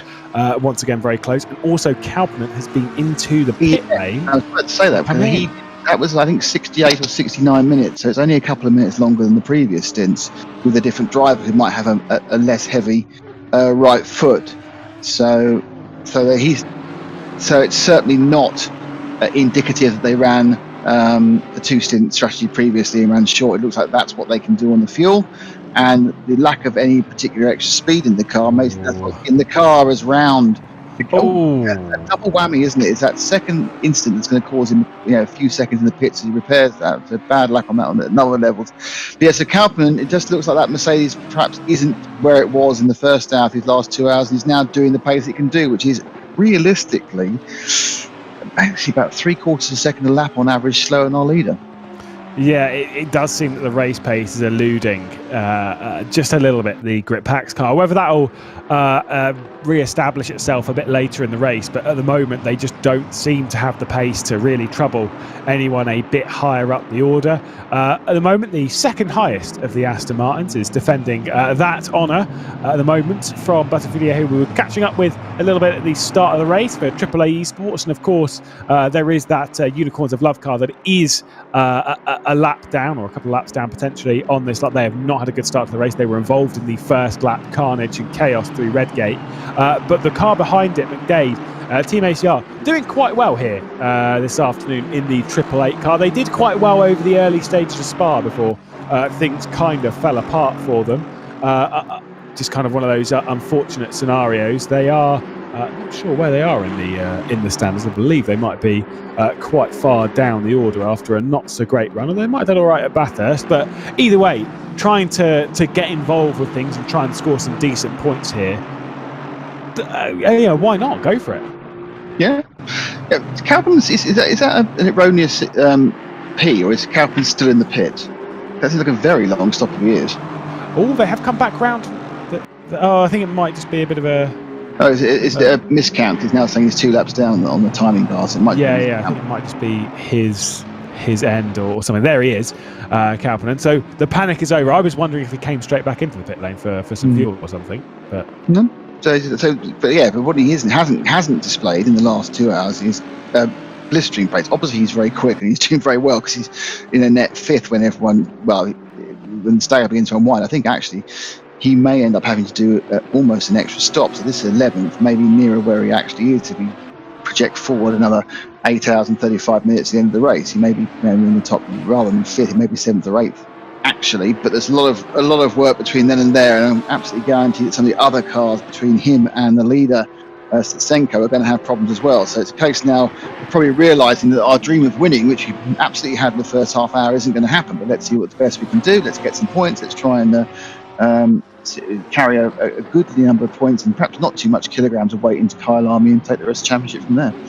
Yeah, absolutely. It's like I say, you take what you can get, and Cody Pride is trying to take 6th place off Samira Brahimi in the Ren Welton Pro Team, deep into the final corner, going around the outside. We've seen this one work a couple of times from a Porsche, going around the outside of the final corner, and the PPR Esports car of Cody Pride going to make that one stick. Going to have the inside to Redgate. The Lamborghini not going to be able to make anything stick. That Lamborghini that's been it's been okay. It's not done great the last couple of rounds. It's 35th is the Ren Welton Pro Team. The ambassadors for Ren Welton did distinctly remember them doing very, very well last round out. They qualified up in 5th spot at Spa, did the ambassadors for Ren Welton. And like I say, way ahead of the Ren Welton Pro Team. They're up in 12th position in the championship. Of course, Lamborghini does help in the fact the Aston Martin helps them for the ambassadors car that's finished 5th at Spa,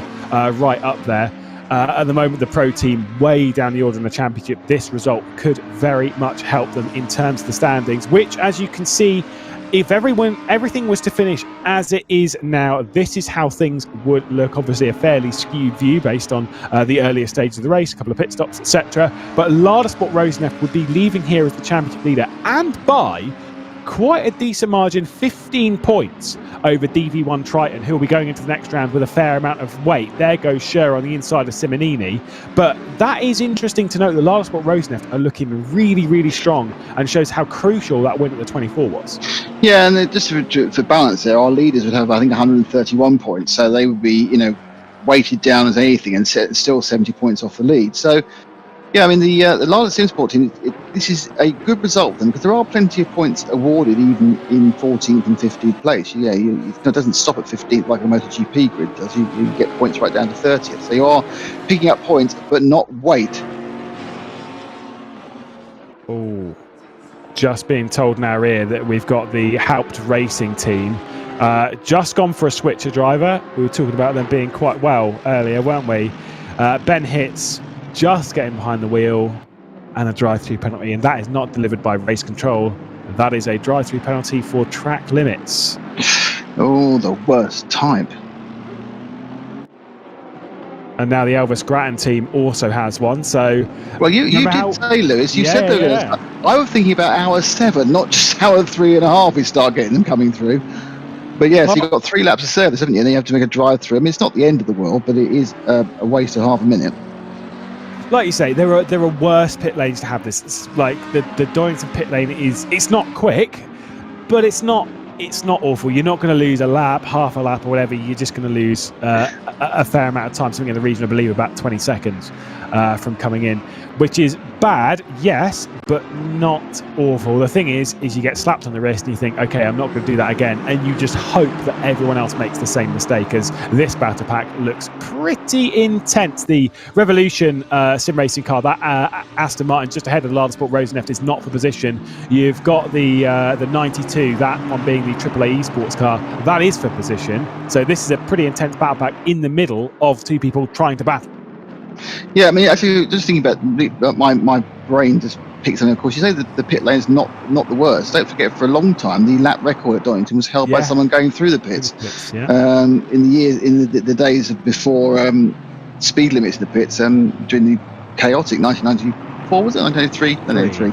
3 Donington Grand Prix, the one European Grand Prix here, and Edson went through the pits, didn't stop, did the fastest lap of all because it cut out a large amount of the tight corner at Goddard's, because when you used to go in at the back of the pit lane. I'm not sure whether they changed the entry because of that. But yeah, I'm not sure. Is that still the pit lane, the speed, the lap record? Do they kind of readjust it with some slight track changes? Do you know, actually, I don't know. I'd assume they'd probably delete that because I would be like, well, I mean, yeah, you've done it by not only, like, obviously I would say speeding in the pit lane, but you've done it by basically not running the same track as everyone else by coming into the pit lane. So in my sense, it's a corner cut. But each to their own. It wasn't deliberate. No. It was that marvellous English weather where it's mizzling, so you had no idea what the heck the traffic was doing from lap to lap. That's what we're known for. Well, this is why I was looking forward to the ACC weather modelling, and it was going to model mizzle, because I somehow feel possibly the international design team don't understand English rain. Look, they do that because they could go up to Knockhill and do a nice winter hard. I'm sure they've modelled the Mistral for a bit of wind and that sort of stuff. I think you should get localised weather bit, shouldn't you? Yeah. I think. I mean, to be fair, this race should just be wet anyway, in general. But British weather. But yeah, possibly. I mean, but I think it's one of those things where you turn up at a track and you expect to get wet and then don't, and can't work out why.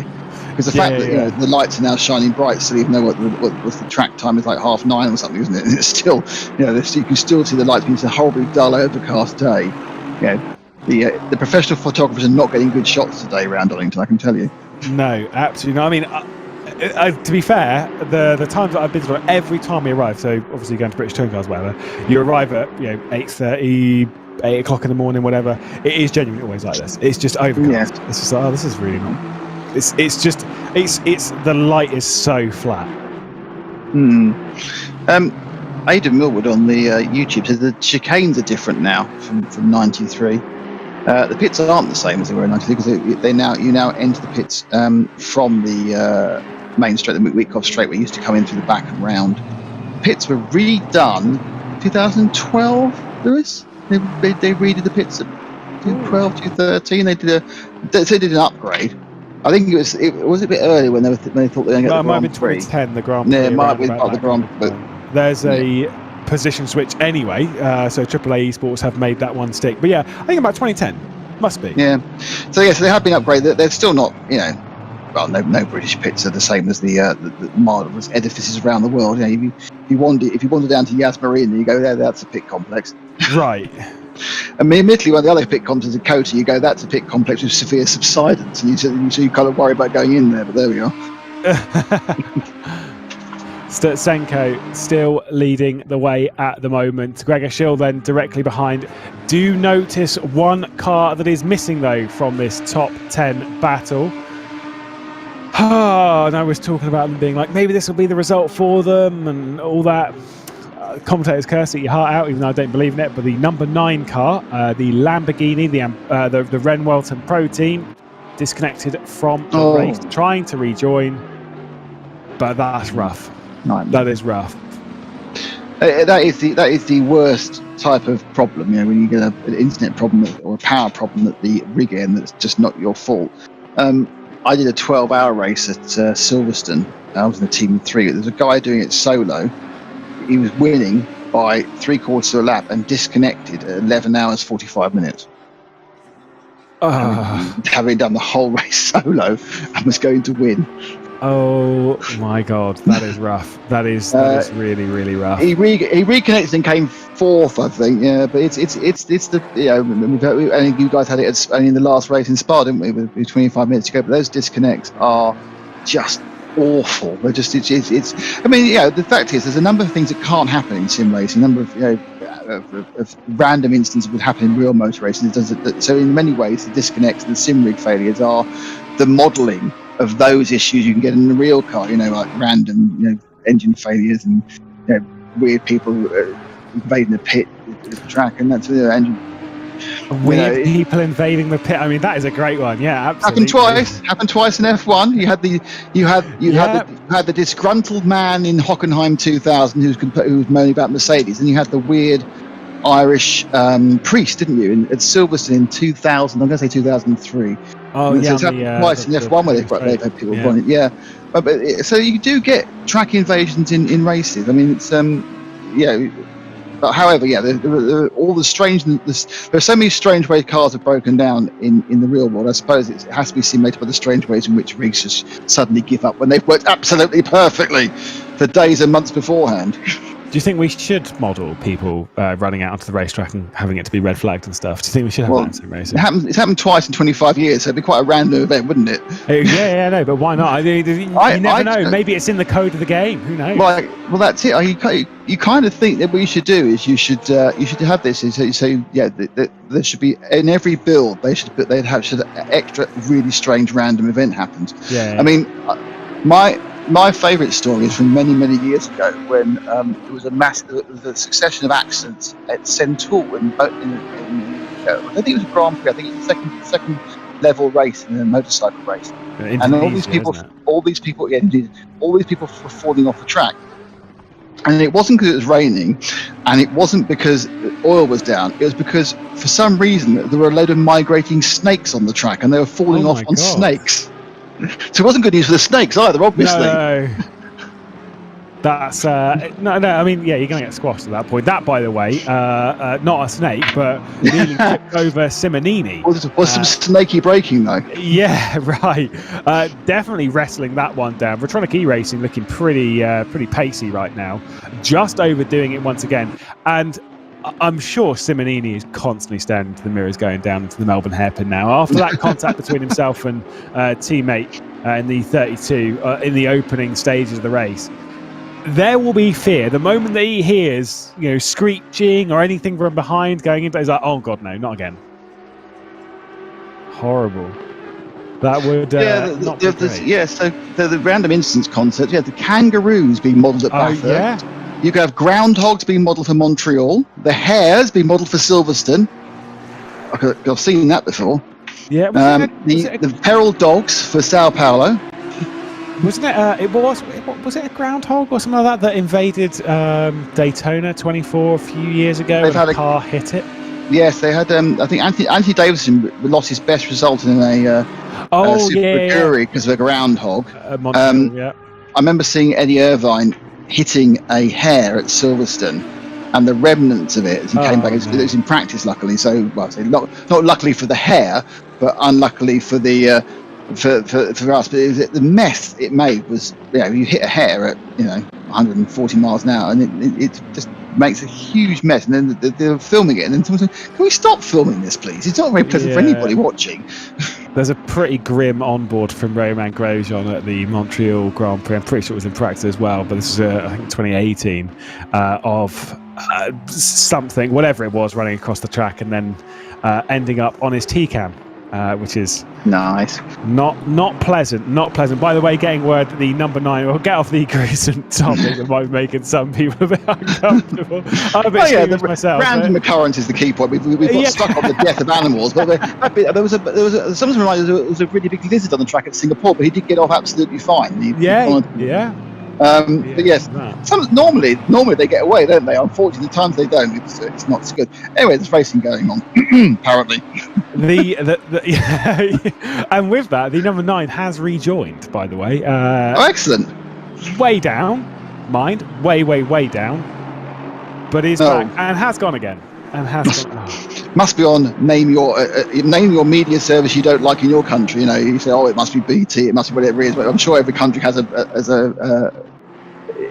yeah, that's right. Yeah, but well, they had again. I'm not going to name because I don't remember which internet provider it was, but in the eNASCAR Coca-Cola series a few rounds ago, I think it was at Homestead or where it was. Either way, regardless, they had 9 drivers disconnect on the dot because an internet provider had died. I was in a race as let's take a look at this move from Day getting by Grabowski. Again, weight difference between the two. Gonna have to make it stick around the outside into the foggy S's, and I'm not sure he's going to be able to do so. It should be advantage Grabowski, but potentially if he overdoes the corner, might open it up down into the Melbourne hairpin for the 888 Team ACR car to make this one stick. Once again, look to the inside. No way through. Is there going to be an overcooking on the brakes from Grabowski? No, there is not. Lining it up, and ACR's probably going to have to leave that one. Not sure McGlade really played that the right way, to be honest, because he lost a bit of momentum by swerving the inside that's obviously been blocked by Bogrovsky, and then he should have just gone for the over-under. He's got the best chance. He's running lighter, so he should get the power out of the Melbourne loop anyway. But what am I to say? But it just seemed to me he just got sucked into a battle when he actually he got that extra momentum, and he should have used it to carry it round the outside. Yeah, maybe just not super well judged, but trying to make it look a little bit more fancy. I'm just funny, this is the thing we've said before about not doing enough laps of the track in traffic and not necessarily understand. It's easy for us because we're seeing, in the last 3 hours and a half, we've seen 50 or 60 incidents at the Melbourne hairpin trying to overtake and fail. He's just sat in his car, and he might not know what works, what doesn't work. Because he hasn't done the practice, he hasn't done the basic laps. Because that's what you learn. One of the reasons you do the practice in a server that's got other cars is to learn what other cars do. You know your own limitations. You need to find their limitations. And it's interesting. I think sometimes but he's giving it another go now. Backs out to take the better line through the foggy S's, and he hasn't got the drive this time. So a little bit of a squiggle actually on the exit. So it's another lap in which our championship leaders will remain in 15th place. You're right there. You've got a battle with him because when you work out something that works, you can use that in the race and you can nail it again and again. Calvin and Pignone and McIntyre are all in the pit lane ahead. And I was told once, I was given a bit of advice from someone a good few years ago. It was like, when it comes to making an overtake, don't try and make it look too pretty. And I think that's kind of what McDade's almost doing with that, swinging it around and trying to make it look, going to go around the outside. It's just like, no, just line it up to the inside, send it, and get it done, right? Yeah, don't absolutely. try and make it pretty. Yeah, exactly. But if you need to do a 3-corner overtake, do a 3-corner overtake. But I don't think Calvin is in the pits. I think that pit indication is an error. I think he's been showing in and out of the pits for the last, ever since he actually did come into the pits 25 minutes ago. Which 22 minutes. Just to go to show how long everyone else has been out, because he did come out of the pits 22 minutes ago. And we've lost the Lamborghini, I hear, Lewis. Yeah, once again, I think the 9's gone. It keeps trying, but unfortunately, its day has ended. A few retirements from this race, including the number 9, the 123 FFS racing car was out in the earlier stages. The number 33, that one being the Zenith Esports, was out after the first sort of corner carnage, and the 125, the Ubik Events racing team, also out after that early carnage. And just kind of one of those things.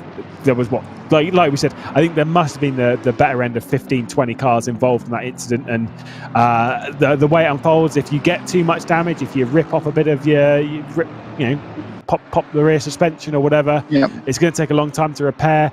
Sometimes you're just like, no, do you know what, I'm out, I can't. Yeah, a bit of information actually from the YouTube about that, the 888 we were watching in his battle with Chris McGlade with Grabowski. Actually, he said that the team's saying we're on 3 warnings in the 888, so we're playing it safe. So they're on the edge of getting a drive through.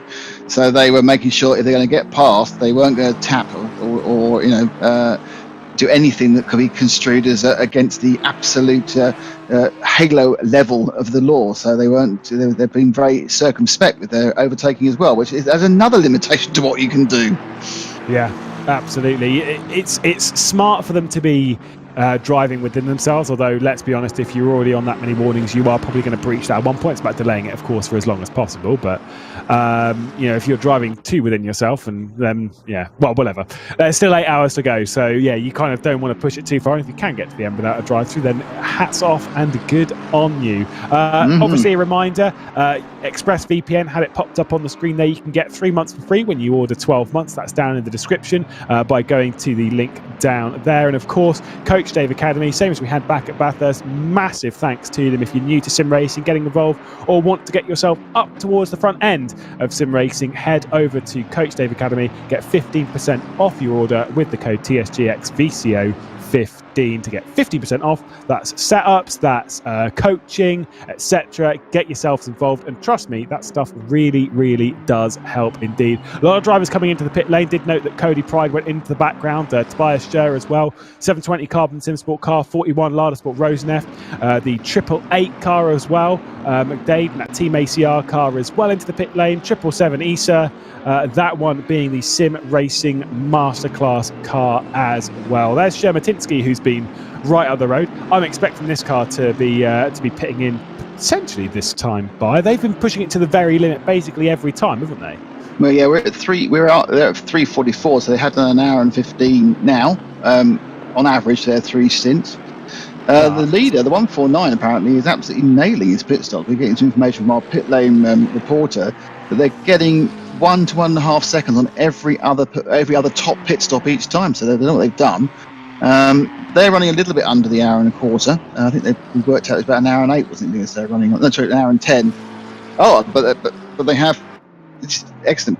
So we're just now, they've extended it out. They've changed drivers, so perhaps it might be that the second driver, because they've now changed driver again, which makes it worse for me on looking at names. They had Setsenko, he managed to do an hour and 13, but they've changed after a double for James Baldwin. Now Andrea Capocci comes in after Mikhail just did a single, so they're mixing it up, but it's all working because they're now 23 seconds ahead. Indeed. By the way, sorry, I'm not 100% sure if this is going to happen, but with Shermatinsky, oh no, they are in the final section now, never mind, I'm going to panic a bit less. Just coming through the final section now. They are very close to a drive-through penalty. Very close. It is the stint length, which is obviously it's to do with the exit of the pit lane. It's not when you come into the pit lane and stop in your box and then the pit lane starts. It is about your entry. As soon as you enter the pit lane, the stint timer stops. They are on an hour and 14 minutes and 53 seconds right now, and they came into the pit lane with 5.8 seconds left on that stint timer. That is cutting it mighty close. that makes you look like a hero till you're not. You spin on that last lap. I mean, it's quite interesting because it's a stint length, because I've seen this before about teams in full metal racing really pushing it to the end, and then on their in lap they get either a code 60, which is a full course yellow, or a safety car, and they miss it, and they end up going over because they couldn't get back to pits because that final lap was slowed down, and they pick up a minute's penalty. Yeah. So you always think you want to build a little bit in, but also I'm not overly sure always why it's necessary to go right to the end. But I'm not a top team tactician. I always like to have a little bit in hand to play with.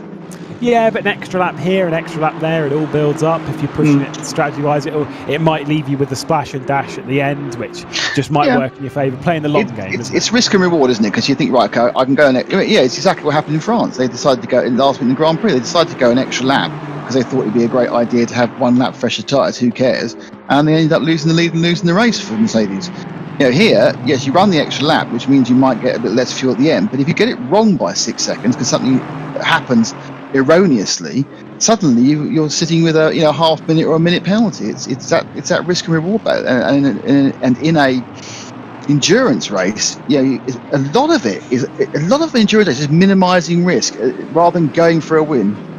Absolutely. Well, here's Seclari once again trying to attack. There's another Aston Martin trying to find a way through on Grabowski and trying to just figure a way past the very heavy weight-stricken Aston Martin. But whilst all this is going on, we have the joyous chance to interview someone from the SG Stern squad. I'll let you take this one away, Nick. Adam Christodoulou in the booth. Adam, how you doing, mate? It's good to talk to you again, because you gave me all the tips on ACC just a few days ago, but now I'm an expert. I believe he's left his microphone muted. Adam, turn it on. Let's try that again. There we go. So I think I need a few tips how to turn the mic on. I think I needed some of them tips myself. I suffered a lot then with tyre pressure loss, which apparently is a real Donington characteristic around here in ACC, and so I did my quickest time that I've managed this week during the race, which normally you do it in testing because of course it doesn't matter if you make a mistake, but in the race there's normally a bit of additional pressure that you don't want to go off. But so I was happy with that, but I just suffered with massive tyre pressure loss, so I ended up down at like 22 psi, and the thing was all over the place towards the end. So I think I need to. Is there no way to build it back up again then? Is it just a vicious circle? You just can't get it back. There's nothing you can do. You can't work the tyres harder in any way. So I think if the tyre, if the track temps and all of that went up, it might be possible. But I think I'd lost too much air out of the tyre. So obviously we set our pressures for each stint based on the previous stint, and of course each driver's got their own slight characteristic of how they drive as well. So I think my Sim Pro guys are a little bit more aggressive on the tyres, so they need a little less air than I do in their tyres. But apparently it's from dropping off the curbs a little bit too much. Right. So is it actually pretending, inverted commas, simulating? You've had a little bit of air leak out through the sidewall, or is it just its core carcass temperature that's going? Well, in real life, you've always got to be careful the first few laps, especially when the tyre's cold, because especially if you don't have tyre warmers and you've got to start off with a lower pressure, can damage the sidewall, and then you end up with a bit of a tyre pressure loss. Generally, to get it all the way through the stint from using curbs doesn't quite happen. I think it's a bit of an extreme case around Donington, because for you to be quick around here, you've got to abuse every curb, basically. Obviously, good job Jonathan Palmer isn't watching, because he wouldn't be happy if he saw us using his grass. But yeah, it's a bit of it, like you said, a vicious circle that you start sliding, you end up using more curbs, and then you end up losing more pressure again. And so it's one of those. I was trying to figure out, is it better just to massively overinflate them and to continue just abusing the curbs and being quick, or do you end up setting them correctly but avoid the curbs and sacrifice a bit of time throughout the whole stint on every lap? So it's a little bit of catch-22. So do you think when you're preparing, so when you're going for your next stint, will you just ask for half a pound or a pound more than the sim guys to make up for the difference in stars? Do you think that'll solve the problem? Yeah, I think so. And then I think I've got to. I was led to believe that you only had the pressure loss during the start of the stints when the tyres were cold. I didn't realise it was something that would happen all the way through. So I suppose I'll approach the next stint a little bit differently. So I'll ask for a little bit more air just to give me a little bit more margin, because I'm normally used to the real thing. It's a little bit different in here. I'm effectively the gentleman driver with my Sim Pros, and so I feel like I suffer a little bit more when there's a little bit more of an imbalance compared to my pro guys. What I'm like about this is actually a completely genuine motor racing pit lane interview because all we've done is talk about tyres, so I feel completely at home. On a more interesting, we've been chatting actually about real life racing drivers picking up the sim world, and you kind of actually did do that, didn't you, at the start of lockdown? I think you kind of got your rig. Was it March or April last year? I remember one of the first races you did was with the guys I raced with. You did the Nurburgring 24. Give us an idea of how you've developed and grown that kind of sim side of your career. Honestly, I had to go on a sim back in 2009, I think it was. It was when I was racing in America in Star Mazda, and it was iRacing, and I used it. And we went to I was at Mo Sport in Canada, and we ended up racing on the sim around there, obviously trying to beat each other's lap times, me and my teammate. When I went back, one of the corners was slightly bigger than on the sim, but in my head I kept on messing it up in real life because I was doing it how it was done on the sim. So at that point I thought, I'm never doing this again.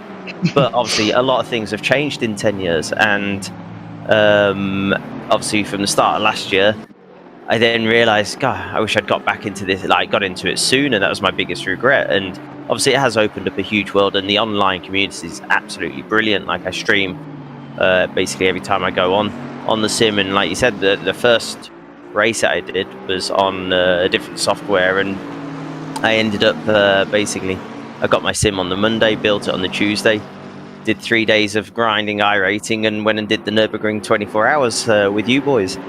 And I can only apologise that Jurg wrecked the car before you got it, but never mind. But that was I absolutely loved it, and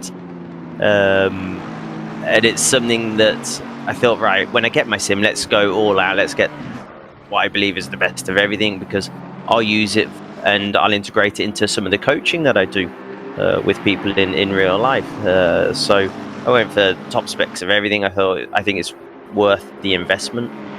And it definitely has been, and so like I said, my biggest regret was not doing it sooner. And so for learning new tracks, I think it's really good. And is the modelling now, so you haven't got the same problem with the corner speed, Ron? How accurate is the modelling example of Donington here? Is it do you recognise it from the track you've raced on? Yeah, so there's around here, I feel like the track is almost perfect, except I feel like the final corner has a little bit more off camber, and it's almost a little bit easier in real life. And so that's the only place I could feel in my head. I was like, oh no, that just doesn't quite feel right. So I've had to adjust my steering a little bit for the very final hairpin. But just with how you trail brake, online is exactly how we modulate it in real life as well. If you jump off the brake, you get the understeer, and so it's incredible how sophisticated it all is now. And we were going through data. I use a software called Motec, so we were comparing this with my teammates the other day, just trying to squeeze more and more time out of it. Yeah, we're the other thing that's different on here is obviously we've got the huge weather change where it could potentially rain, and part of me is a little excited if it does, because I'm hoping that our setup might be in that direction where it might help us a little bit compared to some of the others. Maybe they've gone for the more aggressive dry setup, which is the mistake that we made at Spa a few weeks ago when we did the 24 hours. We went for a full aggressive dry setup, and of course it rained for 18 out of the 24 hours, and we were like a sitting duck half the time. So we learned our lesson and thought, right, let's just be a little bit more conservative for this race, just in case. Alan, thanks very much. But hopefully, by the time you get back in the car, it's really, really raining. You can use wet tyres where there's no issue with the tyre pressures, I assume. Mate, and thank you for your help. Thank you for your help earlier in the week. Cheers, mate. Bye. You're good. Catch you in a bit. All right. All right, thank you to Adam Christie there joining us for an interview. We'll get one very quick one off before we go, and there has been a lot that's happened, by the way, when it comes to drive-through penalties. A lot of drivers picking up various ones courtesy of track limits. Just going to quickly catch up with Eamon Murphy in the race-leading car, not driven yet. Capoccia behind the wheel at the moment. How's things in the camp? Pretty calm, collected at the moment? Pretty calm, yeah. Just trying to stay away from track limits at the chicane, but bar that, it's all pretty collected at the moment.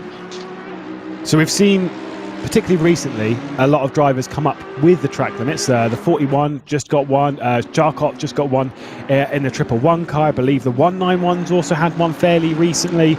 We're seeing 194, sorry. We've seen a lot of these come about. Not going to ask exactly how many you're on. Don't panic. Is there a little bit of tension, though, that is the main threat to a potential victory attempt?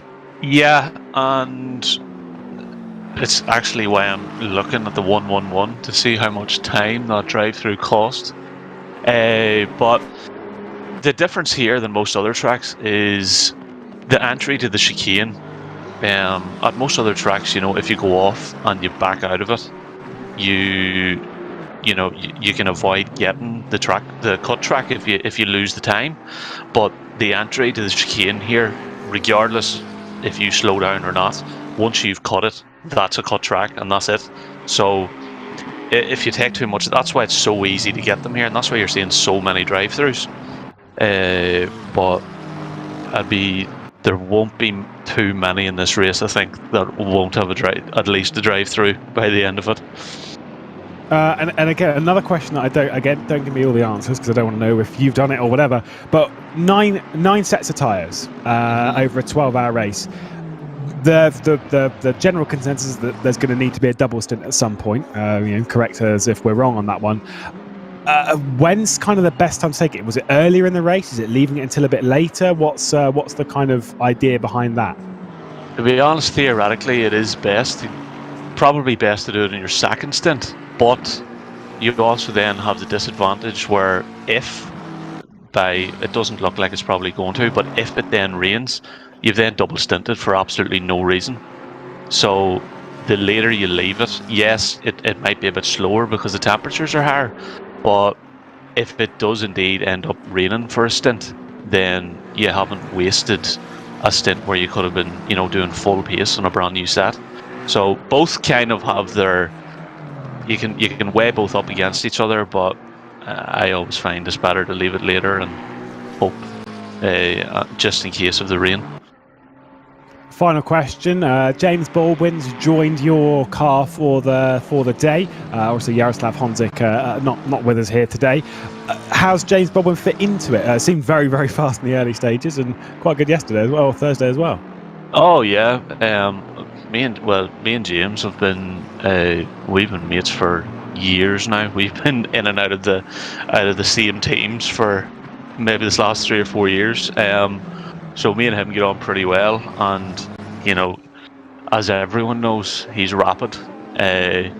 So he fits in pretty good. And then you have Misha, who's rapid, Andrea, and then me as well. So we have a pretty good team dynamic there at the moment. We all get along, and James, he fits in pretty well. Well, won't keep you from your team for too much longer. So thank you very much, Eamon Murphy, for joining us for an interview. No problem at all. Thanks for having me. Perfect. Hopefully we'll catch up with you a bit later in the race. Either way, we're going to step aside. When we're back, there won't be me, Lewis McGlade. There won't be Nick Damon. Thank you for joining us, Nick, by the way. Been good fun. Fantastic. Really enjoyed it. Early stages. We'll be back with David Christie and Angus Fender after the break. Until then, though, see you in a bit.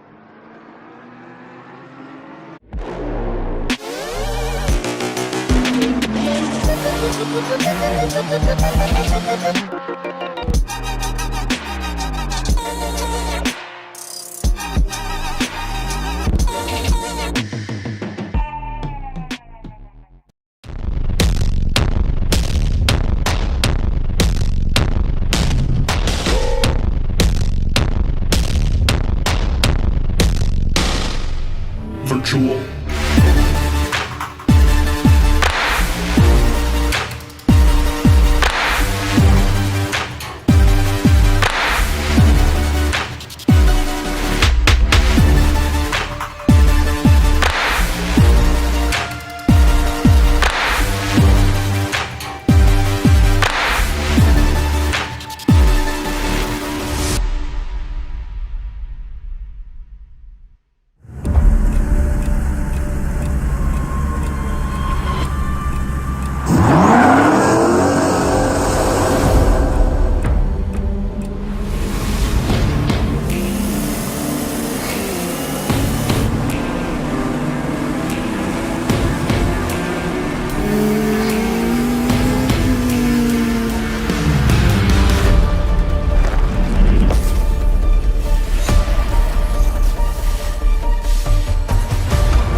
Welcome back, ladies and gentlemen, then to the halfway point of the SimGrid VCO World Cup season. We are here again at Donington Park. David Christie and Angus Fender picking up where things were left off. Huge thank you to Lewis McGlade and to Nick Damon there for an awesome job of covering that opening 4 hours. But Angus, lots and lots of action happening over that past 4 hours. A chaotic start, drive-throughs left, right and centre for track limits, and you get a feeling that this is just a taste of things to come.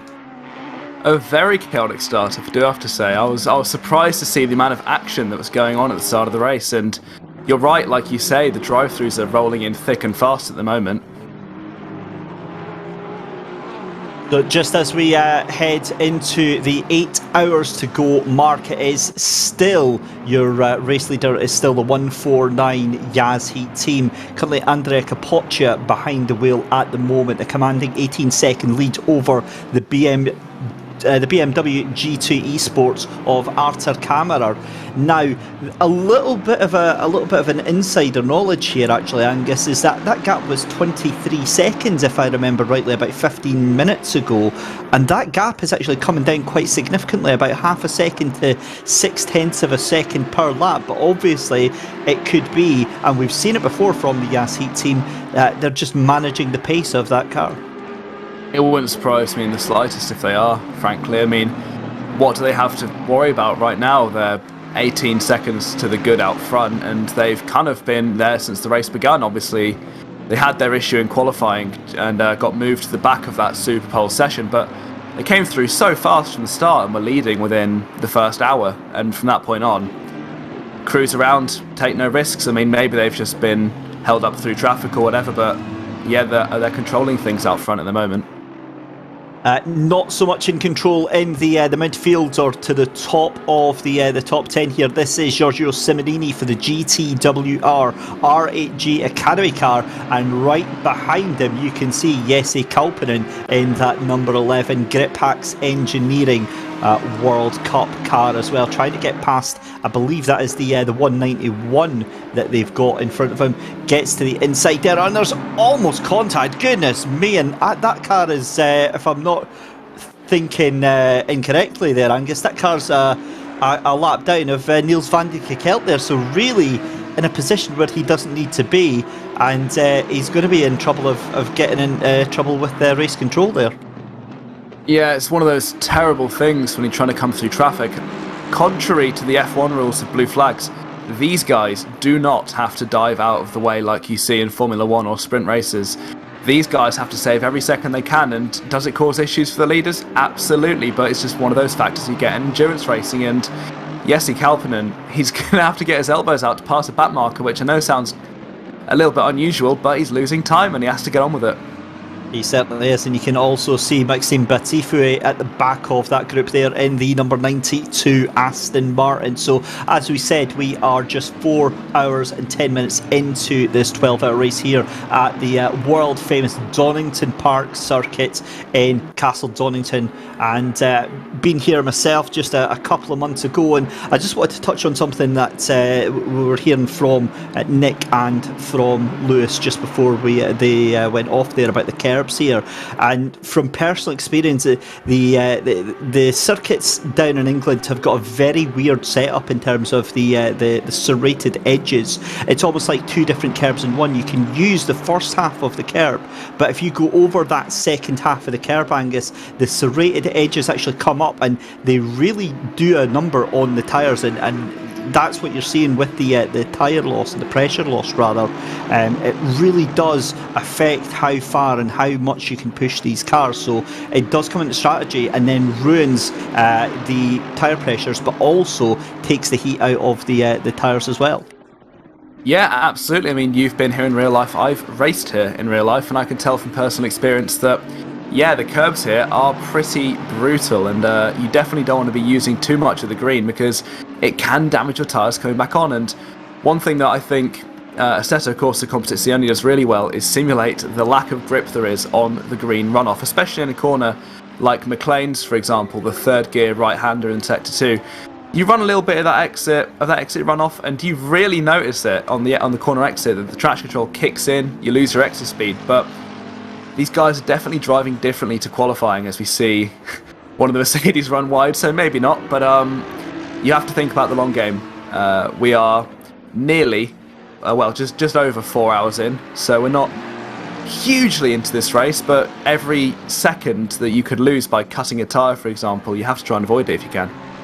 Yeah, and on top of that as well, you've then got the risk of track limit infringements. We've already seen several drivers, including your championship leader, getting a drive-through penalty because of that. That was, of course, the number 41 Lada Sport Rosnev team that got that infringement of Igor Ogorodnikov, Yaroslav Shevritilov and Denis Grabowski. It was Grabowski behind the wheel when they got that call into pit lane, but things have started to calm down a little bit now.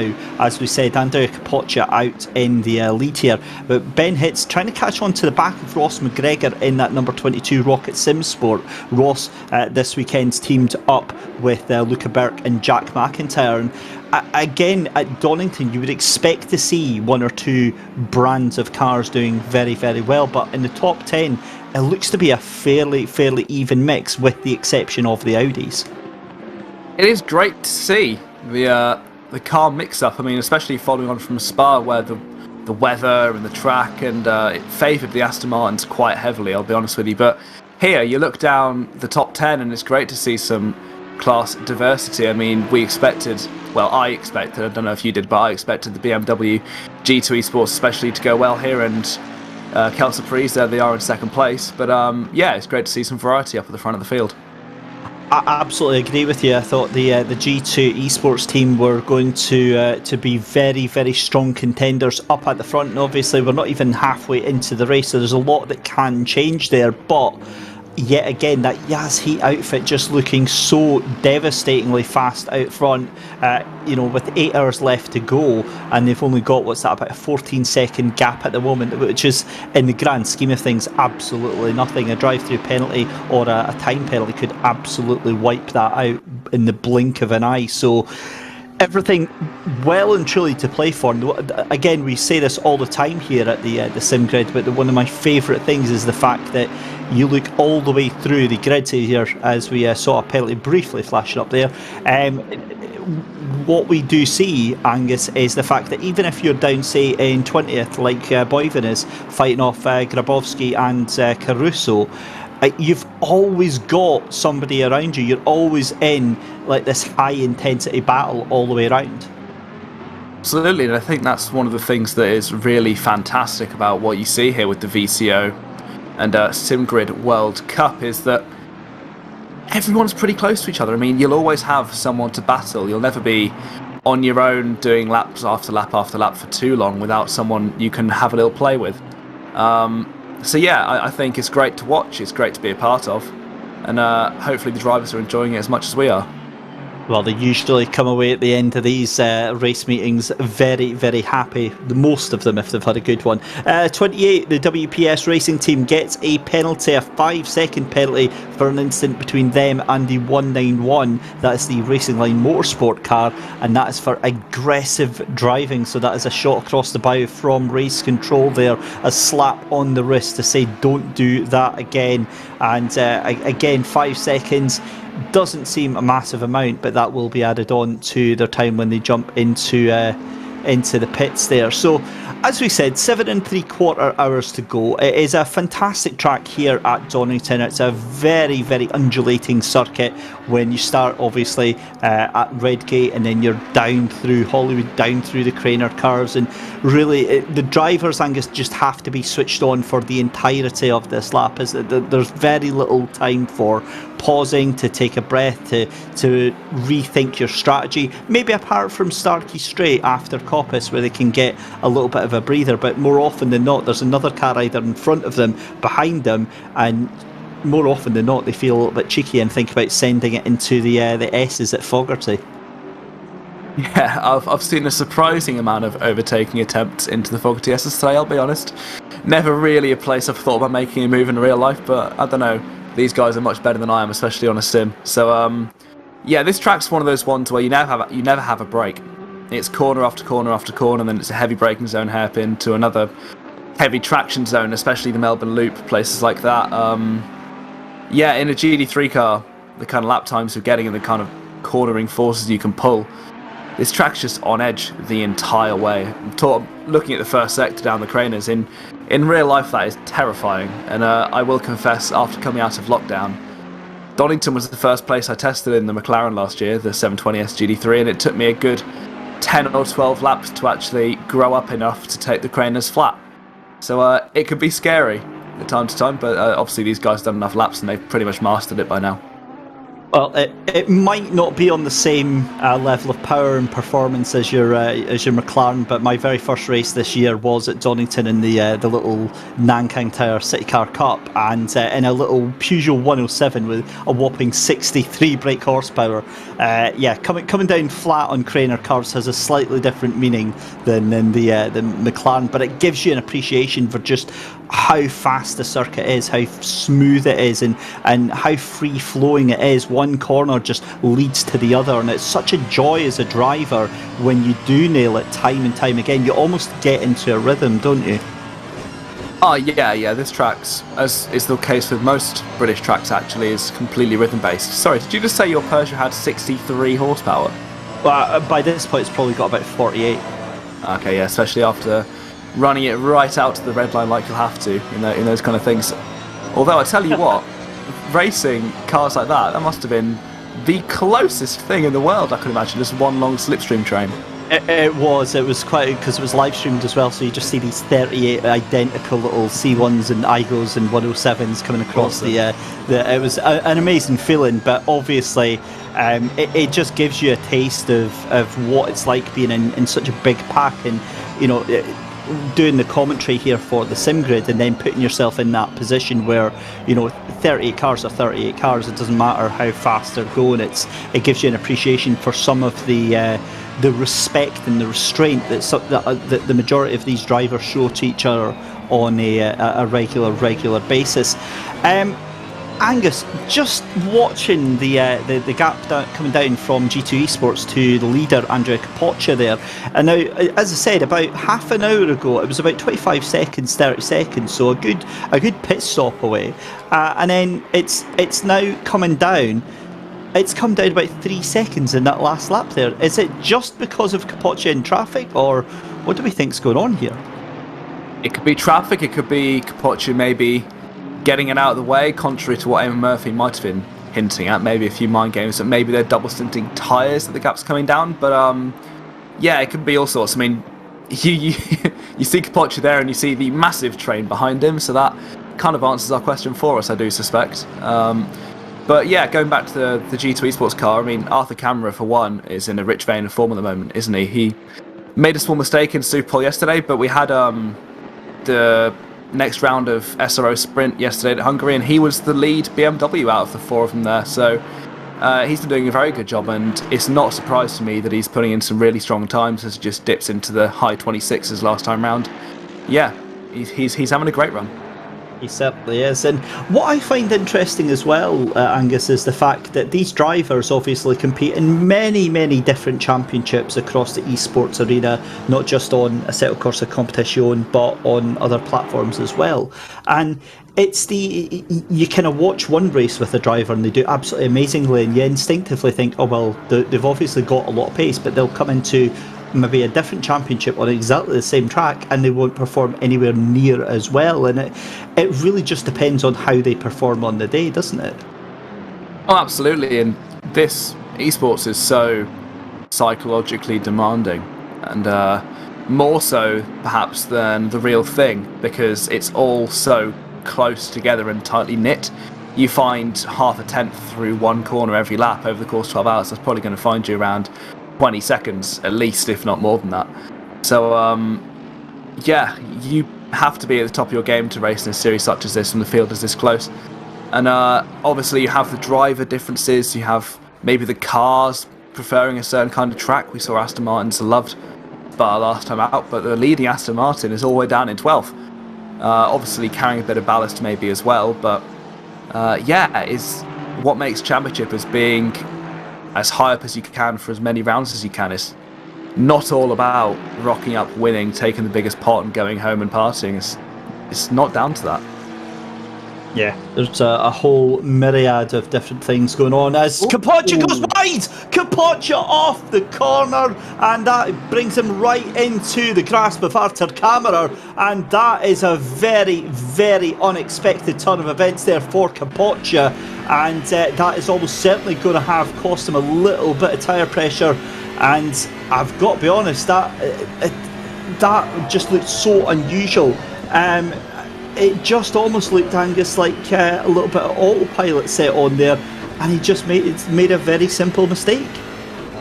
It looks a lot like a lack of focus to me. I mean, halfway through his stint, and probably was, in autopilot mode, like you say, David, but just dipped half a tyre on the grass on the entry to Coppice, and that's what happened. So Kammerer now 7 seconds behind the Yazheat Pirelli McLaren. He's smelling blood here. He's going to get the hammer down as the gap finds one more tenth in the last sector. So Kammerer's on a flyer. Capoccia's got his back to the wall. He has to recover it this fast.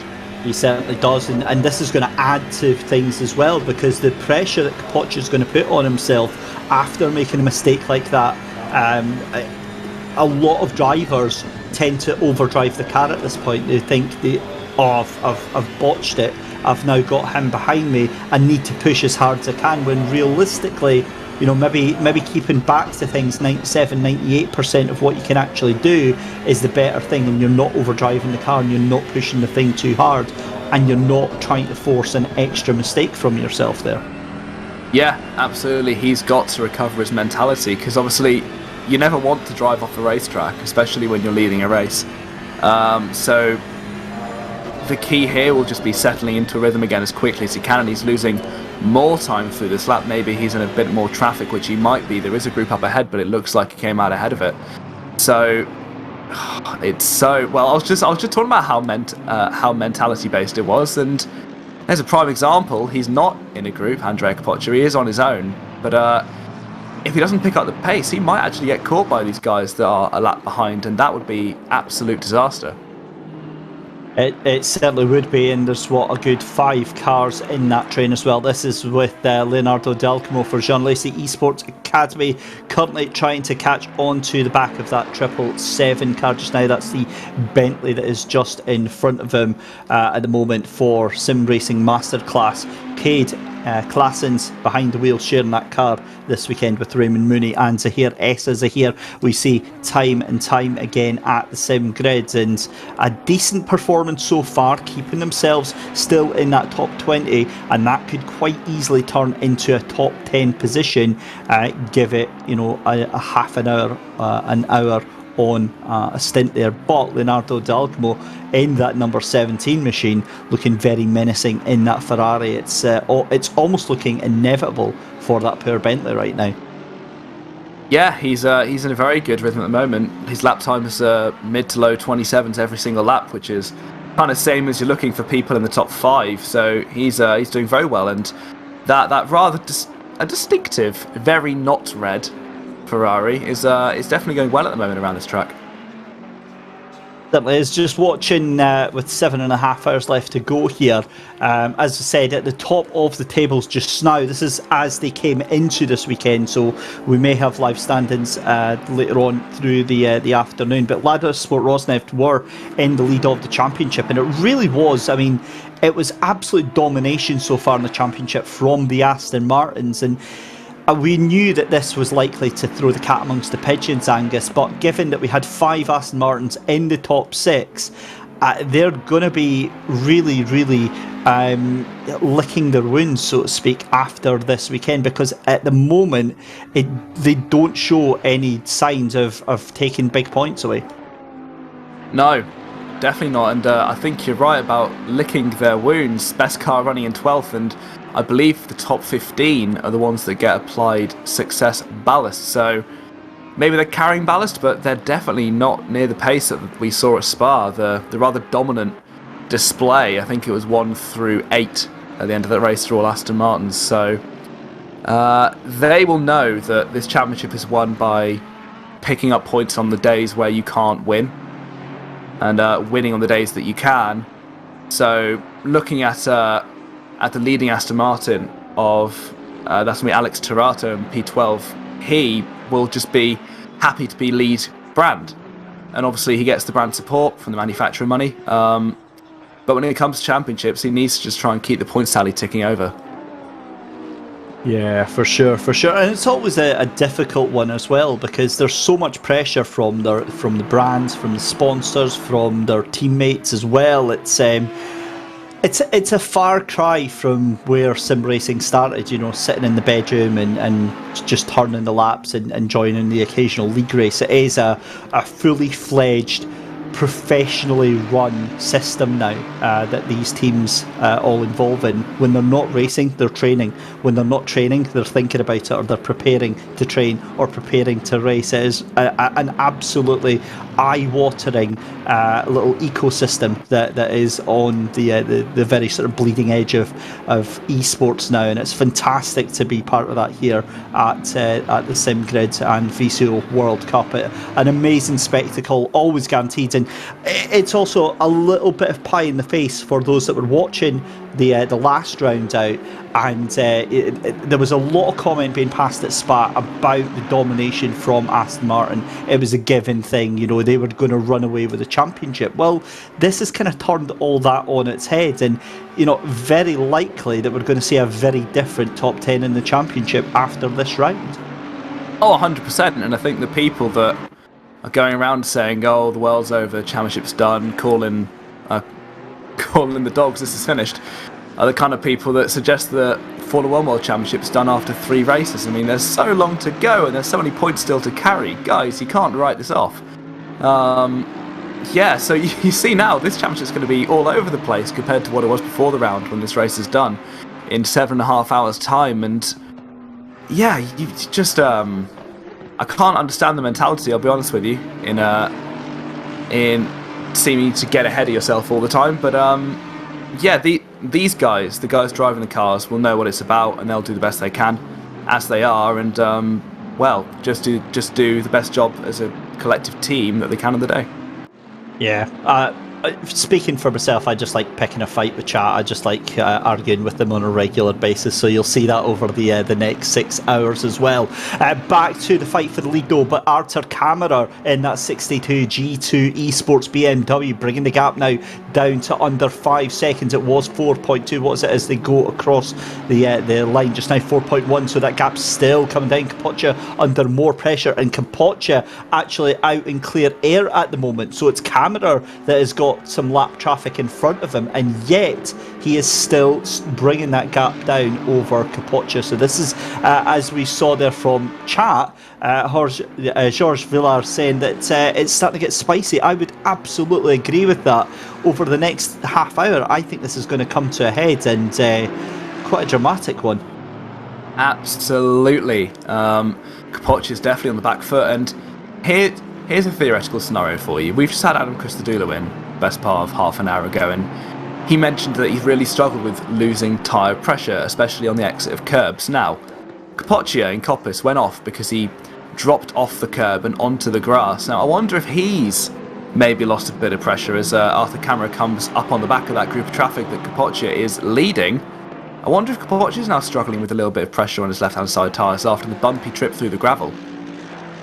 It's quite possible after that trip through the gravel, because it's going to take a couple of laps to clear the tyres off, get the tyres back up to the pressure that will have been lost, because it wasn't just as if he dipped it onto the grass, it was also right on the edge of that curbing, right where the serration is at its most dangerous for the tyres as well. So that could also explain why he's losing a little bit of time. It does look to have stabilised a little bit, but Kammerer is going to be smelling blood, I think, right now.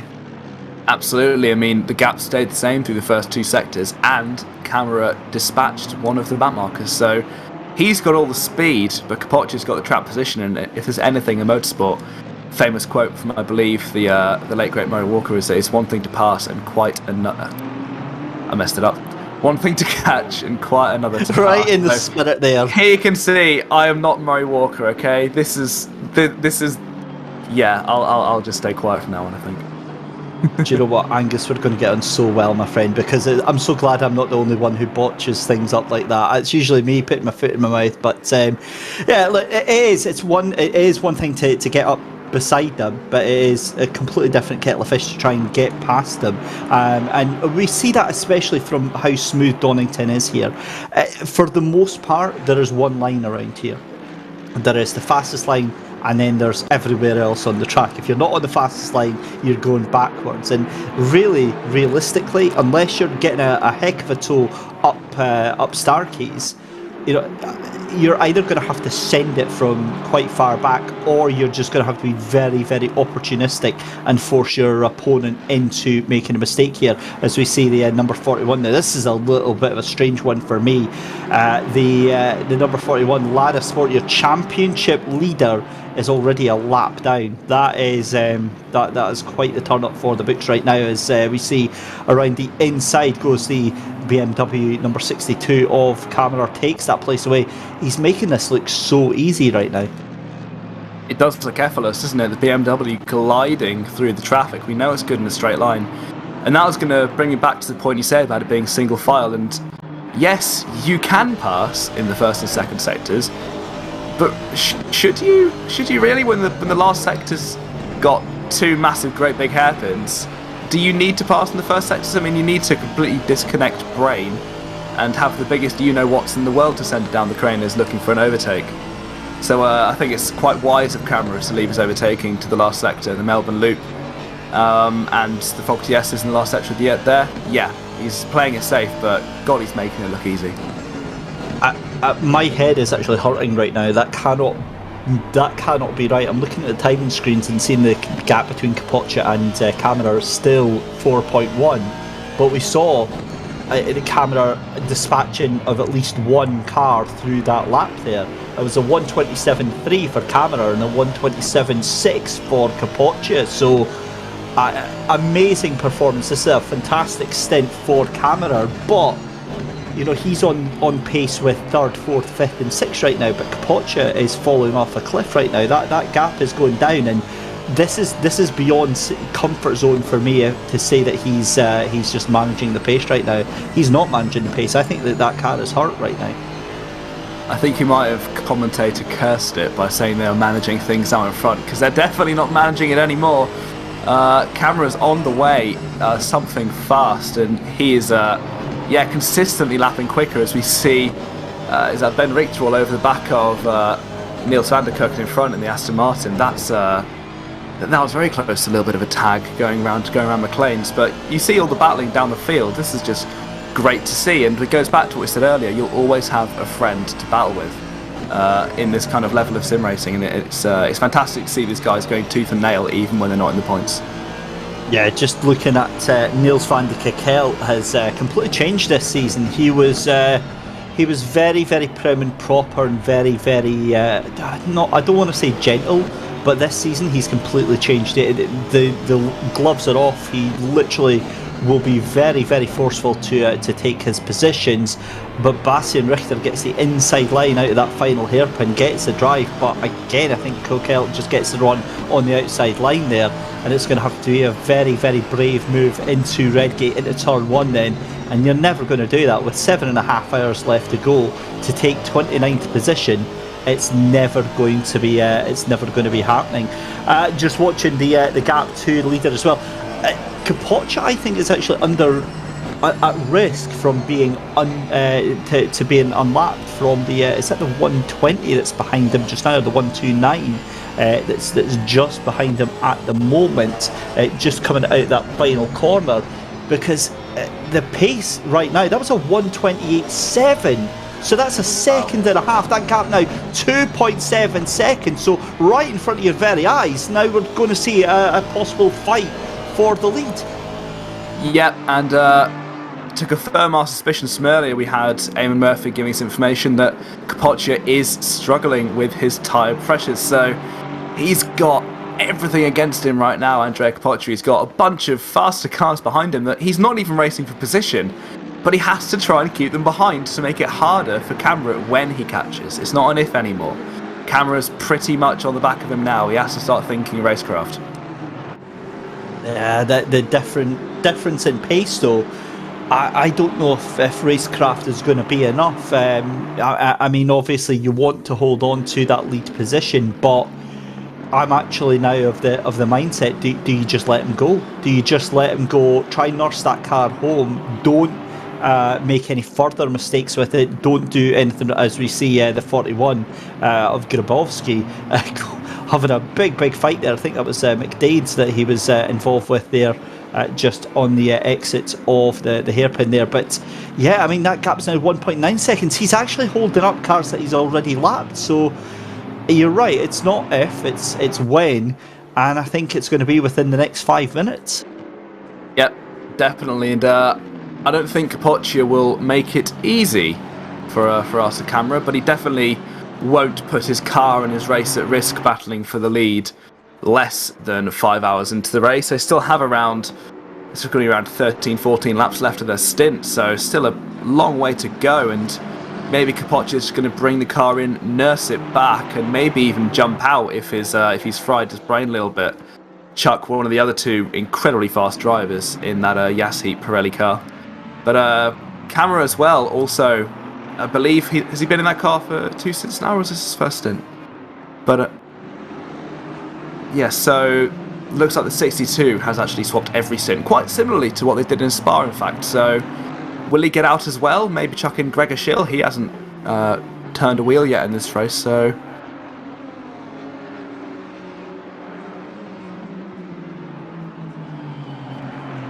yeah, just listening to some info behind the scenes on the driver order there. I think that it's basically they've just been. Oh, Capoccia's been hit.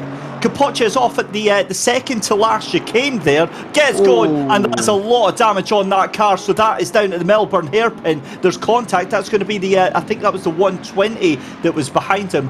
129 that possibly has been into contact, and that car is absolutely destroyed. And the Grip Hacks engineering of Kachula, the number 11 down in 9th place, gets a drive through for track limits. So Artur Kammerer into the lead then for BMW Motorsport G2 Esports. What on earth just happened in those 30 seconds there, Angus? I do not have a clue. Camera's gone from 3 cars behind Capoccia to in front of them all. And do I think that Capoccia got tagged by a back marker? I have a horrible feeling that might have been the case. And yeah, he's fallen now 10 seconds behind, which brings him back into the clutches of the 111 Bentley of Jakub Szarko. He's been turning in great times, and he'll be all over the back of him as well before he even knows it. Capoccia was licking his wounds before, and now he's just trying to survive. And I don't think he's going to be doing a very grand job of that one. He is very, very hurt right now. You can see that car limping its way through the course here. A lot of damage on that car, and I wouldn't be surprised to see it in the end of this lap. In fact, that is the Ferrari behind him. I don't think that is Muir in the number 32. Indeed, it's not. He's still some way off. So Capoccia holds on to the second place there, but yeah, that is desperately unlucky. And yeah, here we go with the replay then, and this is Capoccia on the exit of the S's, and I've got a horrible feeling about this. Capoccia early on the brakes, he turns the car in. Yep, the 129 hits him up there. I've got to be honest, as much as that was it's horrible to see, but it's been brewing for a couple of laps, Angus. You've seen that car just is so slow compared to the lapped cars behind it. I think the 129 possibly didn't anticipate him braking again to take an extra bite halfway round the corner there, but I've got no doubt that will almost certainly be a penalty for that 129 there. Oh, absolutely, and what a shame it was. It's definitely not going to be anything intentional, but Capoccia definitely took more of a V through the Melbourne Loop than the 129 Aston it was battling with. I mean, they don't want to lose any time. They're stuck behind this slower car in front who just happens to be leading the race. To them, they won't care. They have to try and do the best race that they can do, and unfortunately Capoccia, with that wounded, limping McLaren, was just wrong place, wrong time, unfortunately. Yeah, difficult one to say, but they go on. We'll see how that car recovers as we see side by side Leonardo D'Alcamo with the 911 Porsche at the moment. The Porsche takes the position. Of course, these cars aren't fighting for position, I do not believe. Jano Kausch currently behind the wheel of that one. Bastian Richter, though, back to this fight with Niels van de Kekkel, and this has been raging for the past 5-6 laps here. Bastian Richter desperate to get past that Aston Martin and Niels van de Kekkel, but it's just not happening. Richter will send it in one way, and then van de Kekkel just takes the undercut. Yeah, we've seen these guys having a bit of a ding-dong for a few laps now as Bastian Richter takes a little bit of a bumpy ride across the chicane, but yeah, these two are having a great battle, and it's all looking very clean, very hard, and very fair at the moment, which is fantastic to see with these guys. Certainly is. I'm just looking at the laps being put in by Capoccia. His car is so badly damaged now that he is 1.9 seconds a lap off of the pace there. Arthur Kammerer doing a 1:27.0 in clear air, and he can absolutely stretch the legs off that. But Capoccia 1:28.9. The gap is 12 seconds, and I've got to be honest, that gap to Jacob Charcot in the 1:11 behind him, DV1 Triton, that is going to come down very, very quickly. As you see, the 911 Porsche there getting very, very close to the back of Leonardo D'Alcamo there, under braking for Redgate. That was almost a very, very scary moment. He doesn't want to be doing that. Florian Becker down in 30th place. He does not want to be missing his braking point into the back of the 16 John Lacey Academy Ferrari. That would be an absolute disaster for those guys. But you're right about Capoccia. This is now getting into the territory where it's threatening their race. If the car came away damage free and they came in close to the G2 Esports BMW, you think, okay, they can recover this. Maybe if Baldwin got back in and did some fantastic times like we know he can, then that gap can come back down, but it's now 14 seconds behind after 3 laps after the contact, so it's not looking very good. It's gone from being completely controlled to out of their control entirely, so this will be some recovery if they can pull it back. Be interesting to see, because obviously they've got not only the damage but the time penalty that they've incurred for themselves, and by that I mean obviously with the contact and with going off the track they've lost a good 25-30 seconds of pace onto the track, and that throws them down. The problem with that as well, Angus, is that at this level of competition, you know, 30 seconds, it makes an unbelievable amount of difference. It can almost be the difference between you ended up, you know, second and say fifth on the track, because you'll find that with these World Cup races, we see Bastian Richter just absolutely hammering that Aston Martin for everything that it's worth right now. He is so desperate to get onto the back of Niels van de Kekkel. But what you'll notice with these World Cup races is that, you know, for maybe say 4 or 5 hours in the middle, the gaps will extend out, and then for whatever reason the cars all get concertinaed back up towards that final 2-3 hours, and then it's basically every man for themselves. Yeah, every 10th is crucial in endurance racing. We've seen races similar to this decided by tiny gaps right at the end of the race. I'm talking Bathurst 12 hours, those kind of races that you see during, well, most part of the off-season, but yeah, we've seen some brilliant finishes to some incredibly long races, so any time you can save yourself to make your life a little bit easier, you have to take. And yes, some of these guys are doing a fantastic job managing the race, and some of them got caught up in the start, and then they had drive-throughs, track limits, and they had damage to repair, and it's all just fallen apart. And don't expect those guys to be in with a fighting chance of the race, even though their lap times are good enough. You just have to get through the race as fast as you can rather than every lap. Yeah, difficult one to see.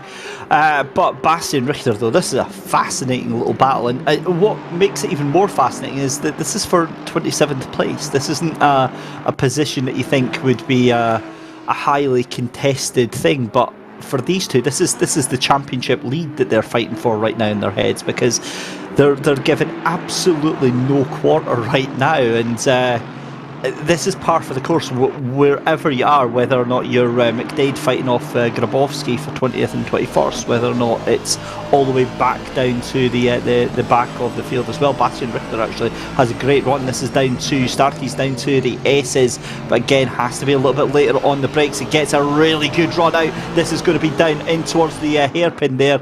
But again, they're side by side. This isn't going to work. It's going to be round the outside, and Bastian Richter's going to have to hold on because he's going to get shown the door by Niels van de Kekelt. Textbook defensive driving there, and that is exactly how it's done.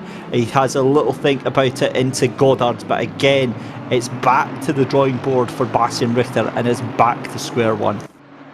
Yeah, this looks great fun. Chuck me in. I want to have a go. No, these guys for 27th place. I'm fairly sure that doesn't mean a huge amount for their championship, but this just looks fantastic racing, and they're going to be loving it. And Bastian Richter's going to have his he's going to be driving flat out again. Like you say, racing like this means everything for him. But it just looks brilliant, and they're keeping it clean, they're keeping it fair, and I haven't seen any body contact with these two guys, and it's obvious that they respect each other. It's just the kind of racing that you can find if you're in this kind of quality field that you're in. And Angus, obviously from your own personal experience, and I can attest to it as well, you know yourself, when you're in a field, it doesn't matter what position you're in, if you've got another car in front of you, your instinct takes over, doesn't it? This gut primeval instinct takes over, and you're like, I'm having that place. That I am having that place. Oh, absolutely. I mean, it's all kind of a killer's mindset, I suppose you can call it. And no, I'm not some kind of psychopath. That's just how racing drivers are. That's how they're programmed. But thankfully, these conversations are recorded. I know, right? Oh shit! Oh dearie me. But I can remember around at Brickcar a couple of weeks ago that I was racing in one of the Prague Ron prototypes you see Jimmy Broadbent hacking around in, and I was giving absolutely everything to catch a car so I could lap him. I was leading the race. I had no reason to push to try and catch this guy. I just wanted to do it because I quite fancied it. It didn't mean anything for my race, but yeah, talk about killer's mindset. You just do unnecessary things that don't really mean a lot, but you want to do them anyway. Exactly. That is exactly what we're on about, and again, it brings on another brilliant point of conversation, because part of being at this bleeding edge of esports, as we see Bastian Richter having a little look up the inside of McLean's, surely that's never going to work at all. It doesn't, but he still keeps on to the back of him there. As a driver, and as these professional esports drivers will attest to, part of that is that psychological training as well, because one of the misunderstood things is that these people just sort of sit in the bedroom and they just play on their Sims all day, and really for a professional esports racer, it has a lot more in common with a professional racing driver. That fitness training, the mentality training, the physical and mental side of it is just as important as that skill and ability-based side of it. Oh, absolutely. I mean, you see the proper professionals, I'm talking your Ferrari Driver Academy, your Red Bull Racing Esports, those kind of guys, and yeah, they have their own PTs and they have their own dietitians, that kind of thing, because any advantage you can gain needs to be gained, and the fitter you are physically often sometimes correlates into the fitter you are mentally, and that's where you'll find those hundredths or tenths of seconds that can mean the difference. Yeah, for sure. It's a very interesting one to watch, and that's exactly what we're here to do over the next 7 hours and 10 minutes. This is Mantis Pavlaitis for the PPR esports team in that Porsche number 1, just ahead of in fact, not just ahead, that's actually the 41 that is just behind him as well. So we've got another retirement. That is the 34 Greek Souvlaki squad, who have pulled the shutters down on their virtual garage for this weekend. Giannis Shadakis, Konstantinos Kontogiannis, Kostas Bouzianis and Jim Paresis is out of the race, and this is now starting to become a battle of attrition here, Angus. Yep, it is. It's a shame to see these guys backing out of the race, but when the field is this close, sometimes when you're 7-8 laps down, there's not, unfortunately, a huge amount you can gain from this point. We had 4 guys not starting the race in the first place, and looking at the Darking community, the Logitech G Altus Esports team, McLaren Shadow, and the second GTWR team didn't start the race, and now we have the rest of them, well, a few of them falling to the wayside, and shame that the race hasn't gone their way, but to put a positive spin on things, at least we won't have any success ballast for the next round. And success ballast is obviously a huge factor in the championship, and we've spoken a couple of times just now about experiences at the track. Obviously, you've got your own experiences this year, Angus. It's been a very mixed year for you, but a strong start in a car that almost has nothing in comparison to these things going round. When you look at these things and you look at the Praga, which would you rather have? I think I know the answer to this one, but I'm going to ask it anyway. Well, this isn't the question you asked, but the Praga's faster, for one, and it's a heap of fun. And with some more development, that car can go on to be a bit of a prototype world beater, if you put it against the kind of radicals and revolutions that you see racing at the moment. But when it comes to which I prefer, you can take a GT3 car anywhere in the world and find something to race it in. You can race it in Britain, Asia, Australia, you can race it in America. Anywhere you want to go, you can take a car there in GT3 class. So it's just such an accessible thing to do if you have the heaps of money that it takes to run a professional GT3 team. But yeah, I'd never say no to the GT3 drive. You're right, this year has been tricky for quite a lot of drivers, not just me, when it comes to finding drives. But hey, I'll go and drive anything. But I am missing the GT3 car, that's for sure. Right, I'm going to find a City Car Cup for you to get behind the wheel of. But I mean, joking aside, obviously yourself, James Parker, and many others that we see here regularly on the sim grid, part of the stable past and present of the British GT Championship, and obviously it must be so much fun knowing that you go from, say, British GT in real life, and then it's almost the exact same thing when you come to the sim. What are the main differences, do you think, now with this sim racing and with the real thing?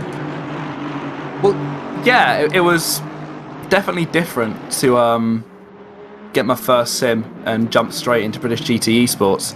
Never done sim racing before then, maybe some things with some mates on my Xbox, but that's about it. Definitely nothing to this caliber. So going around all the tracks I already knew in a car, being the number 9 Century Motorsport BMW M6, which you can actually drive in this game. That was a cool experience, and the names I recognised and knew, talking to people like Sandy Mitchell in there, British GT champion, Tom Canning, British GT champion. I think Ryan Ratcliffe has won a British GT4 champion as well in his time. So loads of quality names and some really quality racing around tracks that you all know. So it was really cool, actually, especially for a first dabble into it. Just thinking as well, Angus, if I remember, I watched the first rounds of the British GT Esports Championship. Is my memory failing me? Did you win that first one out? I did. You did. Wasn't it that last lap incident with Mr. Bacon? It was James Baldwin, not James Bacon. Sorry, James. Sorry, it was the different James. I was getting mixed up there. Yeah. Sorry, my bad. I was getting excited there because I thought he was in. I thought it was James that's in the YouTube chat, so I thought that was going to wind him up a little bit, but obviously completely different lads. Never mind. But again, I mean, it shows though that you've got experience of being at that top flight in both esports and on the real life as well. And you made a point earlier about saying that it can be just as intense, if not more intense, on the esports. For you, why do you think that is? Because it's a lot closer. I mean, one thing you eliminate when you jump into a sim is you eliminate the fear of damage. And by damage, I mean costing damage. So I know how much a splitter on a McLaren 720S GT3 costs, and I'm not going to say that here because it'll give some people a headache. But you take away the fear of costing yourself or your sponsors any money, and you can push a lot harder, and it usually bunches the field up more. So having the field that compact and that close, and the racing being that fraught and frenetic, especially on a track like Oldham Park, which was the first round, it works you really hard, and it takes a little bit of getting used to being in a racing environment in your bedroom. But yeah, can you switch that off though? So the thing that obviously you brought up a brilliant point about costings. Damage costs money, and that's the one thing that doesn't translate over into sim racing. But did you find that part of it coming over as well? Did you find yourself naturally maybe backing out of a situation to avoid damage? To avoid damage in the sim, do you mean? Yes. At times, but it wasn't. My main reason wasn't down to avoiding damage, it was down to avoiding, like, completely taking someone out, for example. Yeah. So, yeah, I don't want to go making enemies on track, so I never want to do that. But you can be braver on a sim, it's just the way it works. The main difference in preparation that I noticed between sim drivers and real drivers is that the real drivers in real cars, they build up to their ideal lap time by going out slowly and building up. Whereas it seems like the sim drivers, they go out incredibly hard over the limit and then wind it back. And it's two incredibly different ways of getting to reach ideal lap time, but one of them takes a lot less time to get there, and that's the sim racing strategy of just going out 150,000% and then dialing it back. Which is why these guys are so good at what they're doing, and why they spend so much time is to try and find driving perfection, isn't it, really? Yeah, no, I couldn't have said that any better myself, and a fascinating insight there. Thank you very much for that, Angus. Back to the race then. Arthur Camera still out in the lead there, still doing 126s right now. Oh, and a huge moment there for Niels van de Kerkel, and that hands the place on a platter. It finally happens for Bastian Richter, or does it? Because he goes to the inside, but Van de Kerkel's going to have the cutback. He's going to pull it around the outside. Surely not. Niels van de Kerkel, surely that's got to be done and dusted. Bastian Richter looks a little bit hesitant though, allows a little bit of a look up the inside, but Bastian Richter, after 15 laps of pressure, prodding, poking, waiting patiently, finally gets, can you believe, 24th position. He's worked so hard for that. I thought Niels van de Kerkel was going to get another chance into the last corner when he didn't get the squeeze that I was expecting him to get. I thought, there's no way Bastian Richter's just let him drive straight back by him. But no, he positioned the Aston Martin very safely, very fairly, and still managed to come out with the place. And now you see Niels van de Kerkel under pressure again from the 995 Aston Martin as they get underneath Starkey's bridge up towards McLean's, looking to the outside. Is that going to work? Surely not. I've never seen a pass around the outside of there. There's a rub, there's a touch, pushed onto the grass. Niels van de Kerkel definitely not being as nice as he was to Bastian Richter. But yes, this is some fantastic battling, and we still have 7 hours to go. Yeah, this is quality stuff. Arthur Camera then for G2 Esports into the pit lane. He is very, very safe and secure in that first place. Jonas van Druyten here as we go picture in the main screen, trying to hunt down Niels van de Kerkel in the 191 Racing Line Motorsports machine. But that 995 is looking very, very fast, and that 191 is going backwards. There is the Yaz heat of Mikhail Statsenko, and if any man can undo the damage that was done earlier on, it's going to be Mikhail Statsenko. And I tell you what, he is absolutely banging it in with what looks like, Angus, full fuel in that car. He's already gone faster than any lap put in by Arthur Camera, 126.535. And this is going to be instant. Oh, and that's Jonas van Druyten and Niels van de Kerkel. There's obviously been contact. That is through Redgate on the run down through Hollywood. So contact between the two of them there. And I think that is going to be Jonas van Druyten who actually gets the better of that there. And you've got to say, I mean, the 191 right now of Niels van de Kerkel, he is just really, really struggling. Something rotten. Yeah. Very unfortunate of him. He'd had that lovely battle to watch from a spectator's point of view with Bastian Richter, and then since Richter got past, yeah, things just completely flipped on their head, and now he found himself off at turn 1 in the gravel, and I don't think he'd have lost any more than 1 or 2 places. But we talked about momentum changes earlier with the Assi McLaren, and if there's any momentum change, that's definitely one right there.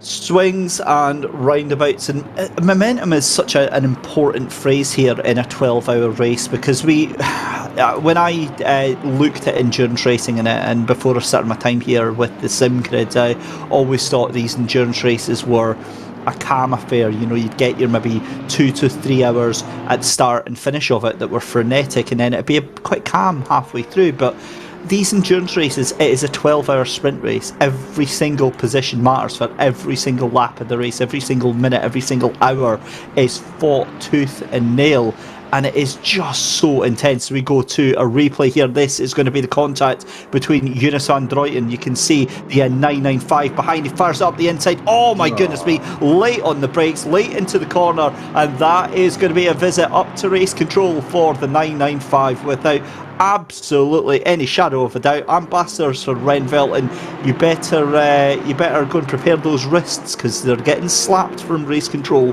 very, very shortly. Yeah, right, you are. I suspect a big red DT symbol next to that, if I'm being honest with you, next to Johannes van Droyten's name. Just seemed like he outbraked himself, to be honest with you. Wasn't able to take avoiding action down into Red Gate. I think that was very much avoidable, and as unfortunate as it is, one driver has to be put at fault, and I think that'll be falling at Johannes van Droyten's door. Yeah, not really any other words than ouch. And yeah, what can I say? Let's have a look then, Johnny Knight, for Team ACR in the 888 car right now. That is, if I remember rightly, that's the old Team Actual Vision that is out there just now. Certainly recognise the colours on that thing. Fantastic looking livery on the Aston Martin right now, making its way around through Redgate, through turn 1. Chased down, well, I was waiting to say chased down there by Florian Becker in the 911, but Florian is about 4 seconds behind. But he does have Bastian Richter just up in front. This is Marco Bischoff then taking over that 995 car, and yeah, they've obviously been into the pits, had a look at any damage, but there's Florian Becker there under pressure here from the 995, and the pace that Aston's got is quite scary compared to the Porsche right now. Yeah, coming under Starkey's bridge up towards McLean's, the top end of those cars was dramatically different, and I'm not one to say that the Porsche is quick in a straight line. Frankly, I think it's probably one of the slowest cars in this field in a straight line with the setup that you have around Donington Park. But it's Aston Martin, quick as it might be, needs to stay out of trouble to make any progress, because they are fast enough to be in the top 20, but they're not going to stay there or even progress up there if you're getting time penalties, or worst case scenario, a big DT symbol next to your name. So maybe discretion's a better part of valour in that one. Maybe just worth waiting for a better opportunity. And obviously coming up to the halfway mark, as we see the 911 having a little wiggle there. I think that might be their connection to the server rather than anything actually untowards at that final hairpin there, but gets going again. And coming up to the halfway point of the race, this is now, I think, where drivers and teams are going to have an understanding of what they're fighting for today, where they're going to be challenging, where they're going to be pushing through. Certainly, you know, there was that massive lap 1 incident, and as always, fingers pointed left, right and centre. But at the end of the day, you know, just like in real endurance racing, you know, lap 1 incidents don't necessarily mean the end to a challenge. It's more often than not what happens, as we say. There you go, proof there for the 995. Drive-through penalty for them. Kind of saw that one coming a million miles away there. Although I've not had anything come up for the penalties, so I'm presuming that's for the contact. It is, right, so there we go. But back to the point I was making, Angus, is that by this point you're now going to get an idea of where you're fighting for. If you have a bad start, you can still challenge back the way through, but if you have a moment at now, say 5, 6, 7 hours into the race, it makes it very, very difficult to recover that. Yeah, absolutely. I mean, from this point in the race, you're over 4 hours into this 12-hour race, over 5 hours in fact actually, you've kind of identified who you're racing, who you're battling, you've picked out certain people you want to beat or certain names you'll remember for later on. So don't expect to see anyone from like P19 charging through to finish P3 or P2 at the flag, because this is where the race pace is now, and small margins as it may be, the first hour or hour and two can cost a lot of time, and don't expect to see any dramatic charges through or falling back from anyone else unless anything untoward happens. Yeah, for sure. So the G2 Esports in the lead at the moment. This is currently looking at the number 164 GTWR racing team of Andrea Miato, who is, I believe, chasing down. Is that the number 4 in front? It is. That is the Mercedes AMG just in front of him of Halpka Racing Team. That is Ben Hitz behind the wheel of that car just now, and yeah, not looking like he's going to be in that 12th position for much longer, because Andrea Miato, the pace of that Aston is really starting to come into its own. Yep, and despite carrying the weight of being right at the front, right out front last round at Spa, and yeah, whatever that comes with, they are all over the back of the Halpka Racing Team Mercedes now. The number 4 Ben Hitz seeming to slip backwards over the last 2 laps towards Andrea Miato, like you say. So picks his moment, keeps it clean, maybe he'll get a chance in the next few laps. Well, let's see. Drive through for Bosley in the PPR Esports machine. That's Nicholas Bosley getting a drive through for track limits, and that is Yet again, that is another drive-through. I think that's got to be maybe 6 drive-throughs we've had now. Angus, 4 track limits. I mean, where do you think that the cars are getting that unfair advantage? Is it possibly the S's? Well, I think definitely the Fogarty S's are one, not from the sim alone, but real life too. Donington is a very harsh track for track limits, but one thing that I actually prefer about ACC is the black and white nature of track limits. It's not, did he gain an advantage? Did he get pushed there? It's all very laid out, very clear. You know the rules you have to stick to, and unfortunately, you only get 3 strikes for a drive-through. So if you just keep making one mistake every hour, then you're going to end up with a drive-through at some point. So definitely keeping it between the white lines is ideal, and unfortunately now Bosley will have to dive into the pit lane over the next few laps. In fact, I think he's doing it now, just to get out of the way, but let's see where he comes out, because that'll cost him probably best part of 25 seconds, I'd make a guess at anyway. Well, an interesting one nonetheless. So we have already completed our first hour here on the comms duty here at the Simgrid VCO World Cup. An amazing 3rd round that we've got here at Donington Park. The time in the sim 11:15, so the track temperature, it's a very cool day, very overcast day here. Still looks a lot of clouds above, and the weather just it's always on a knife edge right here at Donington. It can kind of go from one way to the other very, very quickly indeed, and it's not offering the drivers much respite in terms of their tyre temperatures, because the heat just isn't there to build up into the tyres. So if they lose that, they're going to find it very difficult to bring that temperature back up. This is still with Andrea Miato, then GTWR Racing Team number 4, all over the back of the Mercedes of Ben Hitz in that 12th position, and Ben really doing everything he possibly can to try and hold that position on, but you get the feeling Andrea Miato just sizing him up, just looking to get any possible position as they come out of Coppice. It's going to be side by side down the hand to Starkey's, then a great run, and Aston tries to get that moved on but can't do it. Merck gets the run through there, goes deep into the corner. That's going to hand the run out to the Aston Martin. They go side by side down in towards the hairpin. A little bit of a hip check there, not entirely sure that was altogether necessary. They're getting caught up with some traffic there, the 25 Audi getting caught up there, and this is all starting to get a little bit scrappy, a little bit messy, and I've got the feeling some F's in the chat are going to be coming down very, very soon.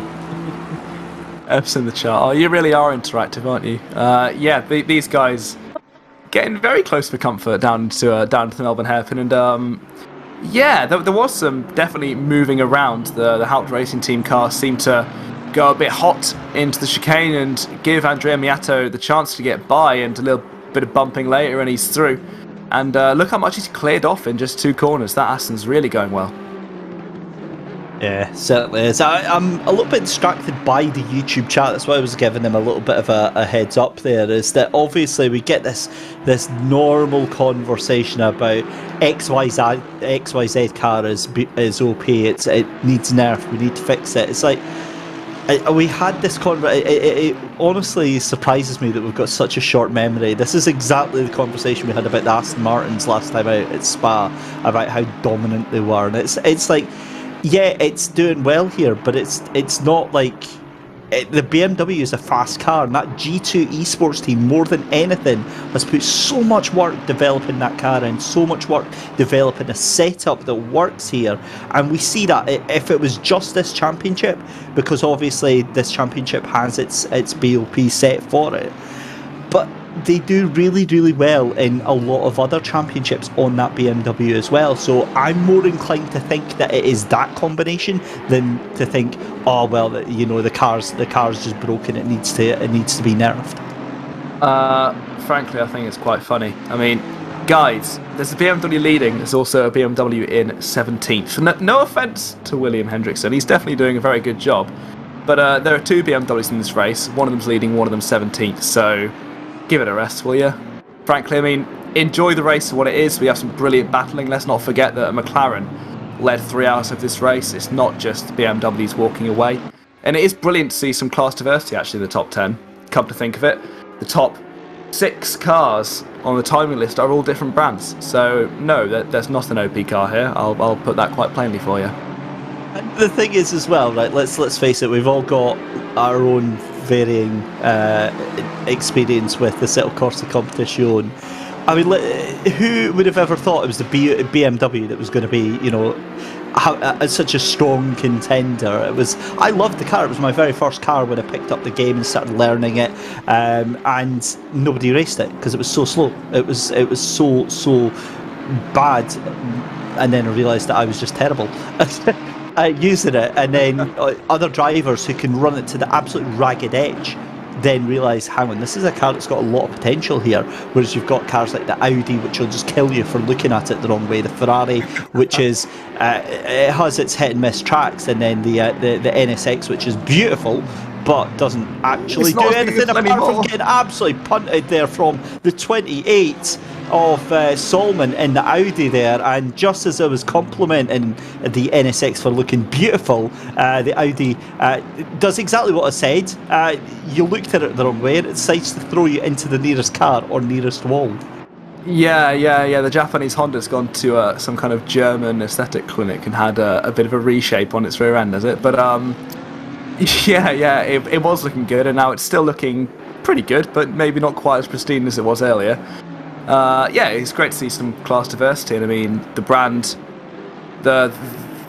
brand prize money that you get definitely helps. I mean, you have one Honda in the field, and I'm sure wherever they finish they'll think it's a success because they can say they're the leading Honda. But I mean, there's every brand represented here apart from I think Lexus and Nissan, which is a shame not to see those 2 cars here. But I mean, look, we have so many different exciting and interesting shapes to watch and commentate on, and it's absolutely fantastic. Real Racing Club has said that we're OP and we need nerfing. I have to agree. I think we're obviously the dominant package here over the weekends here. Get a SimCrid Pro Team out. No, I suspect that will go very not well, if anything.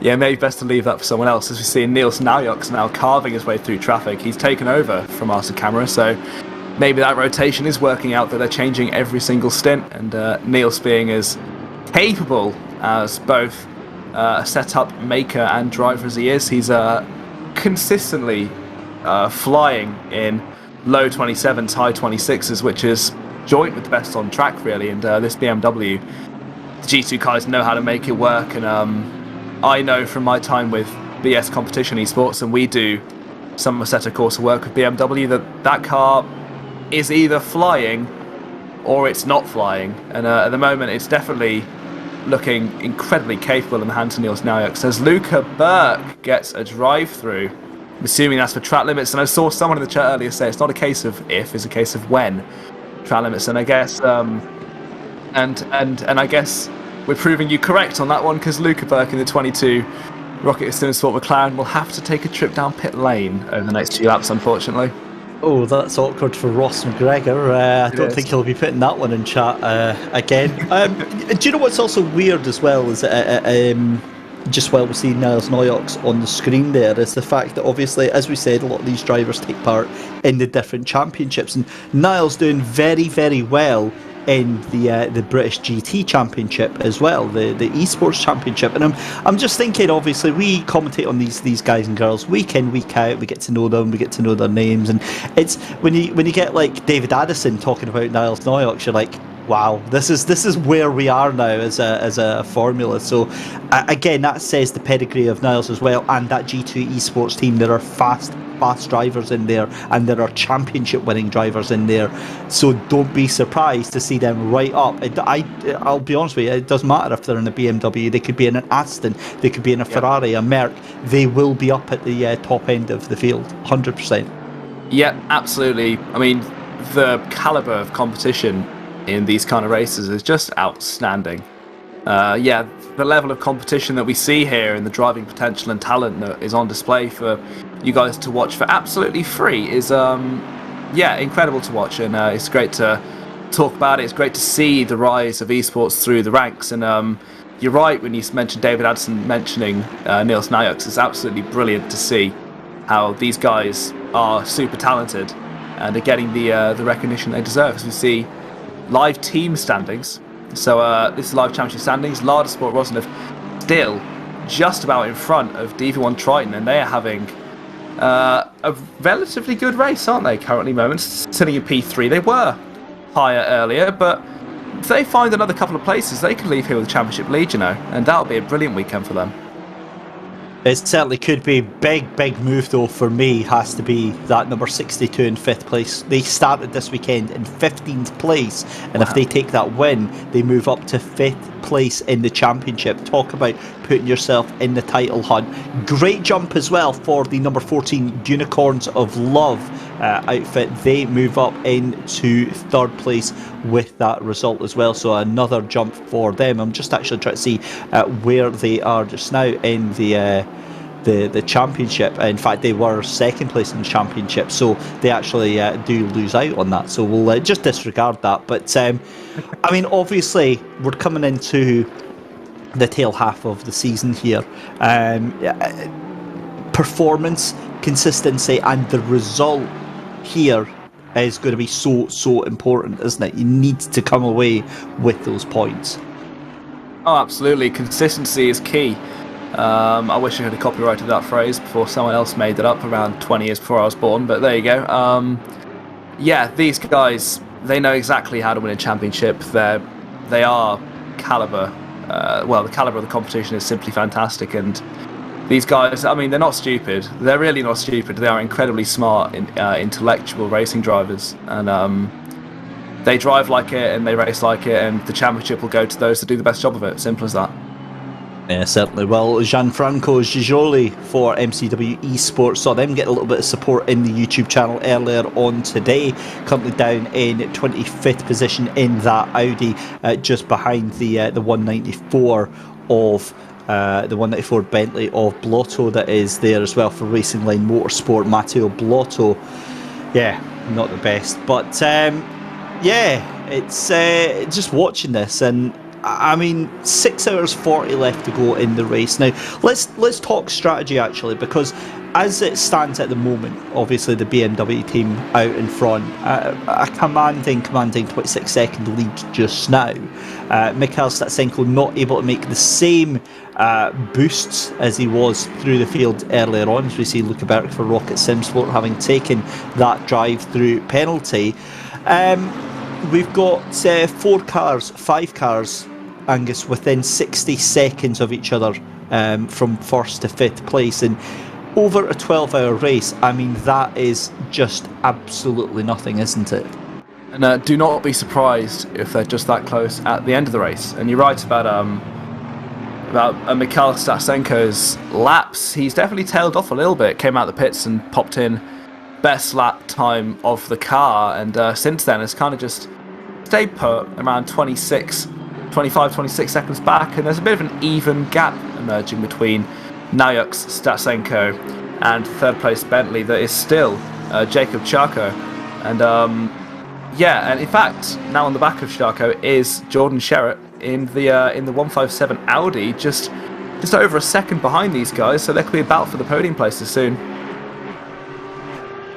Interesting to see how this one pans out. If you've just joined us, a very good afternoon, ladies and gentlemen. You're watching round 3 of the SimGrid VCO World Cup. This is the 12 hours of Donington Park.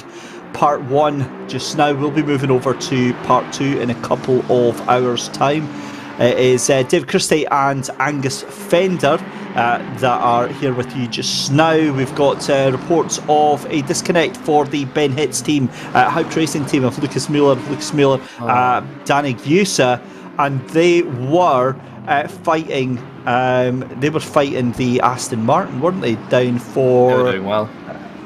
It was like P12. It was Miato that they were fighting with a couple of laps ago that we saw, that 164. So disconnect. Hopefully we'll get them reconnected and they'll maybe lose a lap or so. But again, I mean, that's a bombshell, isn't it? An absolute heartbreaker. I had the misfortune of it happening to our team at the Paul Ricard SRO endurance race, but obviously we weren't running as high as 12th, unfortunately. We were much further back than that. But it is a kick in the teeth when it's not a driving or car fault. It's nothing you've done. It's just your network provider's going to get an angry call from you in the morning. So one of those unfortunate things that is in fact a factor that happens in esports. It's something that needs to be taken into account. You see, looking at the likes of VRS Coanda and other sim tiles, but they've now moved over to Assetto Corsa Competizione. They all live in one house and they have the same Wi-Fi for all those guys. Imagine if they have a Wi-Fi dropout. What are they going to do then? Yeah, it's just like a team of like 6 drivers just like, in fact, half the grid just goes in one fell swoop. And I mean, obviously what we're seeing now is we're seeing a big push towards arena-based competitions and land-based competitions as well. Luke Berg, though, under pressure here from the number 64 on the inside there, but he's definitely trying, isn't he? He's certainly given everything that he can to make this move stick, but it's just not going to happen. But Andrea Miato, I mean, he has got his mirrors properly full of a very, very expensive McLaren GT3 right now. A very expensive McLaren, right you are. Yeah, Burke trying to make up ground after that drive-through. He's cleared his 3 warnings now, so now he can get on and maybe relax a little bit more. But the Aston Martin's not a small car. It's actually taller. It's actually quite a lot taller than it looks in the game. When you see it in person, it might surprise you just how muscular the aesthetics of the Aston Martin are. So it's a big beefy car, and Andrea Miato is definitely making it the widest Aston Martin on track right now. For sure, and I don't think we've seen the last of this yet, because Luca Berg is very, very fast in that McLaren. Certainly going to be pushing and harassing that Aston Martin as much as he can. But certainly, it seems to have calmed down in this stage of the stint. Just looking to Sami Kachila in the number 11 Grip Packs Engineering, currently in 6th place just now. He's got Arnke in the number 21 Audi just a couple of tenths of a second behind him on the track just now. You can see the Grip Packs Engineering World Cup outfit. Now that number 11 has actually been losing pace quite considerably, and I think Arnke in that number 21 is going to be making his move on that very, very soon. But we come back to Andrea Miato then for the battle for P11 right now. These two locked in a cracking little fight. Luca Berg trying to, I guess he's trying to make sure that he knows he's in position, but he's not putting the car anywhere it doesn't need to be right now. He's very patient, and I think he's waiting for Andrea Miato to make a mistake here. Yeah, listen, I've raced against Luca Berg, and he's a sensible head on some sensible shoulders, so I don't expect him to be making the last of the late breaker overtakes. I think he'll be a lot more methodical than that with his overtakes, and he might wait for an easier opportunity or capitalise on a point where the Aston Martin is weak or the McLaren is strong, perhaps. So, these guys fighting for points as well, so it's all important that they keep things tidy. It's not as though they're fighting for last and second last place, so they have a lot more at stake for P11 at the moment. Sorry. So yeah, they need to keep it tidy more than anything, especially with 6.5 hours to go. Here we go then, back to the battle for 6th place there. That is Sami Kyalami just exiting your picture just now, being chased down by Nicholas Arnke for WPS Racing Team as they go through Coppice on the run down through Starkey straight towards the S's. This is awesome stuff right now. Again, you can see the BMW in the background there. That is Hendrickson, who is feeling a little bit racy, but he's not actually in this fight just now with the 21 Audi at the moment, trying to catch up to the back of that Mercedes, and this is starting to get a little bit sketchy as well. I'm loving, if I'm not mistaken, I'm just seeing slight glimpses of Arnke's livery on the side of that WPS Racing Team. Is that Aperture Laboratories that are on the side of that car? A nice little video game reference in there. But Kyalami under all sorts of pressure right now, and this Audi, where we saw Luca Berk and Andrea Miato, and Berk quite happy to sit behind, I don't have that same feeling about Arnke. Arnke looking very definitely, he's not looking patient, he's looking quite irritable, he looks desperate to get this car moved past and get this done and dusted. Absolutely. I mean, he's in a bit of an unfortunate position because he has the 787 BMW behind him with William Hendrickson. It's actually faster than both of them, and he wants to get by, he wants to get on with his race, but being stuck behind Nicholas Arnke and Sami Kyalami is definitely not in their game plan. So if in an ideal world Arnke can dispatch Kyalami as soon as possible and then leave Kyalami to fall into the clutches of Hendrickson, allowing him to get a bit of a gap, but he has to get past first, and that's proving to be quite difficult. It certainly is, and it's going to be with this Audi, because the Audi is, I would argue, one of the most difficult to get round the course here at Donington. It's a very fast circuit with lots of curbs and lots of smooth flowing corners here, and none of that plays into the Audi's strength really. The Audi hates the curbs, likes to pitch itself sideways at the most inopportune moments, but my goodness me, it's fast, and when you can get that thing hooked up, the Merc is almost sluggish in comparison to the cornering speed of the Audi. But again, as you pointed out about half an hour ago, it's one thing to catch up to the car in front. It's a completely different thing to try and get that car past. Yeah, and going back to also another thing you said earlier, we're having all the flashbacks right now, but the Audi is a tricky car to drive at the best of times, and the Merc, much more conventional front engine rear drive layout, maybe a little bit more user friendly than the Audi with a slightly wider operating window. So Arnke has to be careful, because the Audi can bite his hand off if he again looks at it the wrong way, using another reference from earlier. So he's done well enough so far, so I trust he'll be okay, but you just can't take anything for granted in a race like this. You certainly can't, and that BMW behind him, the 787 machine, is starting to look a little bit racy as well. The JC Cup of William Hendrickson, who's trying to make a nuisance of himself in the mirrors of Nicholas Arnke in that 21 right now.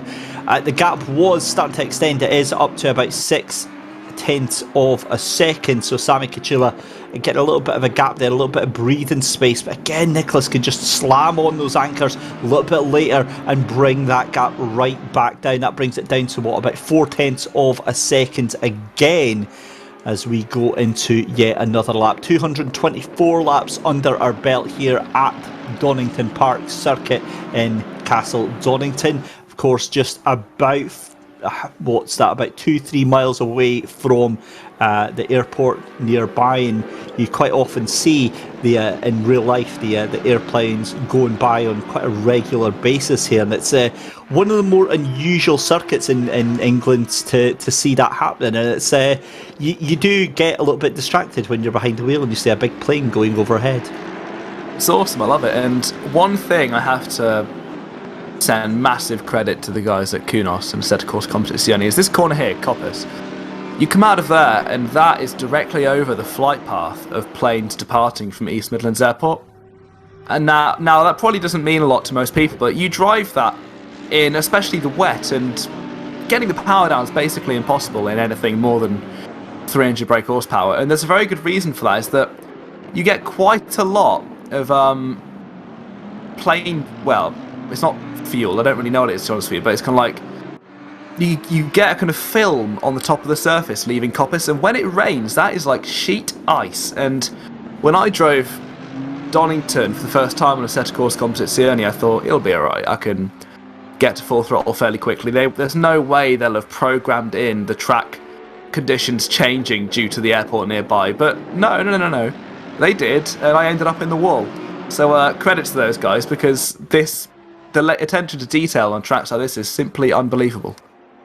Yeah, fantastic attention to detail, and it really gets almost every single nook and cranny. I remember watching, I think it was Chris Hay on YouTube, basically going into exactly into the detail that they put in, even to places where you don't really see on the circuit.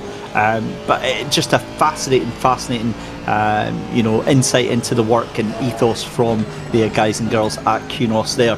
George Boothby in the Racing Line Motorsports 191 machine on the back of the 601 of Bouquet in that Audi for Eastport Performance Racing Team number 1. Albin Bouquet currently doing a cracking job of defending from George Boothby, but again, this is a car that we really expected to see right up at the front.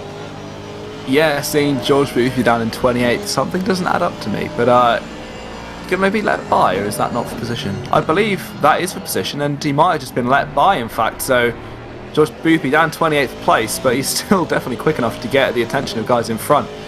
And the 601 Audi kind of diving out the way, not fighting him at all, and waving him by. But yeah, the 191 Aston Martin that was so strong at Spa now seems to, well, and went well earlier as well, now so far down the field. It's massive shame. It really is a big shame. Yeah, it's a difficult one to see. Now, while we've been watching midfield, as we see more 5-second penalties coming in here, the gap between first and second place is starting to come down by a couple of seconds. It was up to about 27-28 seconds now. Nils Noyox and Mikhail Statsenko that has chipped away that gap now to 25.7 seconds. So, well, I don't think it's anything to worry about just now, but interesting to see that with Mikhail behind the wheel, the pace is coming back to that 149, and it answers any questions about long-line damage to that Yaz heat machine.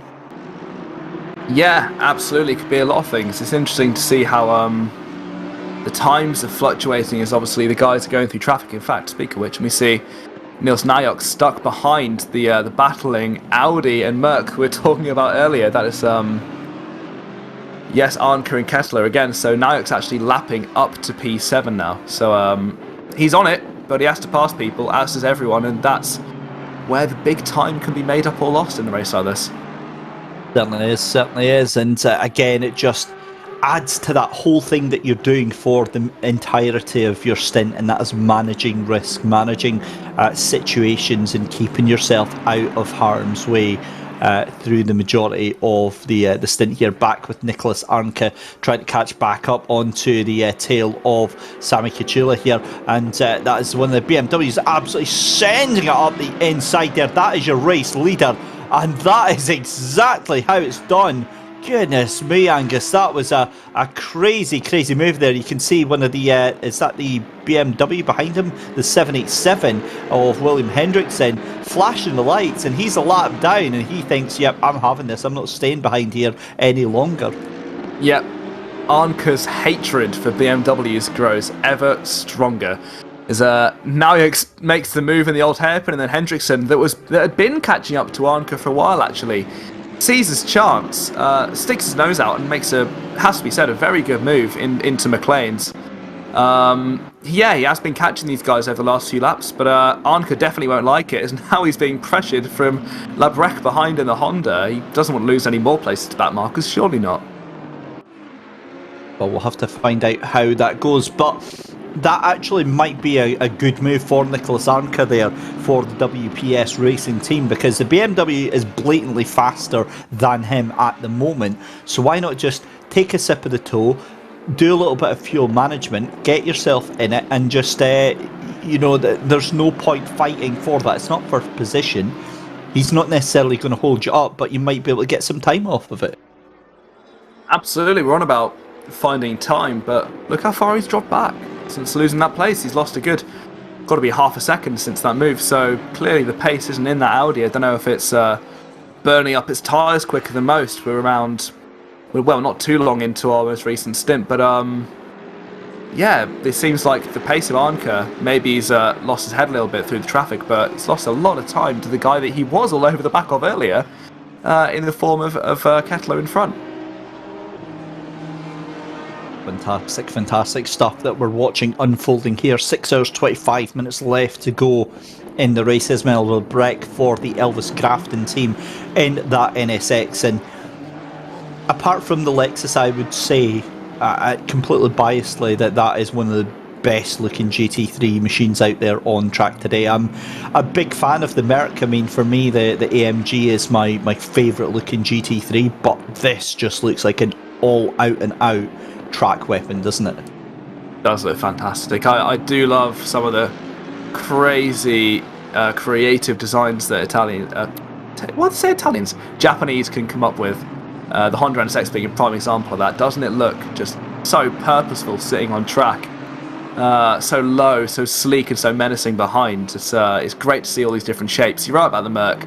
How aggressive and mean does that thing look with those angled headlights? But it's brilliant to see them all grappling, and actually it seems that Labrec's able to extract some time from that Honda, the only one in the field, and he's actually keeping on pace with guys that are clearly in the top 10 in front of him.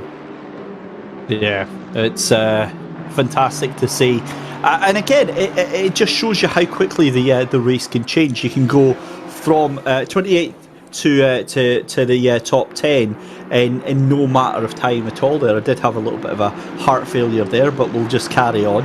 Alessandro Forscher there in the GTWR RHG Academy number 5 machine, trying to hunt onto the back of George Boothby, and this, as you said there, Angus, this just feels all wrong to see George Boothby in 27th position and having a fight for his life to hold on to that. These Aston Martins are really having a day of it today. Yeah, it's just not gone their way, has it really? I mean, after the showing at Spa, it's all kind of fallen apart this time, and the Astons plus the weight is, on the back foot. But if you know where your car is going to be strong, you need to make the most of the weekends when your car is strong. So there's no point going off and moaning about, this car's a tenth of a second faster a lap, my life's going to end. Because guess what? They'll come around later in the year and your car will be the one that's a tenth faster, and you'll look at the people complaining and think, what are you complaining about? This is you earlier in the year. So these guys know that their race isn't with the front guys today, but their job is just to do the best they can for their team, for their co-drivers, for the sponsors and for the series, and just to keep their championship points ticking over. That's all they can do. I don't know about you, but I find the complaining about BOP and the car's performance helps masquerade just how slow a sim racing driver I actually am. So it kind of works in my favour on that one. But you're right. I mean, it's the fantastic thing about the SimGrid VCO World Cup is the fact that it's an open book. You can see 2 rounds in and everybody thought they knew exactly what was going to be going on, what was going to be expected, and then we have Donington today and it throws the whole championship up in the air. As we see Nicholas Arnke fighting again. That is the 416 of Labrec in the Honda that gets his way past him as well.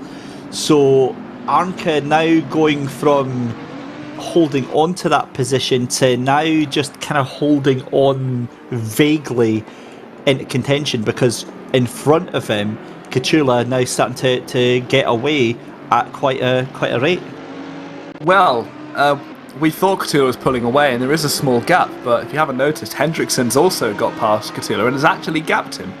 So maybe they're just both struggling this phase in the race. Obviously, the temperatures have gone up slightly since the race started, so maybe it's a pressure thing. We heard the wise old voice of Adam Christodoulou mention earlier about the perils with this track and the tyre pressures, so we don't know what's going on inside their car. We're just looking at what's going on from the outside, but it seems like they're both, if anything, struggling an equal amount, because their lap times are very similar, just up in 6th and 7th place. Having a quick look at the lap times for 6th and 7th just now. 1:27.6 for Sami Kachula there on the last lap round. Nicholas Arnke 1:28.4. I don't know, because the thing is as well is that Arnke looks like he's dropping back with the pace that he's got, but that might have just been the fact that Lebrec was trying to get past him on that last lap there, because look at the Merc now, absolutely being hounded right now, and Kachula could be backed up into the path of the Audi behind him. So again, in the next minute and a half, this is going to be very, very interesting. In fact, the Merc jumps into pit lane. Oh, and a bit of contact there from Alessandro Forscher on the 154, the 191, and the 777 going past a lap up as well. That's Quinn Claessens in the Bentley getting his way there. And this is all starting to get a little bit scrappy now. It is a bit, yeah. It's apparently it's getting near the pit window, so next round of stops look like they're coming up quite soon. So yeah, maybe people are looking forward to getting out the car. Maybe they're looking forward to finishing the stint the best way possible. Interesting to see that Sami Kachula did box early, because it looked like Lebrec was about to fly past him and maybe back him up into Nicholas Arnke behind. So we've been deprived of a battle there, but I'm sure there'll be another one soon to find. So I mean, the field's definitely close enough to find some fighting, so I expect to see some more very soon. Yeah, awesome stuff, and I'm absolutely loving it. It feels like everywhere you look on the track right now, there's action left, right and centre, and it looks like Alessandro Forscher right in the thick of it just now, because he's got 3 cars breathing down his neck. Bouquet in the 601 Audi is going to be on his tail very, very shortly for that eSport Performance Racing team. But back at the lead then, it's still Nils Neujoks. Again, that gap is now stabilised, 28.4 seconds to Mikhail Statsenko. And again, the pace going really, really well. But the warning bells are going to sound for GTWR Racing Team, because Jordan Sherritt behind the wheel of that car again. So he is a very, very fast driver, and he'll be able to make some big, big inroads. Yeah, he's definitely capable enough. We all know that, and the car's shown to be quick enough today. So let's see if he can find some more ground and maybe start to catch up to the guys in front of him. I don't know. Let's wait and see, I suppose.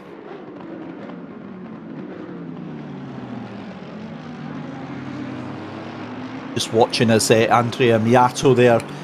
It almost is a case of having to hold your breath, because you try and watch what's happening here and you think you know what's coming on, because now Miato and Kachula are fighting it out.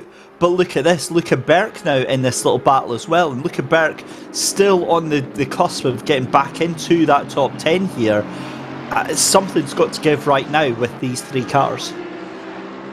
Yeah, absolutely. I mean, Luca Berk's been staring back at the Aston Martin for, well, ages, frankly, since he got his drive-through from 9th place around 10 minutes ago, probably more.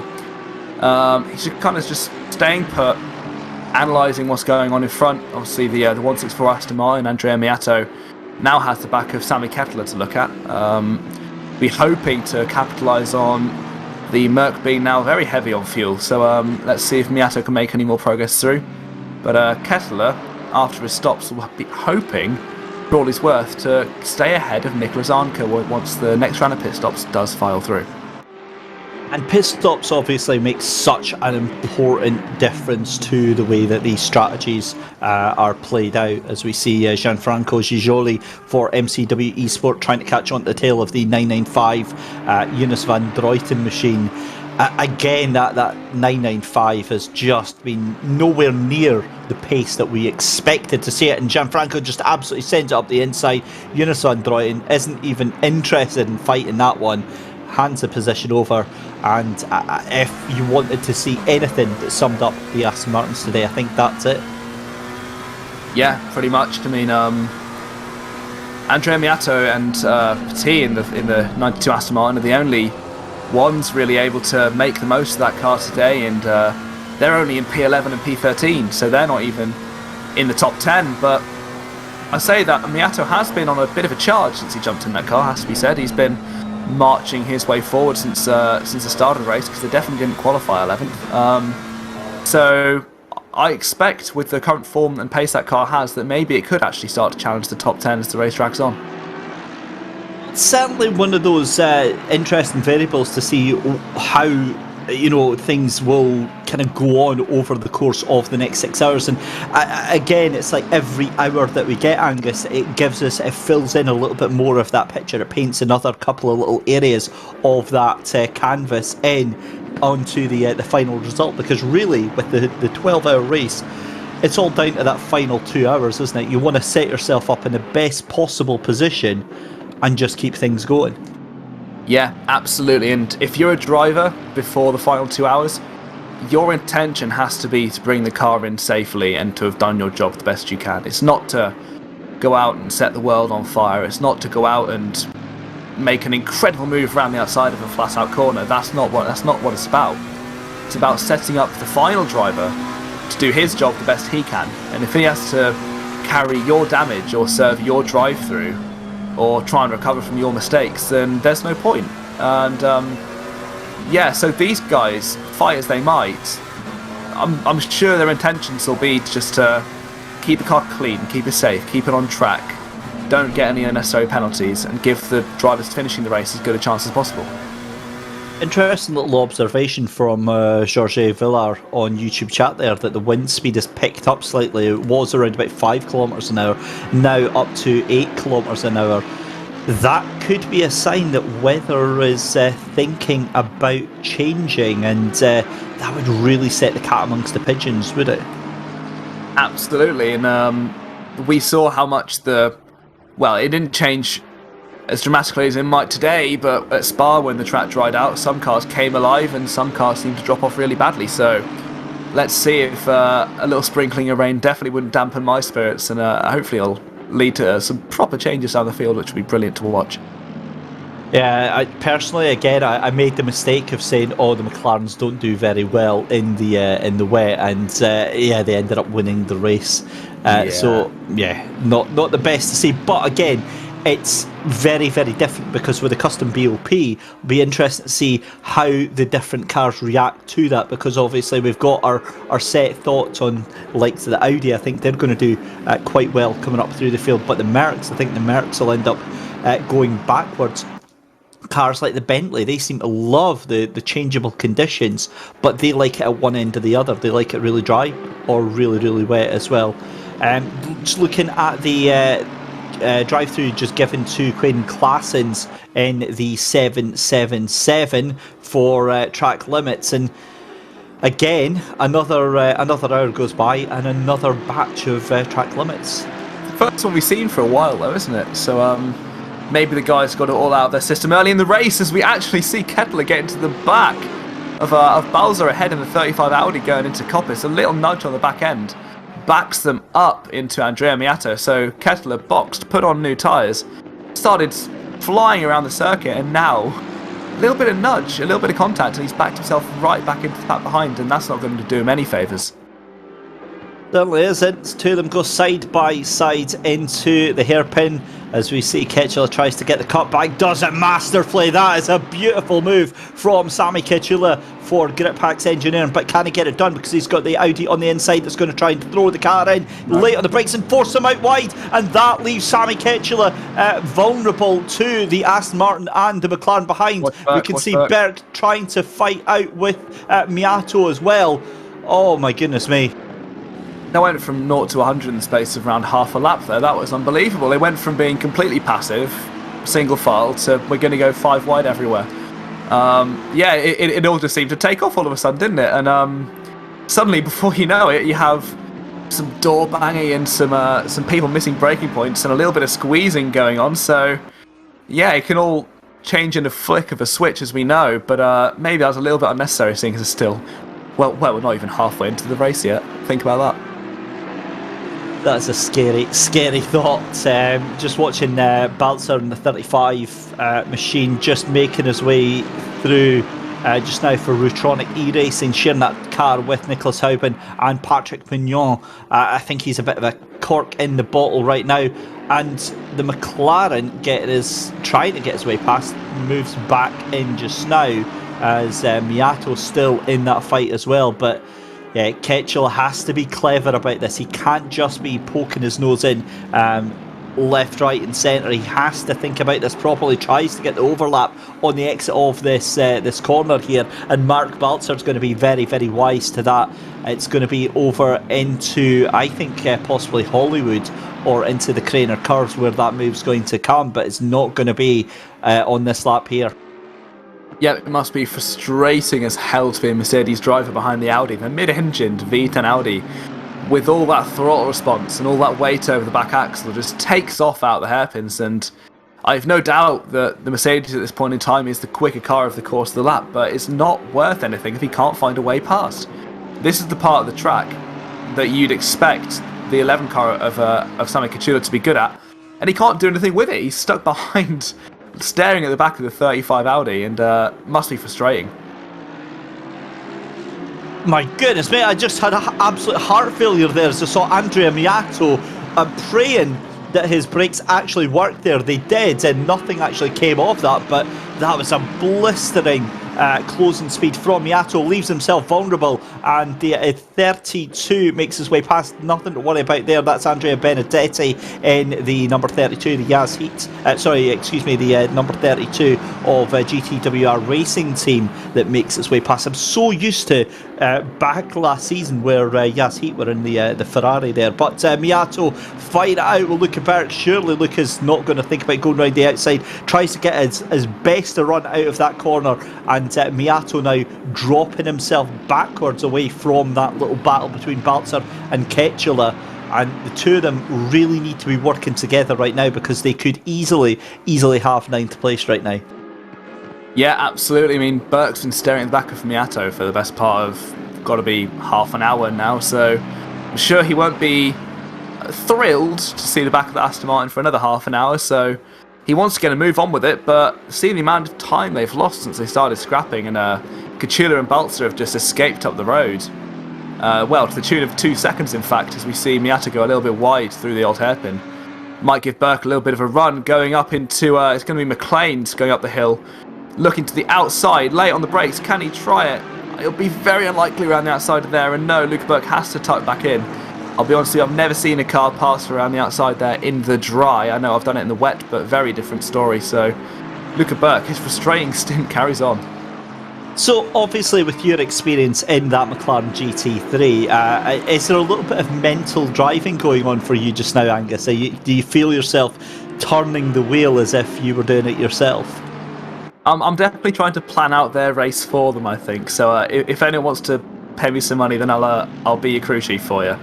But no, my experience with the McLaren is cool, and it's really great to have, and the work I've done with BMW and Ginetta, Praga, McLaren is fantastic, and it helps me understand what I see, and it's cool to, well, be taught something by these guys who won't have had the real life experience that I have, but still have bags and bags of talent and potential, and yeah, it's just it's great racing with some great drivers. I love it. Yeah, certainly is. Round 3 of the Simgrid VCO World Cup. David Christie and Angus Fender taking you through the mid-section of the race here.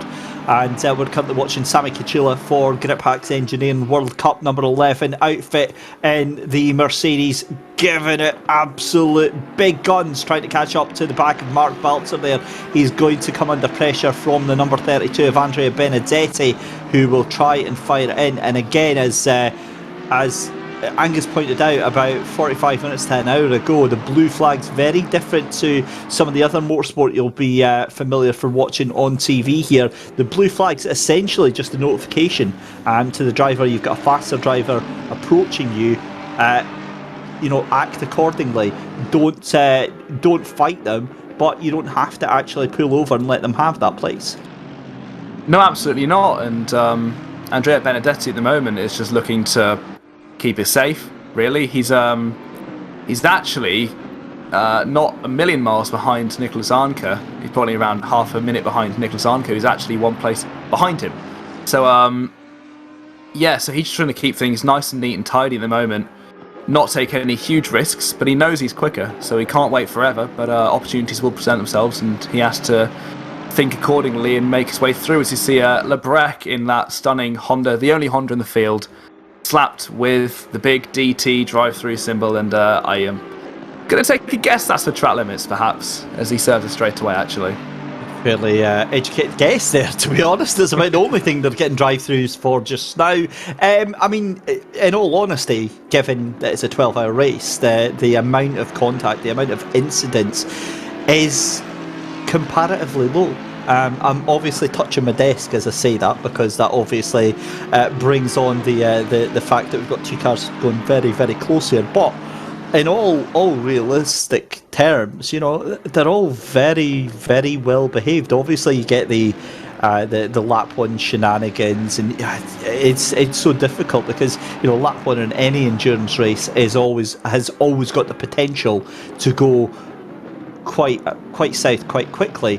But afterwards, it's all very respectful.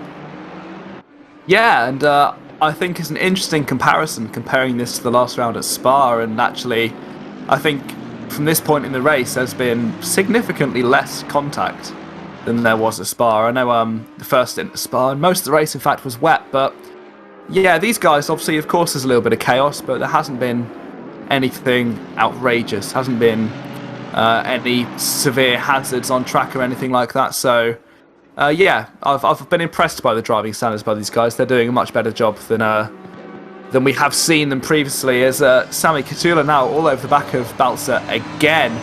Still can't find a way past though. Balzer's placing that Audi in all the right places, and as frustrating as it must be, Kyalami stuck behind, can't find a way past.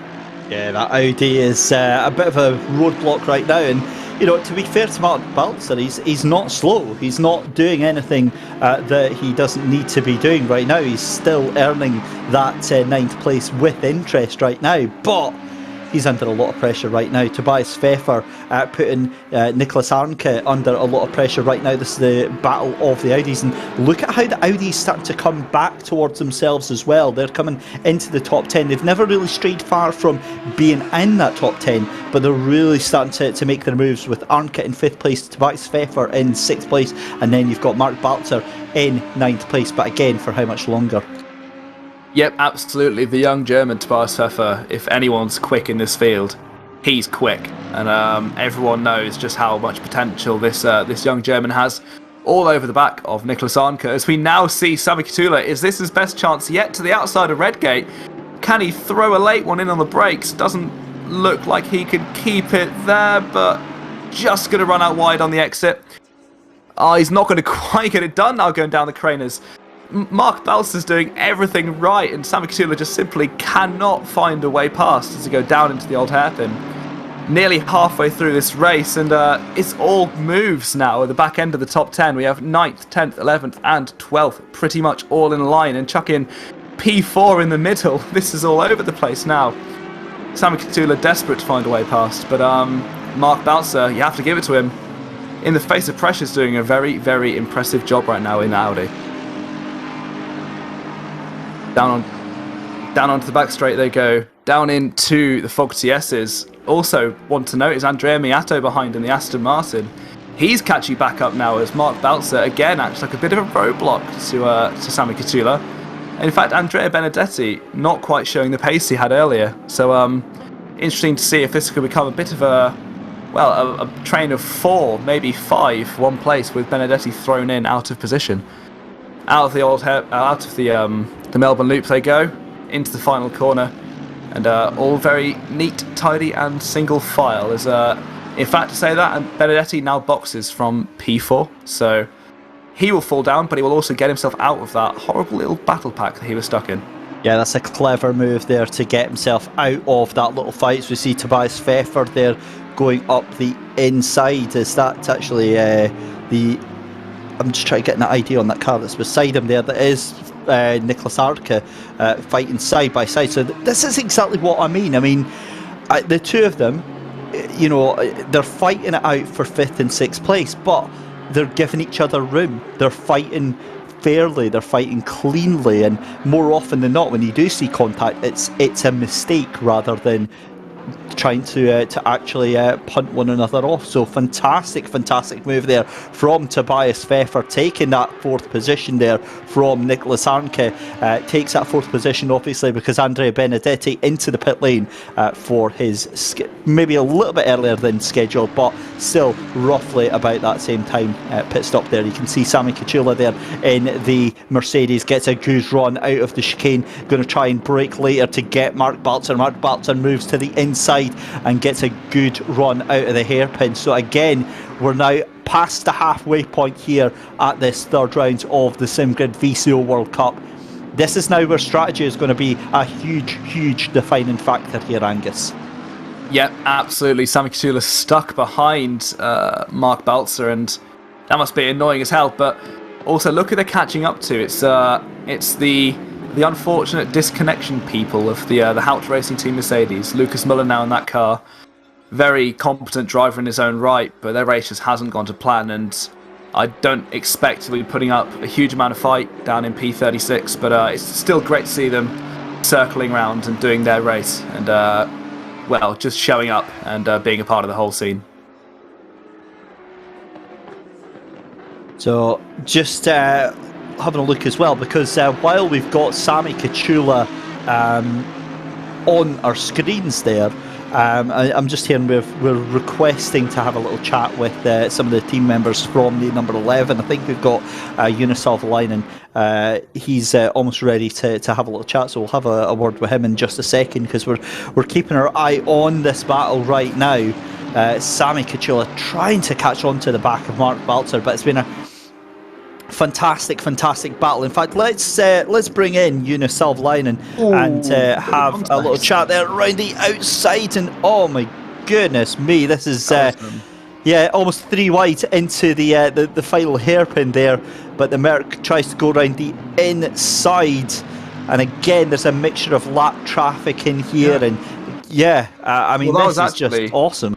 Yeah, that was actually Mark Balzer's move on the number 4 Mercedes that drove into his door pretty much, and Lucas Muller, not very impressed with that, decided that he'd fight it a bit harder than he would have otherwise, so makes Mark Balzer's life a little bit harder, but they all live, they all survive, no position changes, and they can carry on about their business. Well, let's have a chat then with Unisolv Leinen. We'll bring him into the chat. Eunice, good afternoon. A very strong performance from Grip Hacks Engineering yet again. Sami currently behind the wheel. How nervous are you for him getting this position from Mark Balzer right now?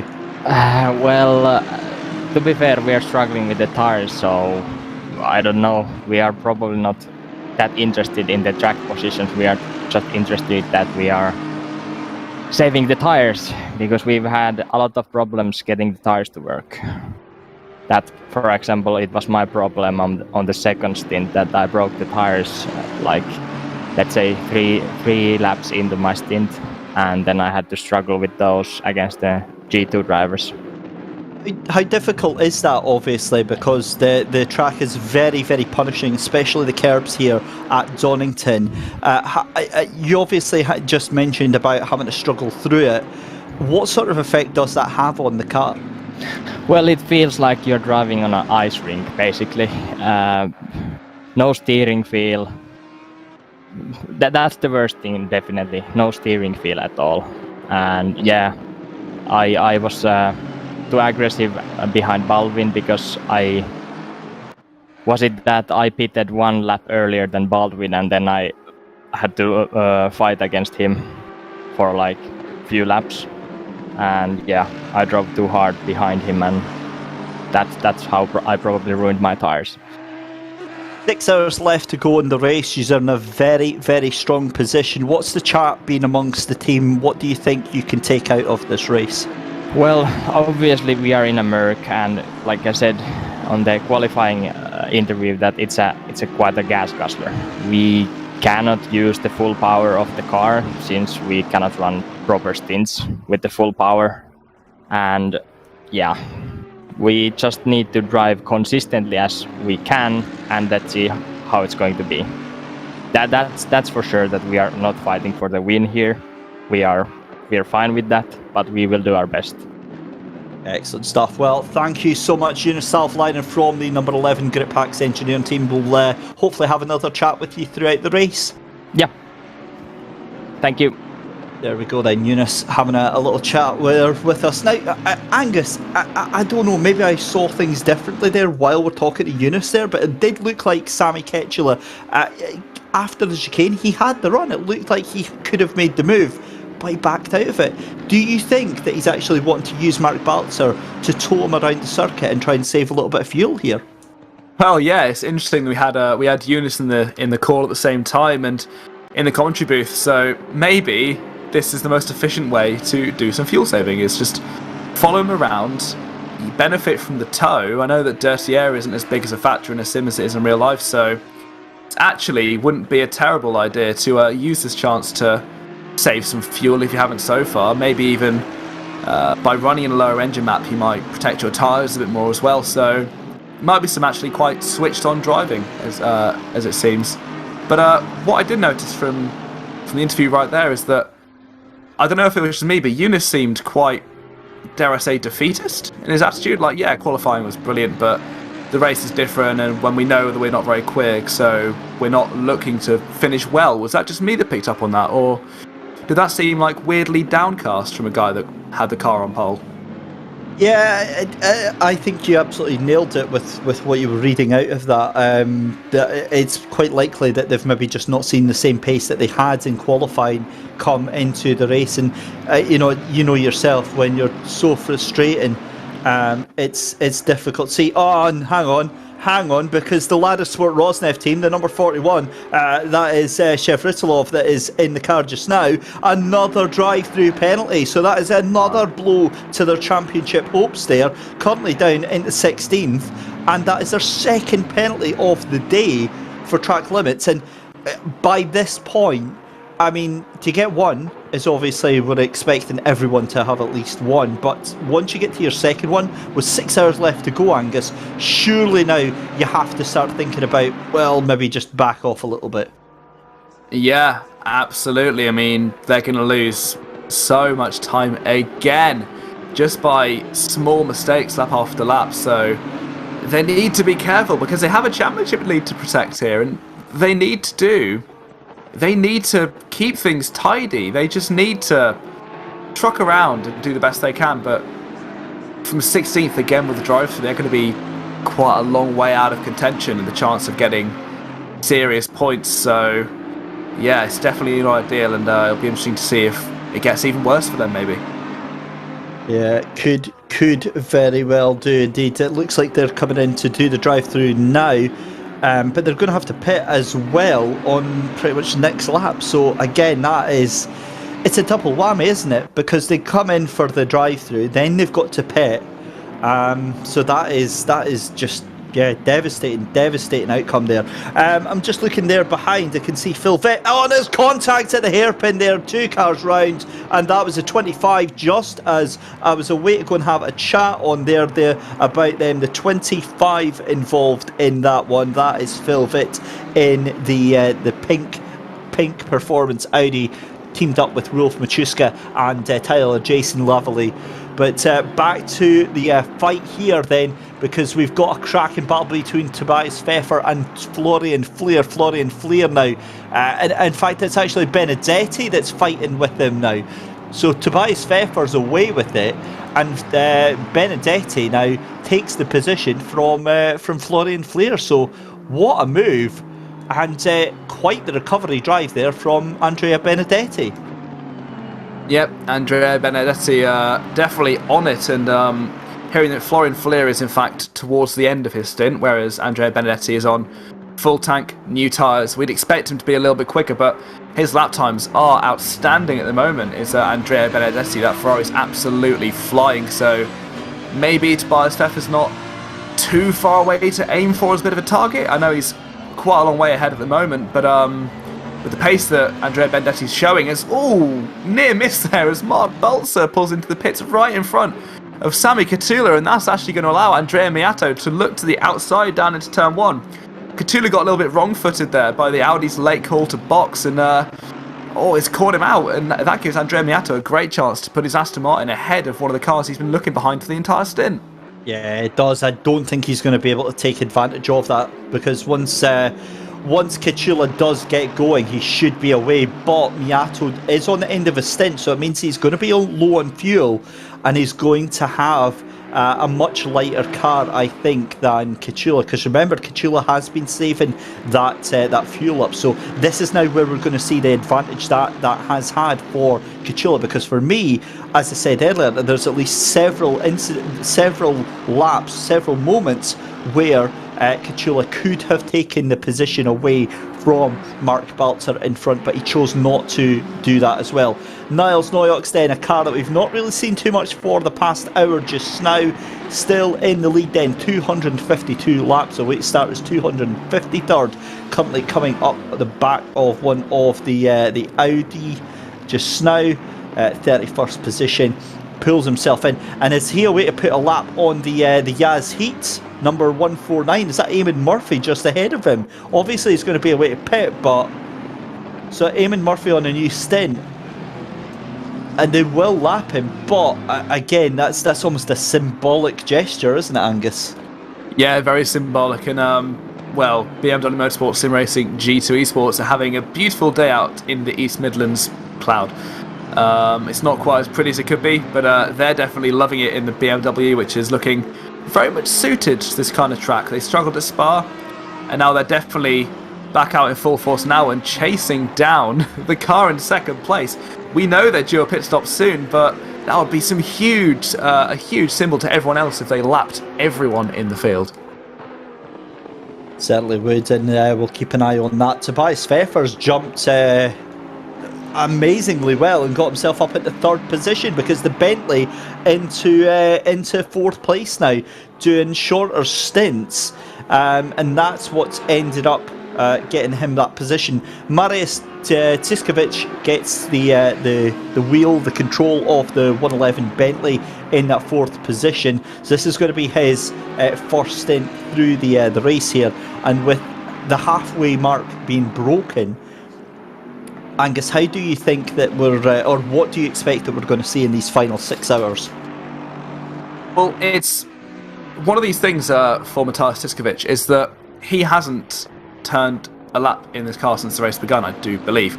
And one of the things that would cause a huge issue in real life is that you wouldn't have actually driven the car at all. But one of the brilliant things you can do in Assetto Corsa Competizione is you can actually leave the race server and lap in practice on your own. Now that not only means that you can obviously not be online and turn as many laps as you want, it also means you can get to the car knowing what to do and not being rusty as you would be in real life if you'd sat out of the car for all that time. So he's going to have to put in a lot of legwork for this last part of the race, having only just jumped in the car over halfway through. But if his pace is good enough, that will be absolutely no concern to anyone in the 111 team at all. It's a good performance from the DV1 Triton Racing team. If I remember rightly, this actually moves them up into the top 5 of the championship. I'll have a quick look at the championship. Yes, so they were in 5th place, so this is going to move them up, I believe, into about 3rd place in the championship standings just now. But 5 hours 46 minutes left to go in this race. It's still the G2 BMW esports team, Niles Niox, into the lead, but Niles just bringing the car into pits and going to hand it over to, I would imagine, Gregor Schill is going to jump in. In fact, there we go, it changes, and the thoughts confirmed immediately. So it is just a straight swap every single time they go into the pits. So Gregor Schill behind the wheel, then it'll be Arthur Kammerer again. And interesting to see that. Angus, that I mean, none of the other teams at the moment have an answer for them. Eamon Murphy in the Yaz Heat McLaren is obviously on the 127.5s, but still seems to be struggling with that car. Do you think that the 149 Yaz Heat team are still suffering with damage on that?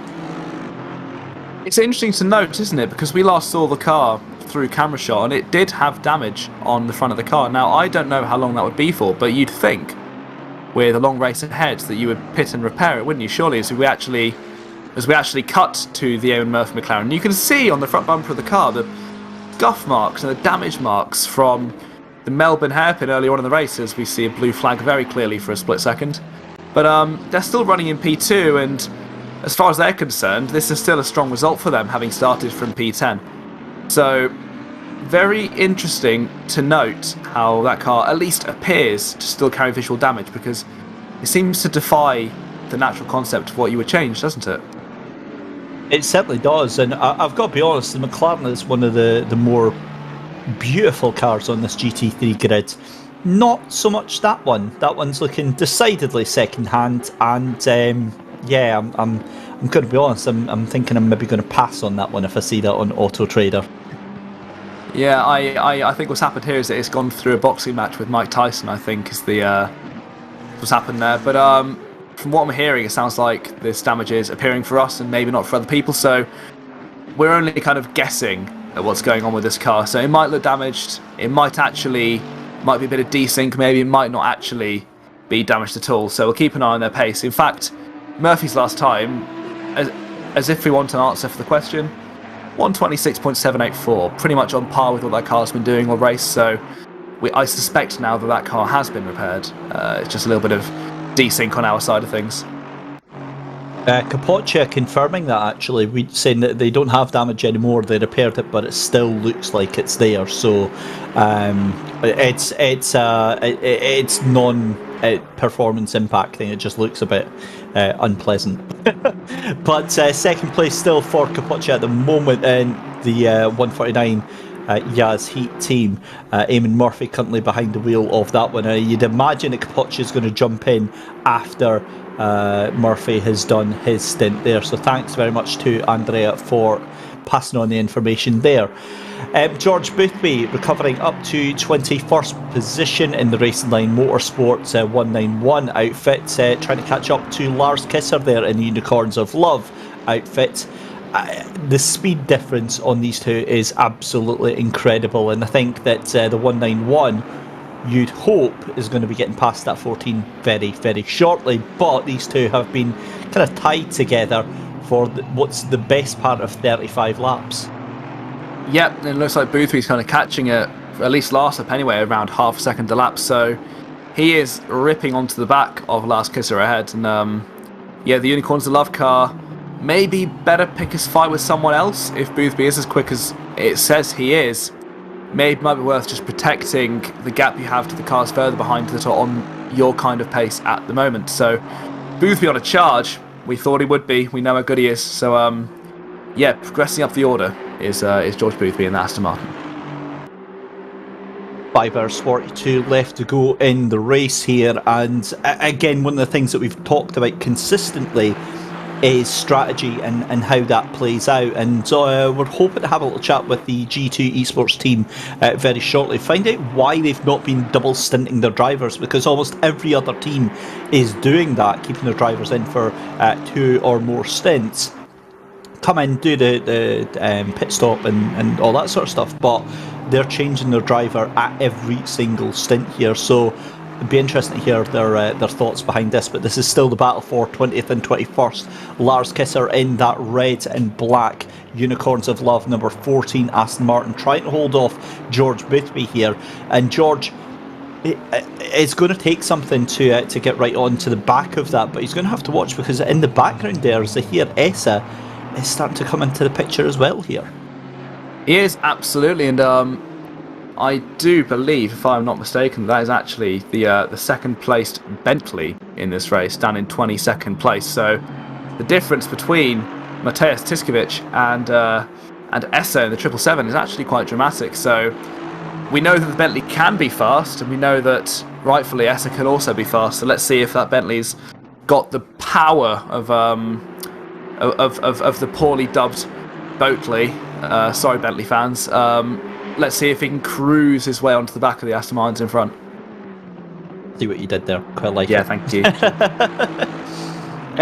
I'm one that calls it the Boatley as well. I'm a big fan of the Bentley. I tend to use it myself when I'm racing. It's a very balanced car. It's fast, it's agile. It just sort of floats about a bit depending on the setup. Some drivers prefer that. Some not so much. I prefer it to be quite nimble, but what you find is that when you get changeable conditions, if it starts drizzle or a little bit of light rain, it really doesn't like that, and then it comes back into its own when the rain actually does come down. Yeah, well, interesting you say that, because I've driven the Bentley in real life. I mean, it wasn't for very long, it was only for around half a day at Donington. Interestingly enough, we're racing at Donington now, but what you say is actually very, very similar to my impressions when I drove the old JRM car in person. And yeah, the Bentley, it is a big car, and it is hard to see out of, and it takes up a lot of track, and you have to look very far ahead to see where you're going. But it's definitely quick, and I know the amount of engineering that's gone into that car through M Sport and the development that's gone on with that car, and it's definitely capable. Just like you say, when the conditions aren't either full wet or full dry, and you're kind of intermediate on setup, it can have a very narrow operating window. And I wondered if that's one of the things that caught it out at Spa, perhaps, last time out. The great thing about the Bentley as well is that your butler will be driving it anyway for you, so you can just sort of sit back in the back and just relax. On that note about cars that struggle with that in-between window, I've noticed that the GTR is exactly that same type of car as well. It doesn't like those in-between conditions. It wants it wet or it wants it dry. It doesn't want those greasy conditions. Sami Kecula is in the middle of a monster battle, still trying to catch up with Nicholas Arnke in that 21 right now. So the battle resumes back to where you were for these two, and just behind them they've got Eamon Murphy as well. Eamon's going to be trying to get his way past as quickly as he possibly can, and that is no mean feat when you've got Arnke and Kecula right in front of you as well, because these two are just going for it. And I tell you what, every time that Murphy goes to make a move, I'm going to be my heart's going to be in my mouth on this one. Yep, absolutely. Murphy currently running second place, still over half a minute behind the G2 car leading the race. But Arnke and Kecula, you can't separate these guys. They've been together for the best part of an hour now, and they've just been nose to tail. And interesting to note that Sami Kecula's body language of that Mercedes wasn't as passive perhaps as it was earlier. Definitely seemed like he was trying to get a move on and make the move into Redgate last time around, so I wonder if he's going to try and use Eamon Murphy as a bit of a battering ram and try and use him to open the wedge where he can just follow through. Certainly interesting. And Eamon Murphy tries to go to the inside of the hairpin. That's exactly what's just happened. That has left Arnke vulnerable to the cutback from Sami Kecula. Can't quite get that done. Is Kecula going to fire it up the inside? He can't get it done.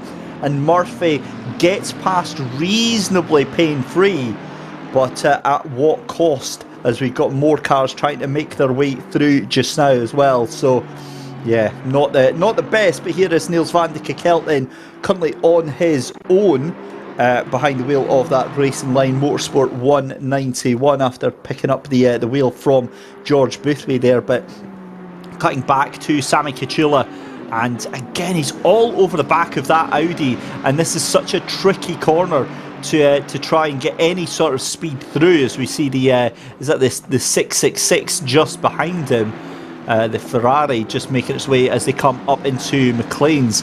And Simon Kyalami in a bit of a sandwich here right now. He's damned if he does and he's damned if he doesn't, because just in front of him he's obviously got Nicholas Arnke in that number 21 WPS Racing Team outfit, and then behind him he's got the Racing ON3 of I think that might be Ruben Stefani that's behind the wheel of that one just now, but he gets away from it just now through into the chicane, looking very, very smooth, very cool, calm, collected, again down on the run to the hairpin.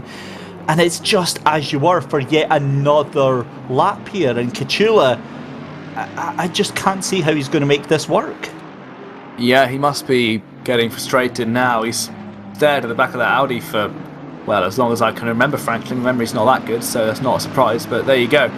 There's not a doubt in my mind that Mercedes and Sammy driving it is the quicker car at this moment in time, but does that mean that it's worth making a risky move up the inside, perhaps? Does that mean it's worth putting your car on the line for the 10th lap time? And when you're sat behind for this amount of time, it might start to look like, actually, yeah, you might need to think about getting a move on. But it's interesting that sat behind for the entire stint earlier, and now he seems to be well, much more aggressive in his racecraft. He's definitely trying to open that door. Yeah, certainly is. This is Albadeo Cummins making a move side by side, and I think that was Batifui that was just, in fact, no, that was Shermatinsky in the BMW. Goodness me. So the 787 of Shermatinsky makes a mistake coming out the chicane as well, and that hands the place to, in fact, we'll ignore the 101 because they're a lap down. That's Capera in the Audi. So these two battling it out, absolutely knocking lumps out of each other here. And Shermatinsky is just trying to fire that thing left, right and centre through. He had the run through the chicane, but the Audi really trying to make it work. And here we go, Kyalami then side by side with Arnke. Oh, and this is surely going to end in tears as the 11 gets shown the outside there. And great move. We go picture in picture then, because Arnke is going to have the run up the inside in towards turn 1 into Redgate. There's almost contact. He fires it through. Is this the move done? Surely it is. Oh, and it's a little hip check to show Arnke onto the grass there. And that is the move done and dusted. The Audi left thinking what could have been. But Kyalami took what must have been about 45 laps to get that move done. Finally gets it there, and that moves Sammy Kyalami for Grip Hacks Engineering up into 6th position.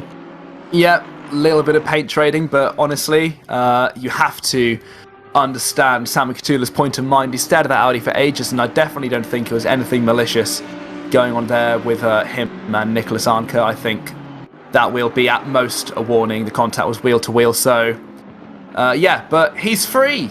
Sammy Kyalami's finally got past Nicholas Arnke and can now use the pace that Mercedes does have. Watching this then, 5.5 hours to go. The time just rattling itself off at a rate of knots here in this halfway stage of the SimGrid VCO World Cup. A lot at stake here, so that's what to remember. Huge cash prizes on offer thanks to the SimGrid and VCO. Really making this competition something to remember indeed. And just watching Andrea Miato here, I don't really think that he's got too much to worry about, apart from the fact that Maxime Batifui is he's making a nuisance of himself. And where we saw Andrea Miato actually being very, very strong here, Angus, he's now going backwards quite quickly. Yep, the AAA Esports cars kind of gone under the radar so far this race. He's cruised onto the back of Andrea Miato. I wonder if Miato's taken the chance and a bit of free real estate he has to maybe double stint a set of tyres, perhaps, because his times are definitely nowhere near where they were earlier. So Batifui definitely catching up fast, and not too far behind is that battling duo of the 121 Audi and the 787 BMW. Interesting to see. Again, it's something that we've spoken about at great lengths here, and I'm always trying to be very careful about going over things that we talk about time and time again, but it is. There's so many different variables at play during these 12-hour races, during these endurance races, you know, even if it's 6 hours, 8 hours, 10 hours, 12 hours, 24 hours even. There's, I mean, so many moving parts. And what seems scary to me is the fact that you could be 6.5 hours into an endurance race and then suddenly you have an accident, or you spin off, and that's your race done. And all of that work that you've put in, it feels like it's all for nothing. Yeah, exactly. That's the pressure you have to deal with in endurance racing, is not only your own driving, but also your... as we see Badfoulier turn around Andrea Miato, and it looked like he wasn't really there going into McLean's. Oh, dearie me, they just... I looked like a bit of a half move, maybe outbred himself slightly, but definitely contact on the rear of Andrea Miato, turns him sideways, and no position change, but that was definitely a bit of an optimistic move by Badfoulier. Yeah, but Badfoulier, you kind of expected better than that. Obviously, no malice, no intent, but really at this stage, and again, that just goes to show what we were just saying there about how things can turn on their head instantly, because not only Badfoulier and Miato didn't really lose any positions because of that, but it's highly likely that there's going to be some sort of punishment from race control, either for aggressive driving or for avoidable contact on that. And again, Miato now knows that Badfoulier is going to try and send that car. Does that mean that Miato is now going to be extra defensive, extra cautious, which then throws even more chance of there being more follow-up contact? Very much so. There's definitely potential. If you aggravate someone in a race like this, the chances of them doing you a favour basically go down to zero. And endurance racing isn't just managing your own car, it's managing the people you're around at the time and doing the best you can to stop them wanting to do anything against you. It sounds quite weirdly complicated and interpersonal, but you do understand it when you think about this. So Badfouilier's gone into the back of Miato. Miato's just been turned around by this guy. He's not going to want to give him an easy pass on him, and I don't at all doubt that now he's going to fight that position just a little bit harder. Yeah, you just saw flashing up there, incident between cars 21 and 149. That's a warning to your second place car for avoidable contact there, as we see when the Audi's firing up inside the two cars there. The 101, I'll tell you what, that was an optimistic move. I think that is the word we use in the trade here, of the 101 team, and that is the Silver Racing Team Eurowash number 101. But here we go, Badfoulier trying to go around the outside. That's not going to work, but Miato held up by that 101 car, and that is Michael Copera behind the wheel there.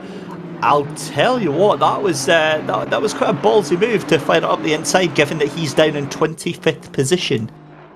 Yeah, as far as dives go, I think that definitely falls under that category. But yeah, I don't know if he only meant to pass one and ended up doing both, but he definitely wasn't taking any prisoners on the guys that are over 13 places ahead of him, so he was definitely taking a few risks. But then again, he probably hasn't got a huge amount to lose, so he probably doesn't even care that much about Andrea Miato's race. He just wants to do the best he can. You get this foreboding sense of dread and fear with these two right now. Andrea Miato again under all sorts of pressure by Maxime Badfoulier here. I'm just having a look behind, because the 121 of Albadeo, Kamens and Sherbatinski just in the background here. This is going to be a 4-car fight for 12th place. And yeah, this is drama with 5.5 hours left to go here. This is drama that these two drivers did not want. And I tell you what, Badfoulier really thought this was going to be done and dusted.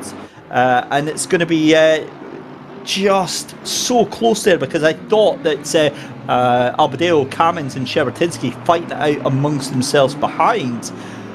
But yeah, it is as it is. We go across the line, start lap 267, and we are very privileged to actually have Niles Noyaux from BMW Team G2 Esports in the commentary booth with us this afternoon. Niles, very good afternoon, my friends. This is a really good day out at the races for yourself so far. Yeah, it's one of the few tracks where the BMW is actually competitive, and so far everyone is making the best of it.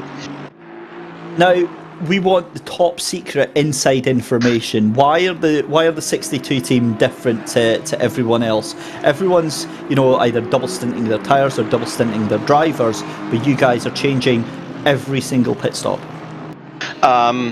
I think it's a matter of remaining focused and doing 75 minutes, and we're pushing every lap. It's just worth to have a break in between. We'll eventually get to a point where we have to double stint as well, probably late in the race, when we can tell how long the last stint will be for us. But yeah, it was always our idea to take the stress from the driver, to drive as little as possible in a row. Yeah, that's a good strategy. Does do any of the teammates ever give you the whole thing of, no, I want to stay in the car, I want to keep fighting, I want to keep pushing? Nah, I don't think in those endurance races that's really a concern. We're trying to put rational thoughts over short-term emotions, so to say. Even though, of course, there's moments where emotions get the better of us. But for now, I think we know we're in a good spot and we try to control it from here. So reducing the error rate is probably best achieved by swapping drivers and taking the emotion out. And obviously, this is a huge round for you championship-wise. This moves you guys up into the top 5 for the overall championship. I mean, that is, if it stays that way, obviously, for 5.5 hours. But I mean, coming from about 15th place to 5th, you guys must be absolutely buzzing in what could be in store for the final 2 rounds. Yeah, I mean, we have to stay realistic, I think. The last 2 rounds aren't exactly places where our car excels. Plus, again, 5.5 hours early, but should we win, we'll have a lot of weight, so Kyalami is probably a DNF for us, basically. And then Nurburgring, even without the weight, the car isn't the strongest, unless Kunos has some other ideas until that race. So our chances, I think, are always small, and we take the spotlight being in 5th for the time being, but overall I think we have to wait for a lot of other cars to really make bigger mistakes in the last 2 rounds for us to move further up the rankings. Now, what I want to know, Niles, is how loud were the screams on Discord when the 149 had that moment into the wall? I was actually just in the bathroom, I think, so I missed it. And when I came back, Arthur was very calm and totally collected, and just told me to check the replay in a very silent manner. And then I saw what happened. So let's see. We can't really judge how fast the McLaren will be when Baldwin is back in the car, because early in the race he was definitely going quite a bit faster than we did. So I think the car still has the potential. And I think it was Kapoccia or Statsenko who just had a horrible stint, and maybe they have been double stinting the tire already, which is still ahead for us. So maybe they will just have their stint where they're going to catch up pace-wise, and then could be really close towards the end. So that actually leads into a very interesting question there, Niles, because a couple of times I've asked you questions about how you've reacted, and you've said that it's been a very calm, collected and non-emotional way, and that's the way you've tried to do things with the team. And I'm wanting to know how much of an advantage do you think driving that way, competing that way has? Oh, I don't know. Difficult. I think it doesn't work out every race, right? So far we didn't really achieve anything in the series, so best we could do was P15, P13 or something like that. I don't even remember. And I guess that didn't take us anywhere there. I think that approach only really pays off when we also have the car and setup and the track underneath that allows us to put our lap times in.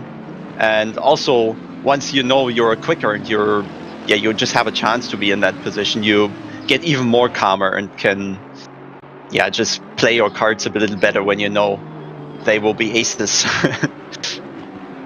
Finally, 5 hours 20 to go in the race. So you've got about a 28-second gap over Eamon Murphy in second place there. Obviously that means very little in an endurance race, but what is the team going to be doing to maximise and protect that gap? I think we're mainly trying to be smart with the lappings. which is difficult because every car out there just has a different idea of what the ideal lapping scenario is. So as the approaching car, you always have to adapt to whatever style the car in front has, which is a bit tricky at times. But yeah, we're just again trying to stay out of trouble, which is exactly what got the McLaren into P2 so far. Excellent. Well, Niles Noyox for the BMW G2 Esports number 62. Thank you for giving us that insight, and we'll get a chat with you later on in the race. Hopefully from a win. We will hopefully speak to you on the top step of the podium, my friends. Yeah, bye, thanks. There we go then, Niles Noyox there, Angus, and again a remarkably measured, a remarkably focused and you know, almost detached viewpoint on the race there. Yeah, it was chilled, wasn't it? He seemed like he hadn't driven a car at all. He was just sitting back, relaxed, being a bit of a spectator. But yeah, we know when push comes to shove that Niles Noyox can be one of the toughest competitors out there, and we know how much he puts his time into running that G2 Esports Academy, as well as management for Red Bull Racing Esports as well some of the time. So this guy knows esports. As we see Batty Fouillet round the outside, he's got a 5-second penalty for earlier, but up into Coppers, can he make a stick round the outside? Miato's going to hold him out. Not quite, but wow, that was close. This is awesome stuff. You can see there the 787 of Szczebertyński getting a drive-through penalty behind him as well. But also have a look at Albadejo Kamins. He's now onto the back of this group as well. So it's now, again, a 3-car fight for 12th place right now. Jack McIntyre in the 22 McLaren away up in the lead there. He's quite happy in that 11th place. But the Andrea Miato 164 of GTWR, as we see Batifu going very, very deep into that corner there, manages to recover, manages to get the run out of there, but now Albadejo Kamins just behind there. This is just absolute craziness at this stage of the race. I mean, it's kind of now, it feels like this is the final hour and all these drivers just absolutely going for it. Yeah, absolutely, and you have to wonder if this race is getting maybe harder than it needs to be because of the contact earlier. So Batifuet is doing everything he can to try and get past Miata. There's not a doubt in my mind that he's faster, but can he find a way past? As again, he goes to the outside. I can't see it working around there, unless he can get a good enough exit from here, which again, I don't think he's far enough alongside. So try as he might, passes around the outside, especially at a track like Donington, just are so difficult to get done. As we see Huben in P10, the 34 Audi we were watching earlier, gets the big DT symbol. So track limits again, claiming another front runner in this race. Yeah, Lucas Muller is the number 4 that's in that sandwich as well. He's a couple of laps down after that earlier disconnect when we started, but he is trying to get into this little fight as well. He's going to try and fancy getting there. As you see, Albadejo Kamins and Lebrec fighting it out there as well. In fact, no, sorry, it's not Lebrec. That's one of the lapped cars that's making his way past in the Muller. It is. That's the number 4. But just behind that, there's a cracking little fight as well. This is Sven Rosenbaum for Prime E-Racing, having a little bit of a fight as well, trying to catch back up. In fact, getting past to Ketchula there. So Rosenbaum and Ketchula having a little fight there. Maxime Batifu with that 5-second penalty. Instant between cars 11 and 14. I think that's an erroneous message there, so we'll get the latest penalty. I'll read that out to you. 11 and 14 on lap 266. It's a drive-through for car number 14 for avoidable contact. So that is the 11 and 14. That's Griffax Engineering, and that is Unicorns of Love. So it's a drive-through for the number 14 for avoidable contact. And again, at this stage in the race, that is not the sort of thing that you want to be having. Yep, Yura Petrochenko on board the 14. Aston Martin, definitely not the one that's happening, but down in 27th place, you could argue that the race wasn't really going the way it wanted to anyway. So the race goes from bad to worse, and their horrible trying race carries on. Difficult to watch at times. It's frustrating to see something unravel. It's even more frustrating when you've got a vested interest, like you're driving for the team or you're friends of the team, and when you see that unfurling in front of your eyes, very, very difficult stuff. But Maxime Batifu still on the back of Andrea Miato. And realistic question here, Angus. I mean, we've seen suitcases, we've seen the kitchen sink. What does Maxime Batifu have to throw at Miato to make this stick right now? I think he lobs off one of his wing mirrors, you know. I think that's the next one he has to try at least. Anyway, he's running out of options at the moment. It seems like Miato's got an answer for pretty much everything that Batifu's got at the moment. Of course, it's even more difficult because they are in exactly the same cars, bar Assetto, of course. Whereas if you had, say, a BMW or a Honda against something like an Audi, that each car would have its separate strengths and weaknesses, but they're both Aston Martins. They're both very similar paced. And that makes the move even harder, but Batifu is definitely wanting to get that move done, just as a case of seeing when and how.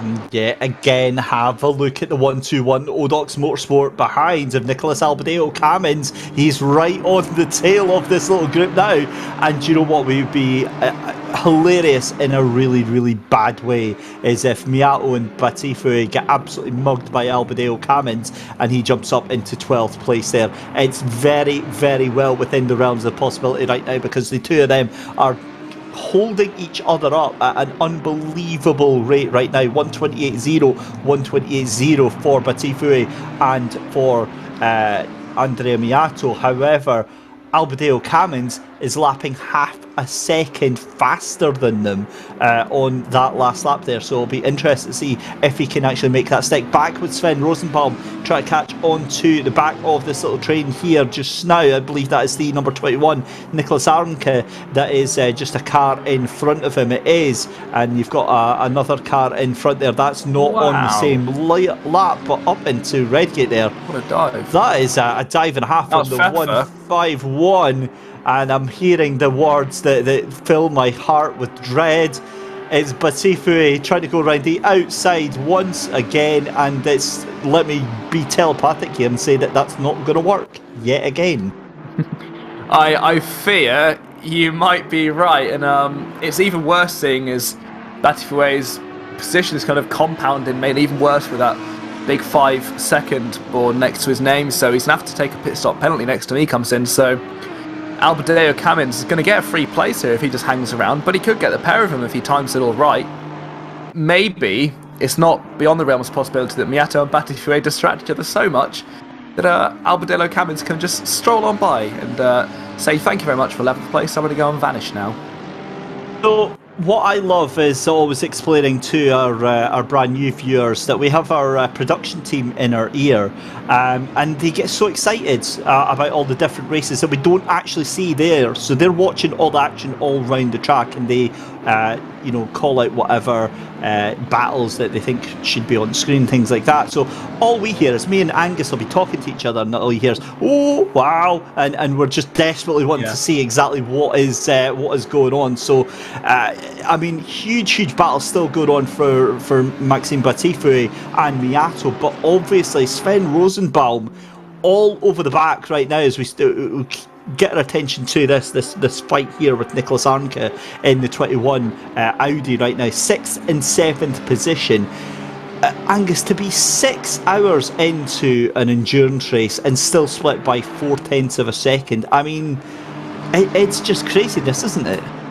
Unbelievable, isn't it? And it's brilliant to see that two different cars, McLaren and Audi, can be separated by such small gaps this far into a race, and they'll all have their separate driving characteristics. Obviously, huge credit goes to the drivers for playing their own part in this, but it's great to see how compact everything is. We see Eamon Murphy charging in P2. He's caught up to this battle pack now, and it wouldn't surprise me at all if he has to maybe take a second double take on these guys and have a moment, because if he struggles to get by here, he could lose even more time to the hard charging out in front Gregor Schill 62 BMW, so Murphy could actually become quite a big factor in this battle ahead.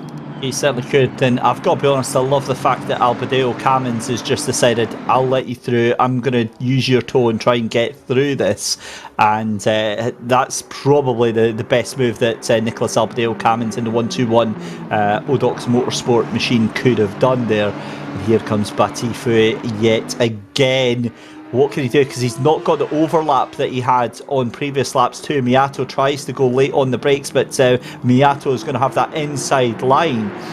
And I mean, it brings you back to that old meme about the definition of insanity, trying the same thing over and over and over again, expecting a different outcome. It's exactly what's happening here, but also it goes back, Angus, to the point we made again about an hour ago about there's one racing line here at Donington. You can use every part of the track you want to, but it's not going to be as fast as that central line. Yep, absolutely. All Andrea Miyato needs to do is just park his car in the middle of the track for Sector 2, and there is nothing at all that Batifu can do. As unfortunate as it might be, that's the nature of some racing circuits, and trust me, Donington Park is not the only one where this is a problem, so don't be surprised as we see Batifu let by Eamon Murphy.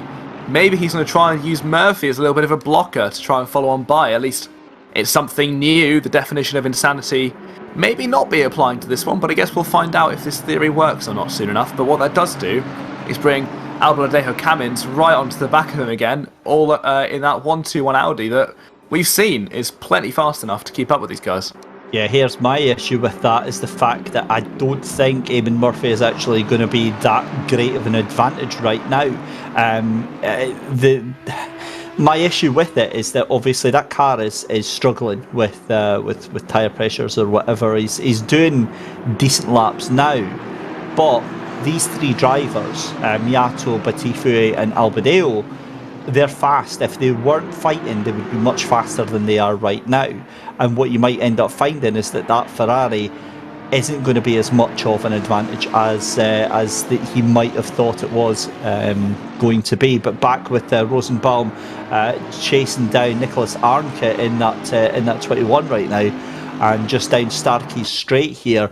Again, this battle is one that we've seen raging on all through the afternoon here, and again, it doesn't seem like it's going to have any sort of resolution anytime soon. No, definitely not. Don't be surprised if you see these guys battling again in 3 hours odd, maybe 5 hours, 10 minutes and 2 seconds maybe. We don't know. So, yeah, but these guys are all so close together. I mean, just look at this battle pack right here. They've been within, well, touching distance for the best part of an hour and a bit now. So these guys, hate it as they might, are giving us all some fantastic watching as viewers and spectators. This is absolutely brilliant to watch these guys giving it their all for us all to watch, and ultimately some very hard racing going on out there. There certainly is, so do not go anywhere, ladies and gentlemen. We are away to make the switch over to the part 2 of this race, so click on the sim grid and click on part 2 to rejoin the action in the race. We'll be going live very, very shortly, and we'll move over to that part 2 in about a minute's time. So this is your warning to get yourself clicked on to that part 2 and enjoy the stunning finale of this race, as we have 5 hours 10 minutes left to go.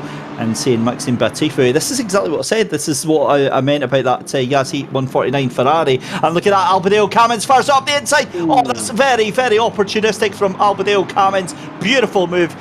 Absolutely dived from outer space, this Albadeo Camins. And do you know what? I think he might have done it, but Batifu says no thank you, and up the inside he's done it. So he's gone from being dived up the inside to mugging Miyato, and we asked what it did, and that's exactly what you needed. As if you needed any more thrilling climax for part 1, ladies and gentlemen, there you go. What's an end to part 1 of this race.